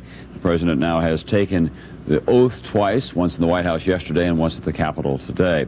We're going to be talking about some of the issues that are facing him in the next 4 years or so as well. And today, one of the unhappiest groups in America were represented by two demonstrations, one in the state capitol in St. Paul and the other one in Chicago. Those were farmers. And we've asked John Severson to travel in the farm country of America to see what is going on out there and what the prospects are. The hogs are about all that's left for Keith Skipper and his son, and most of those were taken away, along with the cattle and farm equipment. We're out here to execute a court order. On a cold morning in another Iowa town, another sheriff's auction. And we're scheduled to have a sale here this morning. No sale, no sale. Another farmer, a father of 10 who couldn't hold on any longer, so he killed himself. 25 here, 30, 30, 25 and 30. Darwin and Morris Salita are third-generation farmers, calling it quits. Things are so bad in Iowa, 10 to 12,000 farmers are expected to be forced out of farming in a 24-month period ending this year. That's a dropout rate even greater than the Great Depression. We had to sell it. We couldn't hold it because the prices and high interest just took it away from it. First, there was a Soviet grain embargo, then soaring interest rates, and then land values here dropped almost 40% in the last 3 years. That meant farmers had to come up with more collateral for their loans, and most of them just didn't have it. People will bleed so far, and then they will seek other kinds of solutions. Iowa State farm economist Neil Harrow says rural America is sitting on a powder keg. I think one of the most important features in a time like this is that people have hope. And many of them do not have hope. According to a recent study, Iowa farmers fall in 3 groups. A third may be forced out of farming altogether. Another third are holding their own. and the other third are in good shape. They're the ones who most enthusiastically support Ronald Reagan. The farm programs of the last couple of years have been some of the best farm programs agriculture's ever had. Sam Kennedy farms with a computer. It may lack the romance, but if he can't make money, he won't do it. He'll raise 50,000 breeder hogs in a sterilized indoor pig pen this year. I think it's too bad we didn't get Ronald Reagan 20 years ago, but I don't think we'd be in this mess. Like many farmers, Russ Christensen voted for Ronald Reagan twice. He's making money and would like to do away with farm subsidies, but worries that if the Reagan administration suddenly and drastically cuts back government aid, it'll push many farmers over the brink. To pull that net out at a time like this would just be inhuman. When the world came down on Keith Skipper, his son Brian quit high school to help out. Now he's moved out because he couldn't live with his father's emotional ups and downs. And there have been times when Keith thought his wife would leave him. She left in the morning at 10 o'clock to go to work, and I sat on them stairs and bawled for an hour because I just couldn't face it. This is a meeting in Spencer, Iowa, of farmers and their wives who are facing it. If someone takes my land, no one will ever take the farmer out of my heart. Wherever I am, I'll always be a farmer at heart. Jerry Munier's father had a heart attack and died after the bank told him it couldn't approve his loan. He couldn't come into a place like this and talk. And you've probably seen by the way I'm talking now, this is the first time I've ever done it. But we buried him last week because he couldn't take the stress. It was below zero when Darwin and Morris Salita auctioned off all their farm equipment. They tried to smile, but it was hard. I just don't know. There's a lot of other people in the same boat. And we can't all go to town and find jobs. Farm auctions used to be rare, but they are commonplace now in the Midwest. It's a sad thing to watch, and the Salitas, like many farmers, are worried that the Reagan administration is not watching. People don't realize how tough it is. They really ought to be out here. One of the people who's deeply involved in the crisis in the agricultural part of America is Governor Bob Kerrey of Nebraska. He's the governor, and he's with us today from Lincoln. The president wants to cancel many of the agricultural support programs in an effort to get the deficit under control. The state of Nebraska voted overwhelmingly for the president. He made his intentions clear, Governor Kerrey, last summer and last fall. The fact of the matter is, as painful as it is in Nebraska and in other parts of the farmland, aren't we just going to have to face up to this crunch? Well, the president talked about the same sorts of things that Walter Mondale did, higher prices, lower interest rates, and there was some sense, as always, that the federal government might be able to deliver. The fact of the matter is, Tom, that over the past 4 years, we've seen an absolute failure of this tax program that was designed in 1981. By reducing taxes, we're going to stimulate the economy and be able to fund this big increase in defense, and no sector of the economy has suffered more as a result of that failure. We've got a very strong dollar.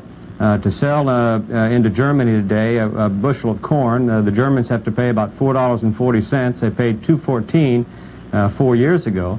The strength of that dollar right now is a tremendous barrier. We see all over the state people exerting a great deal of effort to reduce their costs, but every time they gain some new efficiency, that dollar goes back up again and wipes out any gain that they've had in productivity. The fact of the matter is the farm program is designed not just to protect producers, but to provide stable food prices for the consumers as well. And the fact of the matter is the farm program today is about 3% of the total food bill, about the same as it was 10 years ago. And the fact of the matter is if they pull out the farm program this year, if they say they're going to go back to a market like they did in 1981, that farm bill that David Stockman designed then was supposed to be a budget bill. And I would argue that the only reason they're talking about going back to the marketplace again in 1985 is to reduce the budget. Not to try to help consumers, and certainly not to help producers. It would be disastrous, it would be cruel, and I think it would not be in the best interest of this nation. Governor Kerrey, this is a painful question, and there are members of my own family who will have my head for even asking it. But is it possible that in America that the era of the family farm has come to a close? certainly possible if we continue going the way we're going right now, with tax incentives out there that encourage just the opposite, with spending programs that encourage just the opposite. It's possible with barriers right now to young people that are trying to get involved in agriculture, that in fact could happen. But the fact of the matter is, if we have a strong government, much the same as we had 125 years ago when a very good Republican president by the name of Abraham Lincoln was elected, he signed into law the Homestead Act, a massive federal subsidy program designed to get people to settle the territories, signed into law the Morrill Act, a massive subsidy of educational programs in the territories. If you have a strong government that's designed to sit there and try to sell our product, that's designed to sit there and try to control our production to some extent so that we don't overproduce, if you have that kind of action, and you've got some reasonable credit programs as well to give these people a chance to overcome the barriers that are in front of them, then there's no reason to believe that the family farm is going to decline. But certainly with current policies that essentially say we're going to get out of it altogether, we're going to ignore the success we have. You know, I sit here in this state and I have an opportunity to entertain people from Mexico, from Zambia, from other nations of the world. They come here and they're amazed at the extent to which we've been able to develop our rural areas. Not by a free market approach that says we're just going to take a hands-off policy, but by a very aggressive federal government that goes out and builds institutions, educational institutions, that helps build roads, that helps provide us with some sort of opportunity for our individual people. We've been very successful as a nation in doing that, and it would be a tragedy not just for producers but for the nation as well if we were to turn our back on that success now. Governor, thank you very much. I know you've been waiting a while out there, but we appreciate you appearing this afternoon. All right. Thank you very much. Governor Bob Kerrey of Nebraska. Another member of the political community from that part of the world is the new senator from the state of Iowa, Senator Harkin, and he's at the Capitol, I am told, right now with Roger Mudd. Is that true, Roger? That's true, Tom, and both Senator Harkin and I watched John Severinson's piece from Iowa about the plight of the Iowa farmer. This is, of course, Senator Harkin's home state, and watched it with some amount of anguish. I didn't hear anything at all today about the farm problem, Senator. Why would that be? Well, it's almost as if President Reagan has just forgotten about farmers. It's sort of like he's blotted them out of his mind and has just turned them over to John Block and David Stockman. It's like, I mean, it's as if he doesn't even care what's happening out there. And I'll tell you, that one farmer that said there's a time bomb out there, he's right. It's ticking. And it's not only in Iowa, but it's all over the Midwest and in certain parts of the South, too. It's all through agriculture. What should the president have said today, Senator? Well, I think he should have incorporated rural America into the fabric of his speech by saying that, you know, the Jeffersonian concept of a lot of people owning their own land and living on it and working on it is still an ideal for our society. But under this administration, we are approaching a point where fewer and fewer people will grow our food, fewer and fewer people will own the land, and our food security will be threatened. They're fighting revolutions in Latin America right now because too few people own too much land. We're doing the same thing in this country. So the last Reagan administration is going to concentrate on arms control and let Iowa blow up? Is that your assessment? Roger, let me tell you, second only to the need to defend ourselves militarily is the need to have a food security for this country. They're concentrating only on the military aspect, and they're throwing our food security to the wolves. And I'm telling you, we could see a time in the next 2-3 years when rural America just lies devastated, and we are unable to provide the kind of stable quantity and quality and price of food that Americans have come to enjoy. Thank you, Senator. I enjoyed seeing you. Good luck in your new career in the Senate. Thank you very much, Roger. Tom Harkin of Iowa. Thank you, Roger. Senator Harkin, of course, just elected to full term in the U.S. Senate. We'll be back with more on Inauguration Day 1985 right after this.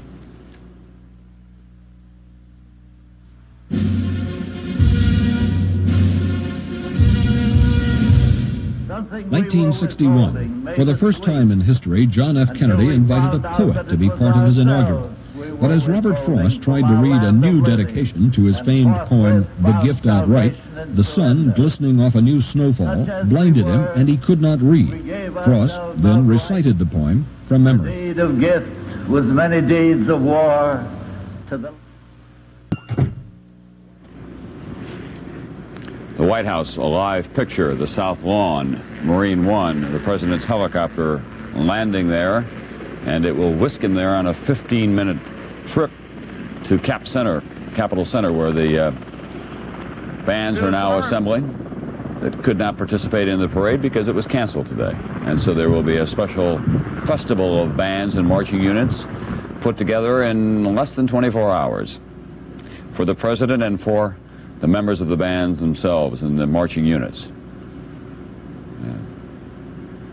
They've already got, John Chancellor and I were wondering earlier about how well they would do, and it looks like they're doing pretty well, John. They've got them all in order, and they've got a big American flag in the background. They'll have a very good show. There were some mountain men who came in from Arizona and from different places. These are one of my favorite groups. They go out and they dress themselves in native outfits that they make themselves after having trapped the animals, and they got raccoon caps and muskets and skins and all kinds of things. They found a way to entertain themselves last night. They were disappointed, but at the same time, they knew that they could hang out in Washington, D.C., where you still can get a drink after 9 o'clock at night. We'll be back after this.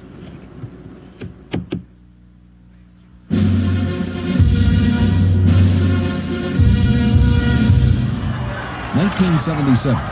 As he was riding back to the White House after his inaugural, Jimmy Carter suddenly ordered his car to stop, and with Mrs. Carter at his side, walked back to the residence through a cheering crowd.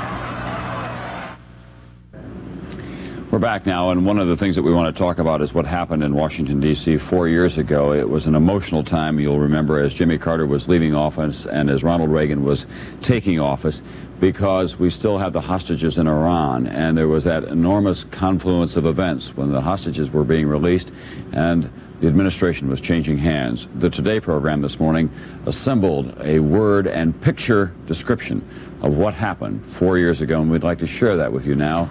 We have now reached an agreement with Iran which will result, I believe, in the freedom of our American hostages.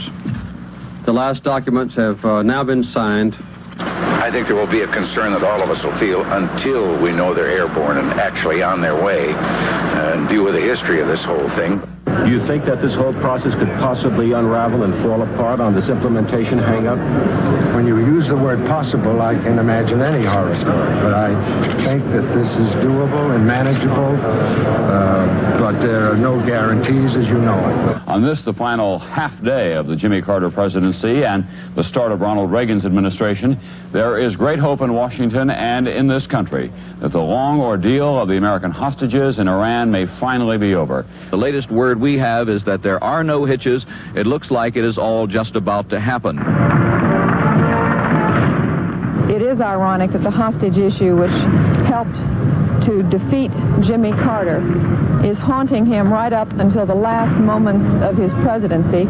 I, Ronald Reagan, do solemnly swear that I will faithfully execute the office of President of the United States. That I will faithfully execute the office of President of the United States. Carter aides hoped that the hostages would be released before noon, but a final Iranian delay cost Mr. Carter the opportunity to announce their freedom. Some 30 minutes ago, the planes bearing our prisoners left Iranian airspace and are now free of Iran. Yes, Tehran Air Traffic Control says some 7 minutes ago, the red and white Boeing 727 roared down the runway one after another. It's all over. He's coming to America. Yes, sir, we're going to go. It's all over.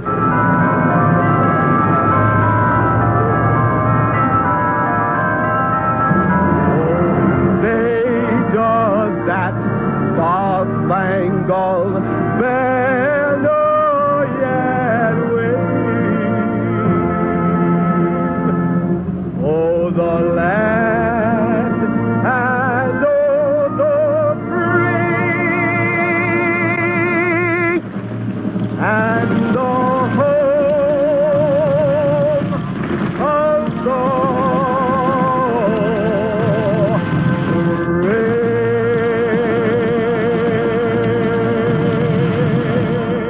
changed a good deal in the last 4 years, of course, and we'll be talking with one of the hostages in just a moment, but we want to show you now President Reagan leaving the White House.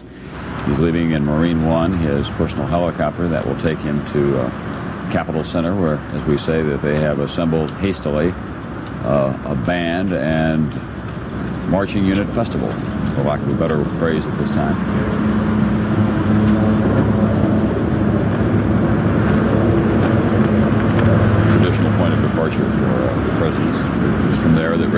Reagan left. It was from there that Jimmy Carter left when he left office 4 years ago. And as I say, one of the people that we all were thinking about and worrying about and were relieved to know that he was going to be okay 4 years ago is with us today. Bruce Langan, who's come in from Cincinnati, where you tell me it's colder than it is here. Closer to Canada. What was it like when you watched those pictures of 4 years ago? Today? Yes. Exciting. Reliving our freedom. The excitement of regained freedom. That's what it was like. That's what today is all about, after all. Reaffirmation of our freedoms. Will you always remember what you felt on that day? No, I can assure you I will. Not that I think about it every day. I don't expect to, and I don't think the public should, but we should recall what it meant in the way we regained freedoms, reaffirmed our freedoms, and remember those who put their lives on the line, and not least those who tried to rescue us in Tehran.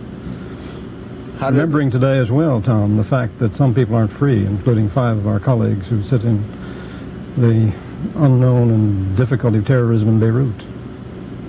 How did it change your life, that experience? Not substantially. I usually answer that question by saying you ought to ask my wife. She knows best. But I think all of us have a new appreciation of our freedoms. I feel very strongly about that. I said on the south lawn of the White House the day we got back that we would all forever have a love affair with our country.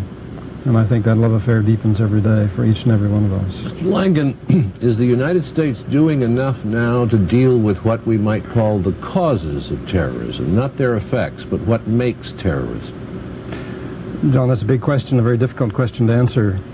I think we've learned from the lessons of Tehran in the sense that we've got to do more to, not simply to protect, that's important, terribly important, but to get at, as you suggest, some of the root causes, some of the grievances, the problems, the difficulties that give rise to that cause the kind of mindset, if you will, of those who take that course to seek redress of their grievances, to understand better the culture and hang-ups of the Middle East, if you will. In particular, I'm talking about the Middle East, although that's not where terrorism alone is known. It's a worldwide phenomenon, but particularly felt in the Middle East. I've often said as well that terrorism is a learning experience. There is no 100% protection against it. Can't be. But we learn from every experience, both in protection and as well in the need to examine closely within ourselves and with our friends and with governments in that part of the world what we need to do more urgently even than we have to try to bring about an atmosphere in which that kind of extreme resort to action isn't felt necessary. A lot of people think that we ought to kick fannies a lot more than we do, that we ought to strike back at terrorists and their suspected bases more than we do. Send up the word that you can't fiddle with the United States. That's important too. They should know that. The question there, though, Tom, is having done that, what have you achieved? Have you worsened your problem, or have you helped reduce it? It raises again the question of intelligence. Nothing is more important in coping with terrorism, including taking perhaps the kind of action you suggest, and it may be that that time will come. Nothing is more important than that we know who, what, when, where, and above all, what's the result going to be if we take that kind of action? Does it help our problems or does it deepen our problems? And you don't have an answer to that in advance always. It's something you have to approach in each and every case. You're a serious career man. You were suddenly one of the best known Americans anywhere in the world for a period of time. Has that begun to wear off, or wherever you go, do people still talk about it? No, Tom, long since that's worn off. That didn't need to continue and wasn't expected to continue. I say again, the important thing is that we remember what we learned from that experience, both what you talk about, John, and about the need to remember our freedoms in this country. Inauguration Day then, today, always is fundamentally a reaffirmation of our freedoms. That's what we've seen in that magnificent pageantry today. That's what we need to remember. Thank you, Mr. Langan. We're going to show you some more pictures now. The President, as he carries out this day, which has been changed considerably, he has now arrived at Capitol Center, where he will go through the cold daytime temperatures of Washington. It's just outside of town here actually in Maryland. And what we'll do is see the President enter that in just a few moments, and he'll be greeted by the bands that had hoped that they would march in a parade, but will not be able to. We'll be back with more of all of this in just a moment.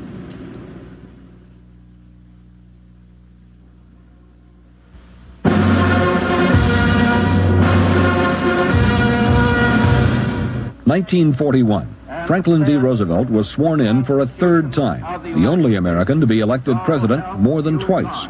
So help me God. Vendors on the street sold buttons saying "To hell with Hitler." The inaugural parade featured armored cars and tanks. It's the day for the changing of the guard. We're going to have our own transition going on here. John Chancellor, who has been with us as our commentator, as he always is, for the political part of the day, will be sliding out of here in just a few moments. John, always a pleasure. We didn't get to talk about everything that we wanted to, but then you and I never get to finish that kind of business. Hello. And we're joined, of course, by Connie Chung, who is here and is going to be helping out as we go not to the parade as we had expected that we would. Connie, you had all of those notes assembled for the Sacramento mounted marching posse and all? And all those 730 horses, which I hope they aren't going to try to push into the Capitol Center.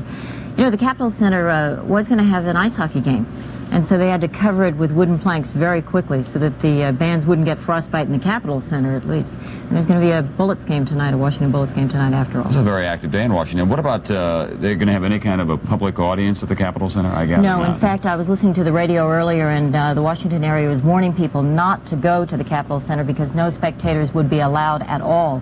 Basically, it's just about a half a dozen bands, and the president will be stopping by to say hello, but basically the bands that are playing even, Tom, won't be heard by the president. There's just a few, a handful from various states. There's one from Louisiana. They call them they like to be called Reagan's Cajuns.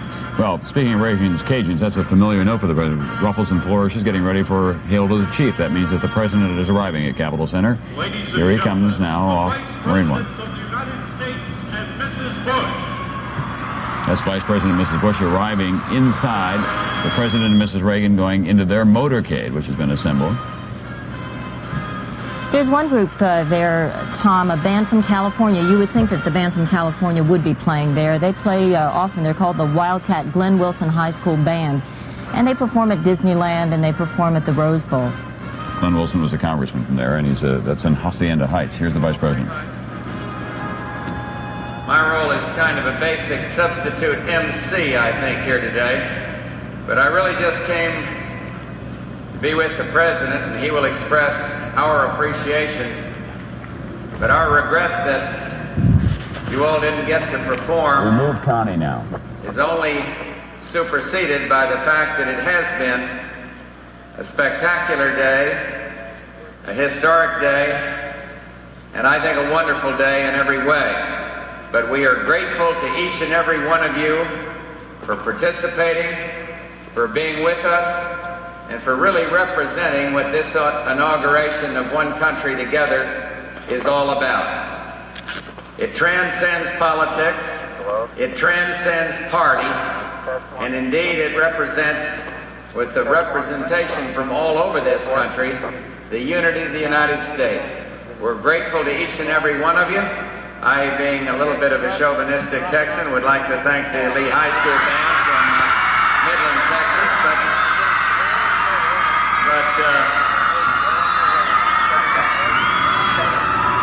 so would the Lee High School Band like to be recognized. But we are very pleased, and I don't know how many of you got to see any of the ceremony at the Capitol, but as I say, transcending politics is this feeling. Well, Vice President George Bush talking to the members of the band. We'll be back to hear what President Reagan has to say to them as they're assembled at the Capitol Center in just a moment. But first, this message.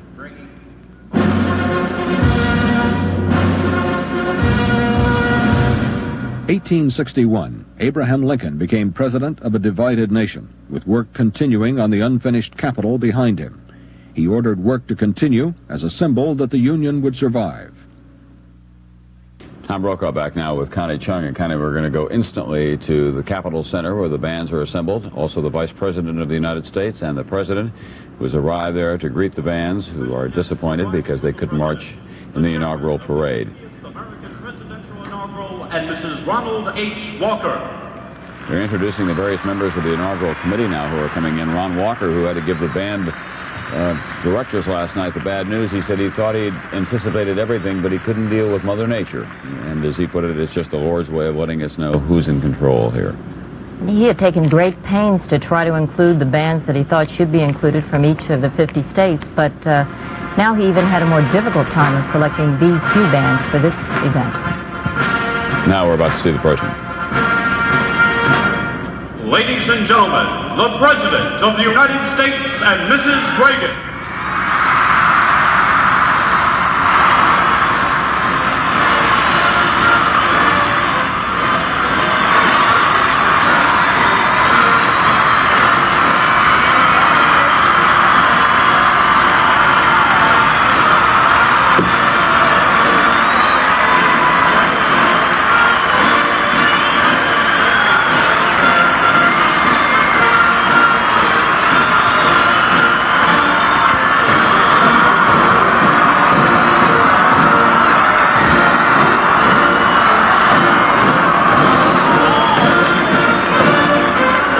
We heard from a couple of members of a Minnesota marching band earlier that they were trying antifreeze on their instruments. They were describing it as the non-toxic variety. We want to remind everybody that can be very dangerous business, especially if you don't know what you're doing, because it does have a high toxicity.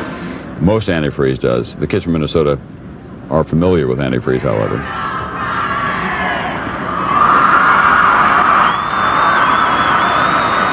Kids will be disappointed for about 15 minutes, but they're all together there, and it sounds like they're having a pretty good time. The bands in various parts of the Capitol Center, which is going to be the site of a hockey game tonight.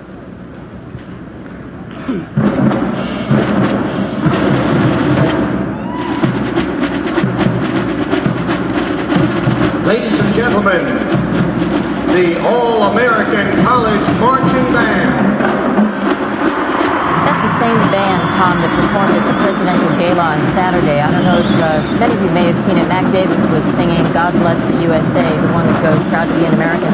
And then all of these kids came out from all corners, all directions of the center there. Actually, it was the Washington Center where the gala was held. Colleges and universities across our nation. And I think they're going to play the same song again. They're going to play God Bless the USA. Directed by Dr. Arthur C. Warner. The thing that you can say about President Reagan, few public officials like great ceremony better than he does. He thoroughly enjoys himself on these occasions. And he is 73 years and 350 days old today, and the man just looks terrific. I'm sure the president's doctor... He has a great birth date, actually. February 6th is a wonderful day. What is that? Is that your birthday? Well, no, it's just... yeah, well, yeah, as a matter of fact, it is. He looks terrific. I'm sure the president's doctor took into consideration, in addition to the care and the concern about the kids who would have been in the parade, but the president's health as well. He would have been outside for that swearing in for about an hour, you would think. And it probably really would not have been smart to have him out there for that long a period of time, since he is the oldest president that we've ever had. Let me tell you, Connie, that there were people a lot younger than he is who were awfully relieved that the doctors recommended that they not sit outside because it was going to be a painful time.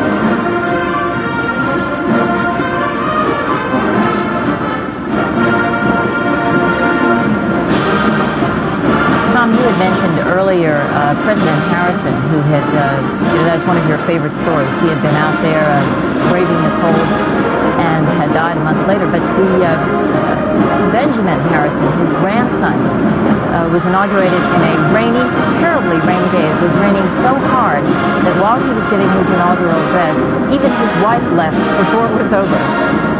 He wanted to show that there was at least one Harrison who could defy the elements. I want to put favorite story in some context. I mean, it's a tragic story, of course. The old hero of Tippecanoe braved the elements in the early part of the 19th century, delivered an hour-and-a-half inaugural address, rode his horse for 2 hours without coat, died of pneumonia in April. It just does show you what can happen, and we do have to be careful of the health of all leaders.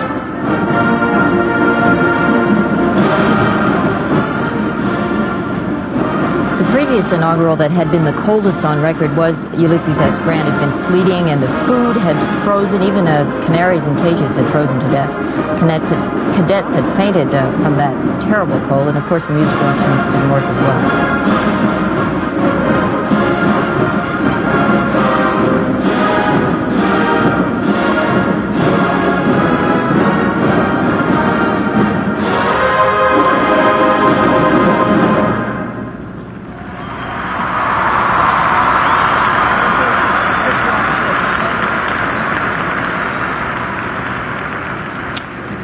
We'll be back with more on the Band Festival from Capitol Center, where President and Mrs. Reagan now are enjoying a concert instead of an inaugural parade because of the bitter cold temperatures. We'll be back with more of all of that after this.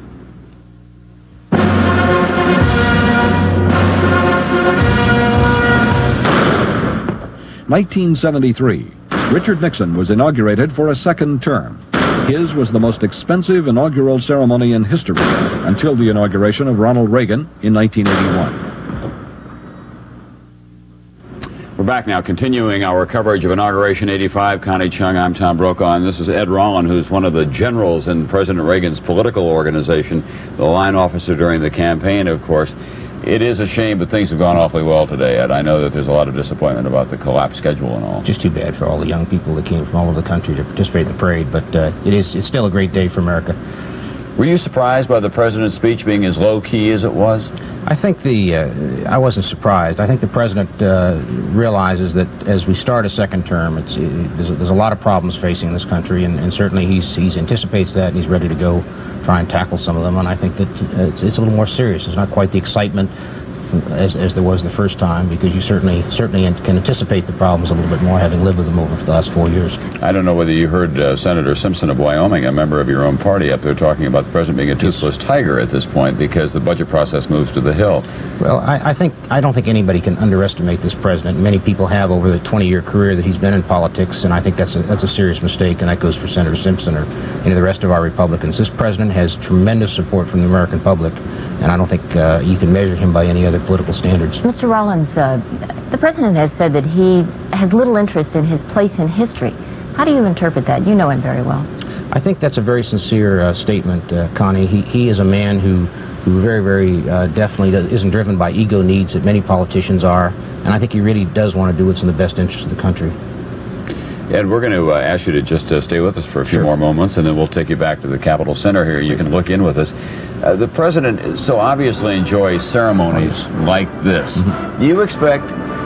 Now, let's be realistic about this. He's in the very best health possible. He's a very active and energetic man, but he's about to be 74 years old.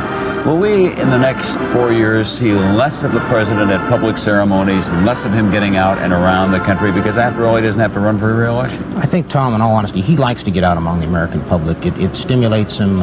He just really has a good feel for the public when he gets out there. And I think he'll continue to want to do that. All right, Ed Ronald, we thank you very much for coming by here today. Thank you. We're going to go back to the Band Festival, as it now is. We'll hear the end of the American music, and then we'll hear the president with a few of his own remarks. What are your plans for the next 4 years? I'm going to try and make a little money. You'll be all right. If you do as well for the president, for yourself as you did for the president, you'll be all right. Ed Ronald. Now let's go back to the Capitol Center and take a look at the Band Festival. Thanks, Ed.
What we expect to happen here, Connie, is that we're going to have about 6.5 minutes of American music, so-called, and then the president will address these young people and bands that include military bands as well. You know, this particular band, the All-American Marching Band, College Marching Band, was not supposed to be in the parade. Isn't that funny? And they're actually playing here. And now, ladies and gentlemen, introducing the chairman of the 50th American Presidential Inaugural Committee, Mr. Ronald Walker.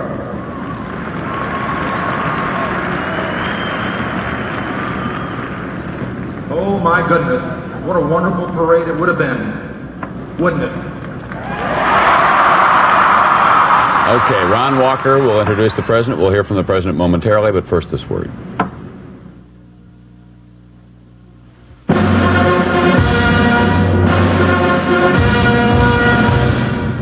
(1913).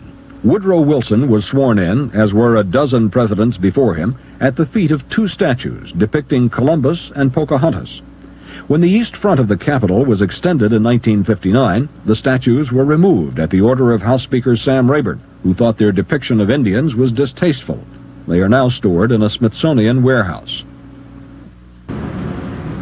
Inauguration 85, we go now to the Capitol Center. This Mrs. Reagan talking to the members of the bands which could not march in today's parade because, after all, it was canceled. He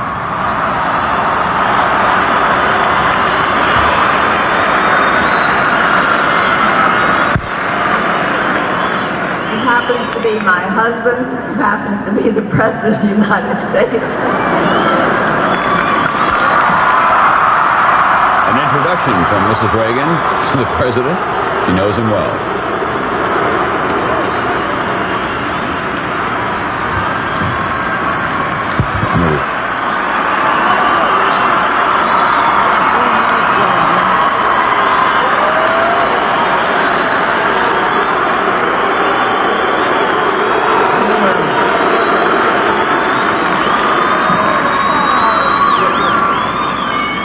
How could you have forgotten me?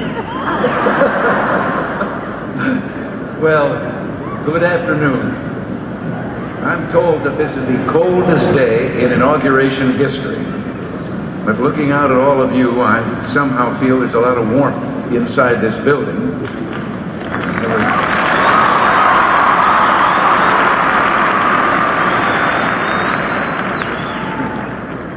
Who would ever have thought that I'd be the one standing up and talking while all of you were, well, almost all of you were sitting down and listening?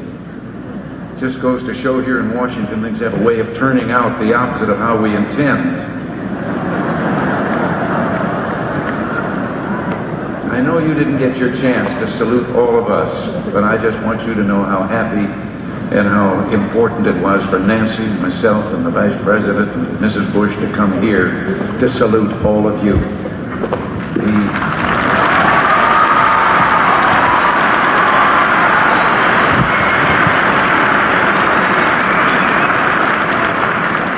You know, whether we and all America were so looking forward to seeing each one of you perform and delight us with your wonderful talents and exuberance, and what a great American family you are.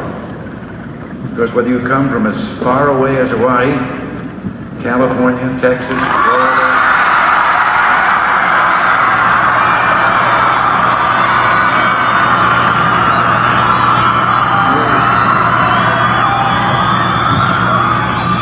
New York or Mississippi,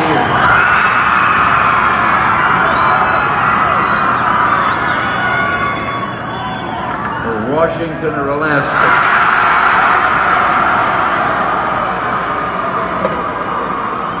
Well, I'm told the team from Alaska was the only one that came here and really was and could have gone through with the parade because they came with a team of Huskies, and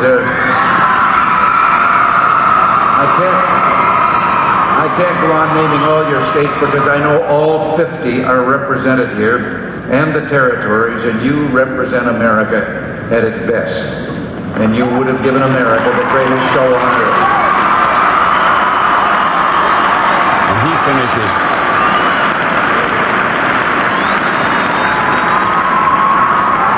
Now, we were all anticipating participating in the parade, and I was looking forward to every unit. I'd heard about all of you, and particularly there was one that's someplace in here, I think, is the band from my home, or the town where I was born.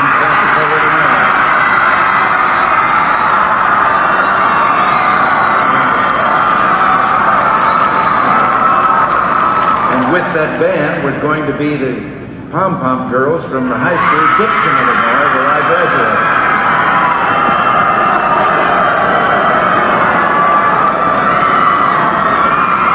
I want to tell you,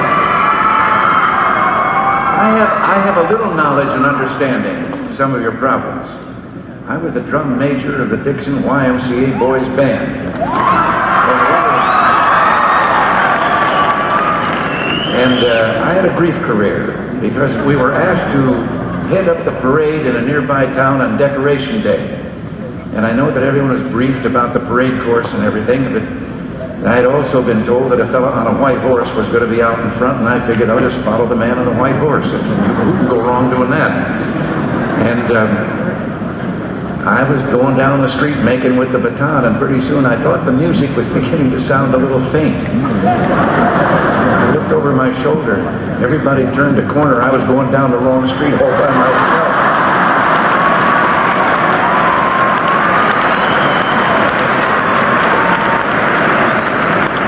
I kept right on walking, right out of a musical career. Well, we know the tremendous time and personal dedication that each of you put into your preparations. Everything from bake sales to getting church and civic groups to help you raise the money to pay your way, to the long, long hours of rehearsal so that you perform at your very best. I don't want to forget to mention one other very important group of participants who are here with us too, our United States military personnel.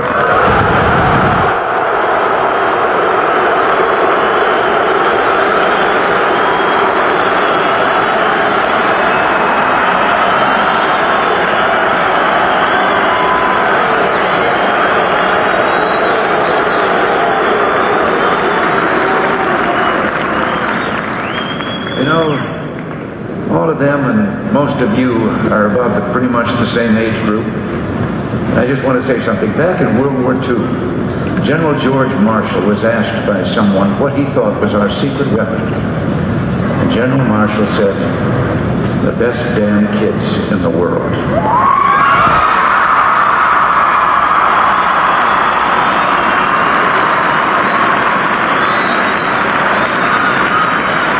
And you know something? If he were here today, he could say the same thing because you are.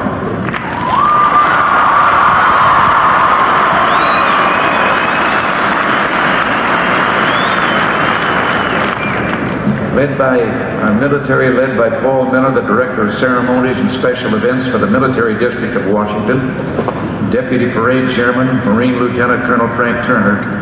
They were a tremendously effective organizational team, and they would have been there to line your parade route down Pennsylvania Avenue. And let me tell you, I and all of us up here, George and Barbara and Nancy, we were raring to go. I went searching into the closet. I had a pair of long johns. I was going to put them on. Last time I wore them was the 1980 primary campaign in New Hampshire.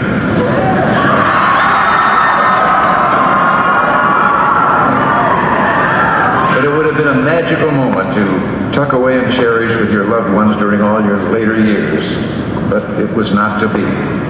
And I just hope you understand that we only made this decision after we were convinced that it was absolutely necessary to protect your own health as well as the health of the thousands who would be lining the parade to watch you.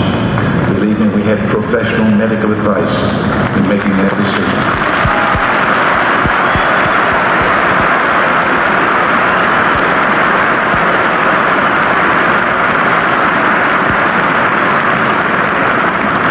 I pledge one thing to all of you today, and that is to serve with the very best of my abilities and to try during these next 4 years to live up to the spirits, unity, and pride that you have brought to Washington, because that's what makes America the greatest country on earth.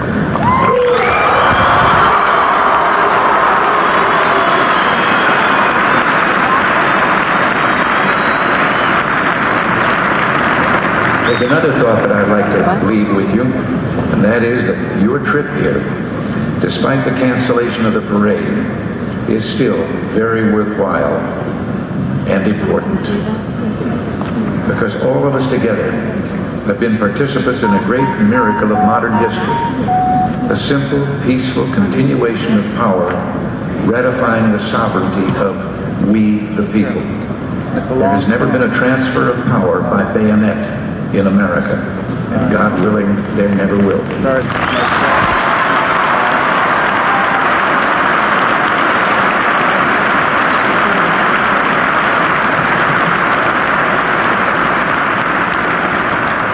Thomas Jefferson once said, "How little do my countrymen know what precious blessings they are in possession of, and which no other people on earth enjoy." But today we can rejoice that more and more people on earth are moving toward democracy. And we can rejoice that America, a nation still young compared to so many others, is the oldest, most successful republic on earth.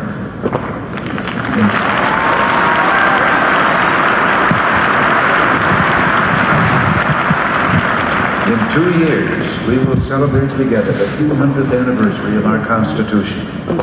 And what a day that will be for parades, not only in Washington, D.C., but all across our land. So, while we could not go through with today's festivities, we can celebrate in our hearts the continuation of this wonderful experiment in individual liberty and self-government. And we can give thanks that we remain today, as Abraham Lincoln said over 100 years ago, the last best hope of man on earth. God bless you all. Thank you all again. Have a safe journey home.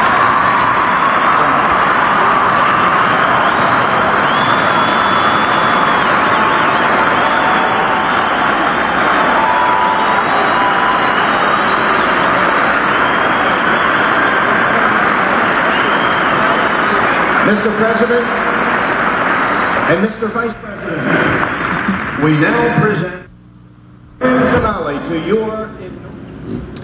President and Vice President Bush, President Reagan and Vice President Bush. I'm here with Connie Chung and Dick Wirthlin, who's the president's pollster, and that is one of his strongest constituencies, the young people of America. And Connie and I will be talking with Mr. Wirthlin about all of that in just a moment. But first, this word.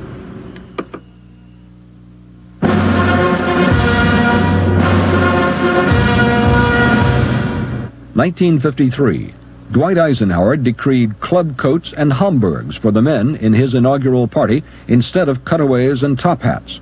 Richard Nixon had already ordered his top hat and tails when he learned of Eisenhower's decision. Richard Wirthlin is with us now. He's the president's pollster, has been for a long, long time. Dick and I think we met, 18 years ago, 1966, when you were doing the polling for the governor, for then Governor Reagan's campaign at that time. And one of the really remarkable political transitions in American life has been how young people respond to him now as compared to how they responded to him then. Do you think that you have this constituency locked up for a while in your party? Tom, I don't think you can put a lock on young people.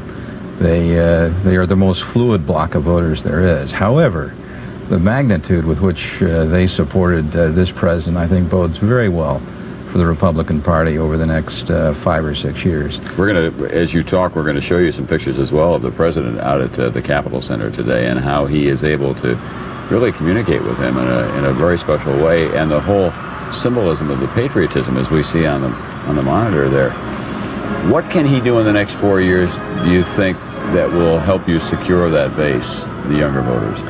Well, when we went back to 1980 and reviewed the election then, we got only 44% of the young people's vote. This time we got 64%, as a shift of 20 total points.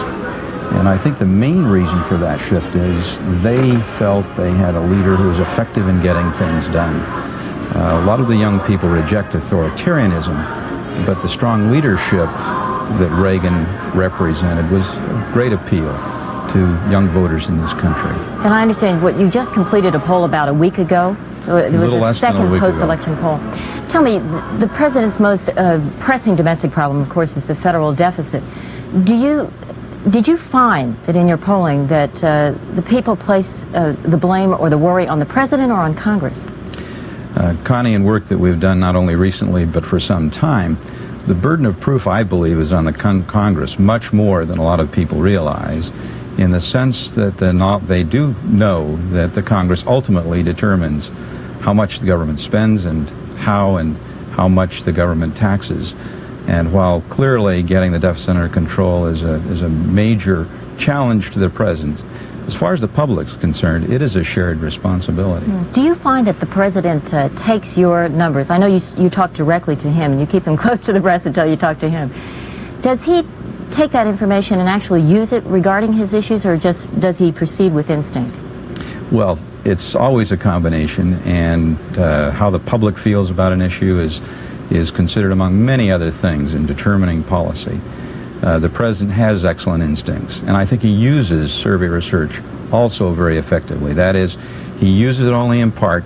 He uses it to judge what issues are building, which ones may be fading, but ultimately he calls the shots. And I think that's one of the reasons that he's been such a successful leader.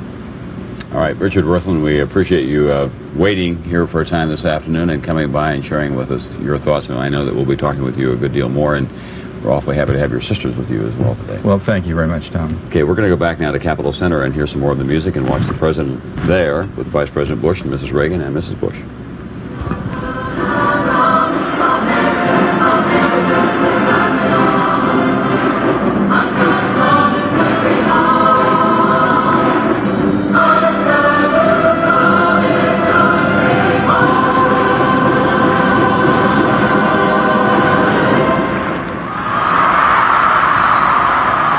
We'll be back with more on Inauguration Day 1985 after this.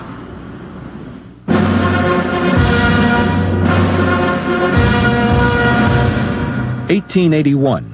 Chester A. Arthur was sworn in at his New York residence after James Garfield died of an assassin's bullet.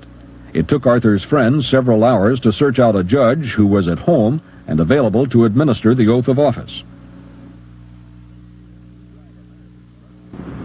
We're going to go back now. I'm Tom Brokaw here with Connie Chung. I'm not Connie Chung. She's Connie Chung. But that's what happens after nearly 6 hours of dealing with this day. No, you wouldn't. Actually, no, not sitting here for 6 hours. Furthermore, Mr. Povich wouldn't want you to be Tom Brokaw. At any rate, what about Meredith? We're going to go back to the Capitol Center now. We're going to see the President and Mrs. Reagan, Vice President and Mrs. Bush. This is the All-America College Marching Band that has been entertaining here throughout the weekend. They have been providing the music for this festival. The bands that could not march in the parade were brought here today to hear from the president. They're about to leave now. We should also point out that other units could not march as well. Lots of mounted units from around the country, military units, the 101st Airborne. They were disappointed clearly as well. President and Mrs. Reagan now will return to the White House. The schedule calls for them to be there for the remainder of the afternoon, and then they will begin to visit the various inaugural balls that are in place around the capital city tonight. 9 of them. 9 in all. 9 of them. So it's a long day for the president, Mr. Reagan. You know, there were some people, you couldn't see them in our shots of Pennsylvania Avenue, but there were a few people who went out there on the parade route anyway, just to take a look and see what their seat looked like had they been there. And there was a man from Sherman, Texas, and he said, "I thought I had the best seat in the house." All right. Well, that ends the band festival at the Capitol Center. We'll be back with more on Inauguration Day 85 after this.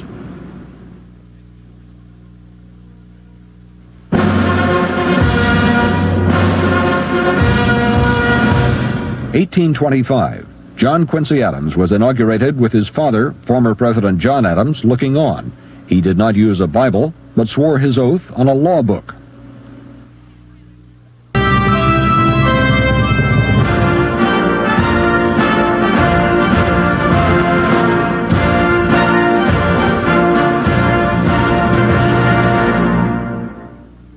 NBC News presidential inauguration coverage is being sponsored in part by the Sun Company. Where there's sun, there's energy.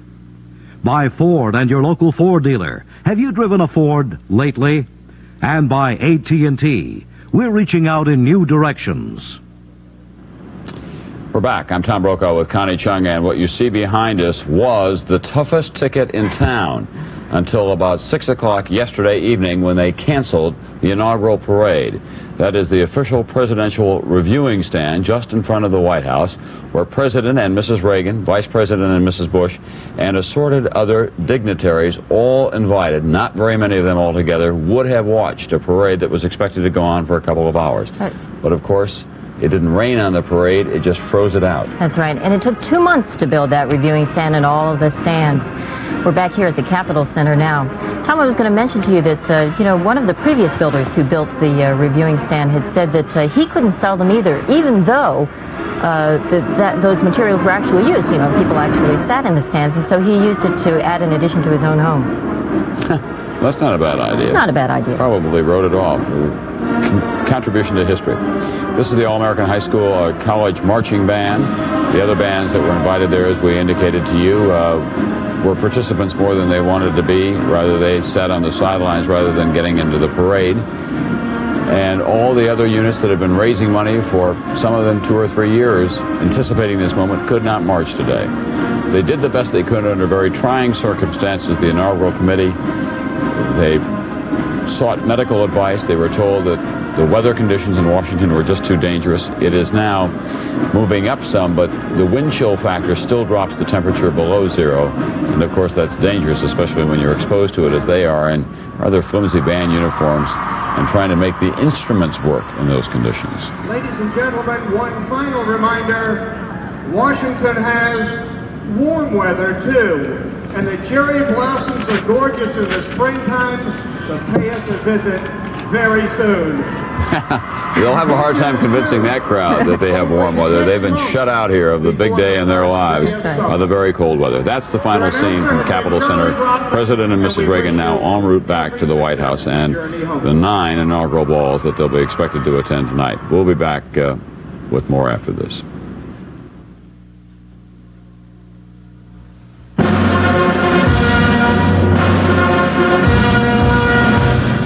1845. James K. Polk delivered his inaugural address in a driving rain to a crowd huddled under umbrellas. Nearby on the portico, Professor Samuel Morse used his new telegraph to transmit the results to Baltimore. I'm Tom Brokaw with Connie Chung now back at inaugural 85, the NBC headquarters here in Washington, D.C.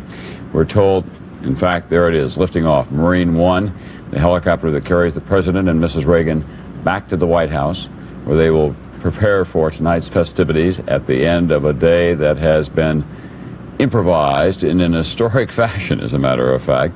They had to cancel the parade, they had to cancel the outdoor ceremonies at the Capitol. The President took the oath of office for a second time inside the rotunda. A few invited guests, about 1,000 in all. They had expected 140,000 to show up today, but in fact, that was not the case. They just couldn't deal with it because of the weather. Wind chill temperatures here have been ranging from 5 to 15 degrees below zero, and it was too dangerous. Connie? Those who had parade tickets and wanted to get their money back, I remember you had mentioned earlier this afternoon that they could get them back if they sent in a letter by February 10th. February 10th. But you know what, Tom? They have to send the ticket back, too, and I think some people would rather keep it as a souvenir. They may, although they paid $100, some of those people, for a ticket, and the question is whether it'll be worth $100 either in sentimental value or altogether before too long. So the fact of the matter is the people are going to get their money back. Maybe they'll get their money back if they send it in. But anyhow, those are the rules, and they'll be hearing a lot more about it in the next couple of days. Okay, well, that's where we stand at this hour. We have the President on his way back to the White House. He gave a speech today in which he said that he would like to freeze the spending programs of the federal government over the next year. That does not necessarily mean that he'll be freezing defense as well. And where do we go from here? Well, you know, all right. The President's... We're going to go right now to a kind of look at all of this through the magic of television and our editor, Frank Schambacher.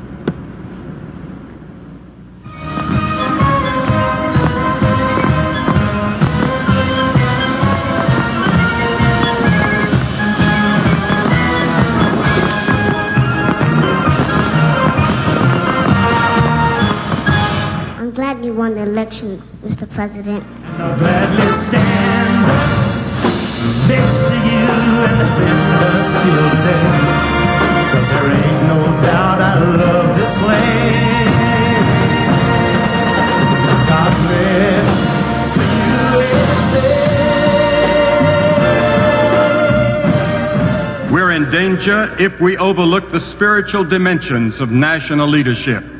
There's a mandate that is higher than the ballot box, and it comes from God. God bless President and Mrs. Reagan. And will, to the best of my ability, preserve, protect, and defend the Constitution of the United States. So help me God.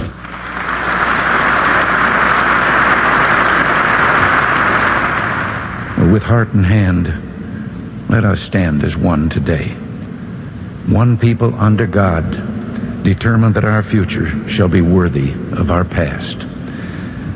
As we do, we must not repeat the well-intentioned errors of our past.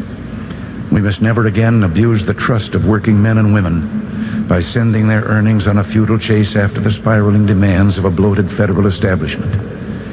You elected us in 1980 to end this prescription for disaster, and I don't believe you re-elected us in 1984 to reverse course. My friends, we live in a world that's lit by lightning. So much is changing and will change, but so much endures and transcends time. That's our heritage. That's our song. We sing it still. For all our problems, our differences, we are together as of old. 'Tis the gift to be simple, 'tis the gift to be free, 'tis the gift to come down where you ought to be. And when we find ourselves in the place just right, 'twill be in the valley of love and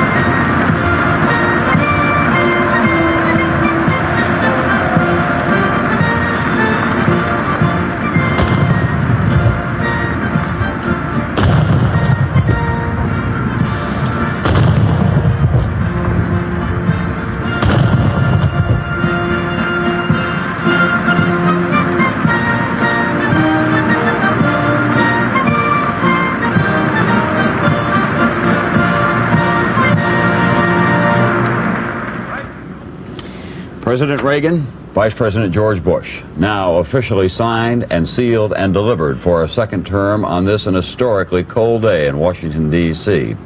We'll have some final thoughts about Inauguration 1985 in just a moment.